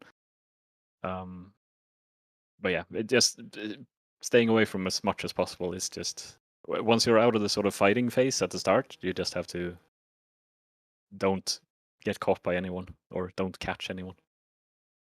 Oh, indeed. And well, speaking about the fighting phase, of course, after you broke away and started to run off into the distance, given the advantage you were starting to pull on the rest of the field, and of course we had the unfortunate retirement of Richard Pixley, so it came down to Fortea in the other Porsche came of Wild Wings Racing to try and hunt you down. Did you decide to change strategy, or did you always stick with your planned strategy? I pretty much stuck to what I planned. It was a fairly loose plan. I just put full fuel in at the start and then tried to see where I ended up. I wanted to go pretty far in the first sort of stint, which I think kind of worked out. I didn't. I was kind of lucky with the pit stops. I didn't really try to time them to get out, sort of not in traffic, but that sort of ended up happening anyway. But yeah, strat was pretty. Put full fuel in at the start and then see what happens. Basically, that was the strategy. Well, a smart strategy, giving you options all the way through and able to execute those options to the finish. And I suppose the next question is, of course, with such a strong run in this event at Indianapolis, can we potentially expect you to be coming back for the latter events in this series, such as the Boxing Day at the Nürburgring in a week's time? I would love to, as this type of racing is really cool. Like I love the whole multi-class experience, but unfortunately, I will not be available for either of those races. Otherwise, I would definitely have joined. Oh, that's a pity, but completely understandable. Well, we loved seeing you out on the circuit. And the last question I have to ask, with these multi-class races, given how much you enjoy them, what's the one thing that stands out about them when you're out of the circuit? You're in not the fastest class of car, but not the slowest class of car. You're in that middle ground. What's the thing that keeps the adrenaline pumping whilst you're out on the circuit? It's hard to sort of boil it down to one thing, but it's the whole traffic management concept, because you have to pay attention to so many things, especially if you're fighting for position at the same time. There's so many things to keep track of, and I don't know. I find that really really interesting, and this was quite a unique experience, because usually if you're in the GT4, you're in there with GT3s, and then you're the slowest class, so you just have to keep track of your mirror essentially a lot of the time. But now you had to sort of try to pass slower cars or slower classes as well, and it was super interesting to try to manage that aspect on top of the mirror. It was a ton of fun. I definitely loved it. Well, I can hear that coming through in your voice, the enthusiasm and whatnot. We're very glad you've enjoyed it, Miguel. And just before we do let you go, is there anybody you'd like to give a shout out to or a thank you to live on the broadcast this evening? I would like to thank our partners for RCI Esports, which I am a part of, even though I wasn't actually racing for that team today. But thanks to AK Informatica, Driver 61, and Fanatec. And thank you a lot for organizing this race. It was a ton of fun. Well, it's been our pleasure to have you, and congratulations once again on what eventually was a dominant win in the GT4 class. We'll miss seeing you on circuit in the rest of the two one-off events, but we look forward to you potentially coming back in the near future. Particularly, we may have Season 3 of the 2.4 World Tour in 2023, but more on that at a later date. But it's been a pleasure having you, Mikhail. Congratulations, and wishing you and your family a Merry Christmas. Merry Christmas. Thank you very much. They're hearing it from our GT4 class winner of Nearly on Pace's Mikhail Sundstrom. And now we come on to our M2 class winner in the CS Racing class. And that is the 799 car of RCI Esports' Martin Lorenk and Oliver Hagstrom. Now, I'm just going to be conversing with Hagstrom this evening. And as Oliver gets ready to join me, Oliver, are you there? Yes, I'm here. Great racing from yourself and your teammate all the way through today. And let me just say, when we talk about dominance, we just spoke about the dominance in the GT4 class of Mikhail. But you guys, Martin, yourself, just absolutely flying. And let's start off with qualifying. Pole lap by 3.5 tenths. And I think you guys, correct me if I'm wrong here, you had about 2 or 3 more tenths in the car. Because there was a tiny error I noticed on the final part of your lap where the car slid on the final corner. Yeah, there was definitely more time in it for Martin. He did an amazing job in both quali and in the beginning of the race. The start of the race was quite hectic with some GT3s and GT4s coming from the back, and also starting right behind the GT4s as well. So it was hectic for him, but he did a mega job in the first part of the race. Oh, he did. And speaking a little bit about Martin's opening stints, so of course, yourselves, you out-qualified a couple of GT4s, particularly the Maserati GT4s that were really struggling in these conditions, but found their pace very late in the race by comparison. But then to have such an advantage on outright one-lap pace, did that make you guys think about how you're going to run the strategy a little bit differently? Because, of course, you found yourself out-qualifying a class that should technically be faster per lap. Yeah, we sort of decided a strategy yesterday already, which was doing full fuel and sort of double stinting the small stints, and then when we changed driver, we changed tires, and then do a splash and dash on the end. So that was already decided, and we felt like that was the best option to go through the race, even wherever you started. Maybe if you started at the back, you could go into the pits and just fuel a bit in the beginning and sort of try to get some free air to be in. But since we were at the front, it was just trying to be as quick as possible and avoid getting into situations with other classes and all that. So. Oh, indeed. And avoiding those situations, we did see a number of times when we cut to yourselves in the traffic trying to come on through, just taking a very cautious approach of letting the GT4s and the GT3s go, but focusing more on driving the car. So talking about your own experience in taking over the car, we've got an absolutely soaked circuit. There's only really one line you can drive on. If you drive on the inside of a corner, you're probably going to end up sliding off the road. And you're driving in what many liken to a bathtub in terms of the BMW M2 CS car and its handling characteristics. How do you stop the car from wanting to just go straight on at a corner, given its propensity to understeer? Yeah, it's basically matching turning input and braking input. I had a bit of a rough time in the beginning. I practiced in the flooded conditions, so that definitely helped when the conditions were a bit better now. But yeah, you sort of have to trial and error and see what works and what not works, basically. So driving this car in the wet is one of the most fun experiences you can have in ACC, and yeah, the car is mega. It's little and it's slow, but it's damn fun. Oh, indeed. I mean, when we talk about the fun of the BMW M2, it has a soft spot in my heart as a sim racer as well. I do love the slower cars rather than the faster cars, but enough about me, more to yourself. Just at certain points, we also saw certain corners where the car was almost getting ready to snap away from you. So the run out of the right-hander at turn number 11, so as you're coming onto the oval banking for the final couple of corners, and also the final corner itself to go onto that start-finish straight, it's almost as if you're having to drift through those medium to high-speed corners. Is that correct? What are you having to do there to make sure the car doesn't want to go all the way around on you? Because we had a number of drivers end up in the wall at those corners.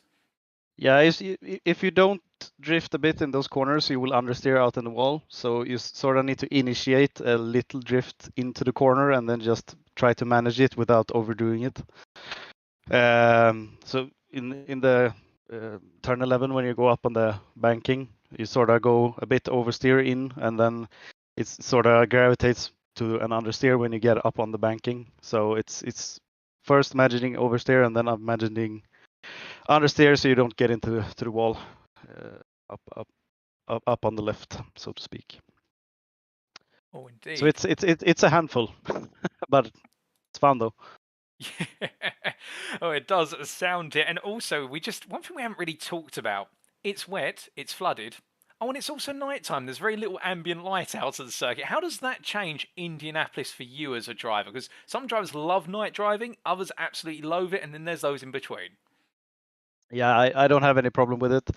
The thing is, when it gets dark and it's raining, your lights sort of light up the spray from the other cars, so you see less than you do during the day. But you sort of have to just deal with it and try to hit your apexes without really seeing them sometimes, and also not hit the other cars. And in traffic, especially, it's more difficult than when you are in your own. But yeah, it's just managing and not overdoing things. Well, you definitely managed to make sure not to overdo it at any point in the race, bar a couple of small teething issues at the start of your stint, and led the way to success in class. And with that in mind, I have to ask, are we expecting you to return for either the Boxing Day special or the New Year special, despite the M2 not being on the card? I'll have to check my schedule and see if I'm available.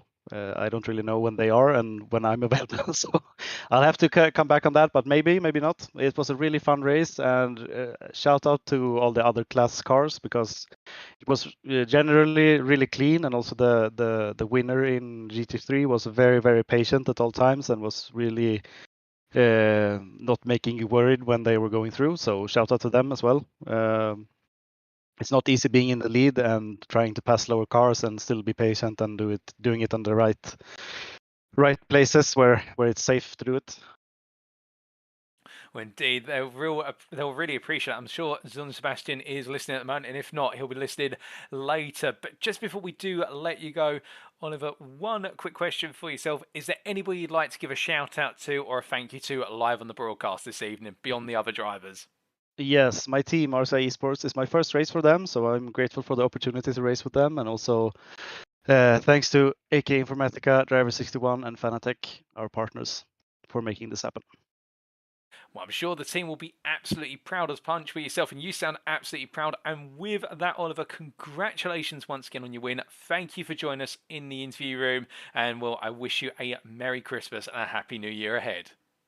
Thanks, you too. Have a great one.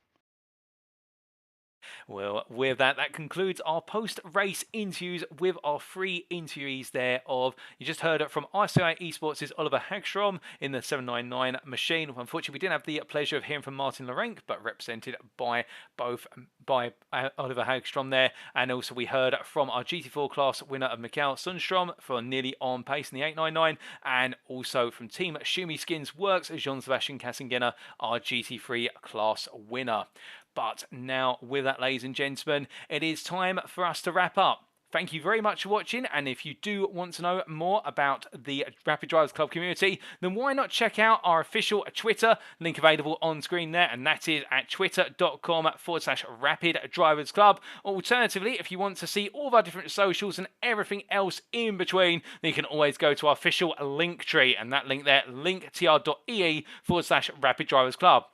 Also, a big thank you to our partners, and in particular our sponsor for this one-off series event, and that is Wild Things Racing, and their link tree on screen if you want to see all their different socials from their Twitter, the bios of their individual drivers, and also all of their merchandise. And well, speaking of merchandise for Wild Things Racing, if you're not aware of SimHound, well, quite recently SimHound, in a collaboration effort with Wild Things Racing, have put together a special edition set of sim racing gloves, which you can see on screen. Now, why should you buy it off of SimHound? SimHound? Well, SimHound is the brand that is committed to providing the best value sim racing equipment on the market, and their website simhound.com. And well, these gloves, of course, running the special edition colours of Wild Things Racing Team in the form of what is the purple, pink, and blue and white and black, put all together that as you saw on their cars racing around today. And indeed, if you're looking to pick up a pair of sim racing gloves, what not better pair to pick up than the ones from the Wild Things Racing Team, the official gloves in collaboration with SimHound. And well, don't just take the word from me, take it from the likes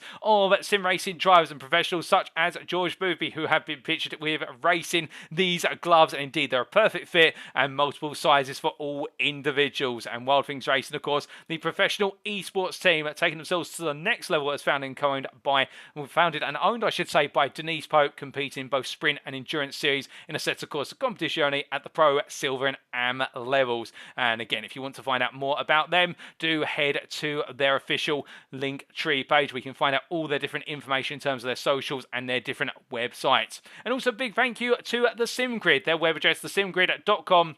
And the SimGrid, of course, being a place for amateur and professional sim racers to compete against fellow drivers in leagues and endurance events for a set, of course, of competizione, but also recently expanding into the world of iRacing and R-Factor 2, and also, I do believe, Formula 1 2022 as well, and the ultimate hosting platform for all race events, whether they be one-off or championships. And indeed, the SimGrid is the organisational website through which we are hosting these one-off events, and we've been hosting the 2.4 World Tour over the last couple of years. But speaking of hosting events, then, ladies and gentlemen, well, of course, we talked about this being the first of 3 special one-off events, and next time we'll be heading to the Nürburgring Grand Prix circuit with the Vidal chicane, if I can't get my words out correctly, and that'll be on Thursday, the 29th of December 2022, our final race event of the 2022 calendar year. It'll be the Boxing Day special, and it'll be another multi-class special. The format will be the exact same, minus one change in terms of the classes represented there. We'll be seeing the GT3's return, we'll be seeing the GT4's return, but we will not be seeing the return of the M2 CS class machines. Instead, we will be seeing the Porsche Cup 992 machines weave their way into the mix. There'll be a middle ground between the GT3's and the GT4's, with the Porsche Cup cars being as fast as the GT3's on the straights, but not as strong in the corners, more like the GT4's in the corners, and very tricky to drive indeed. So if you're looking for a multi-class racing event which is up your street, we do still have a couple of spaces available, primarily in the GT4 class, but otherwise it's a mostly cram pack already. We're going to be seeing another multitude of 50 drivers out on circuit, or 50 teams I should say, and it will all be playing out on the Boxing Day special on Thursday the 29th of December. And well, I shall be in the commentary booth bringing you all the racing action over the 2.4 hours of racing. But until then, we have been Rapid Drivers Club. I've been your host and commentator, Paul TX141 Walsh, also known as Britain a Spit, depending on what media you follow me on. And until next time, firstly, we're only being 3 days to Christmas Day. We wish you all a Merry Christmas, and we will see you in a week's time. But until then, remember to stay safe, stay smiling, stay positive, and most importantly, remember to stay on track. Good night.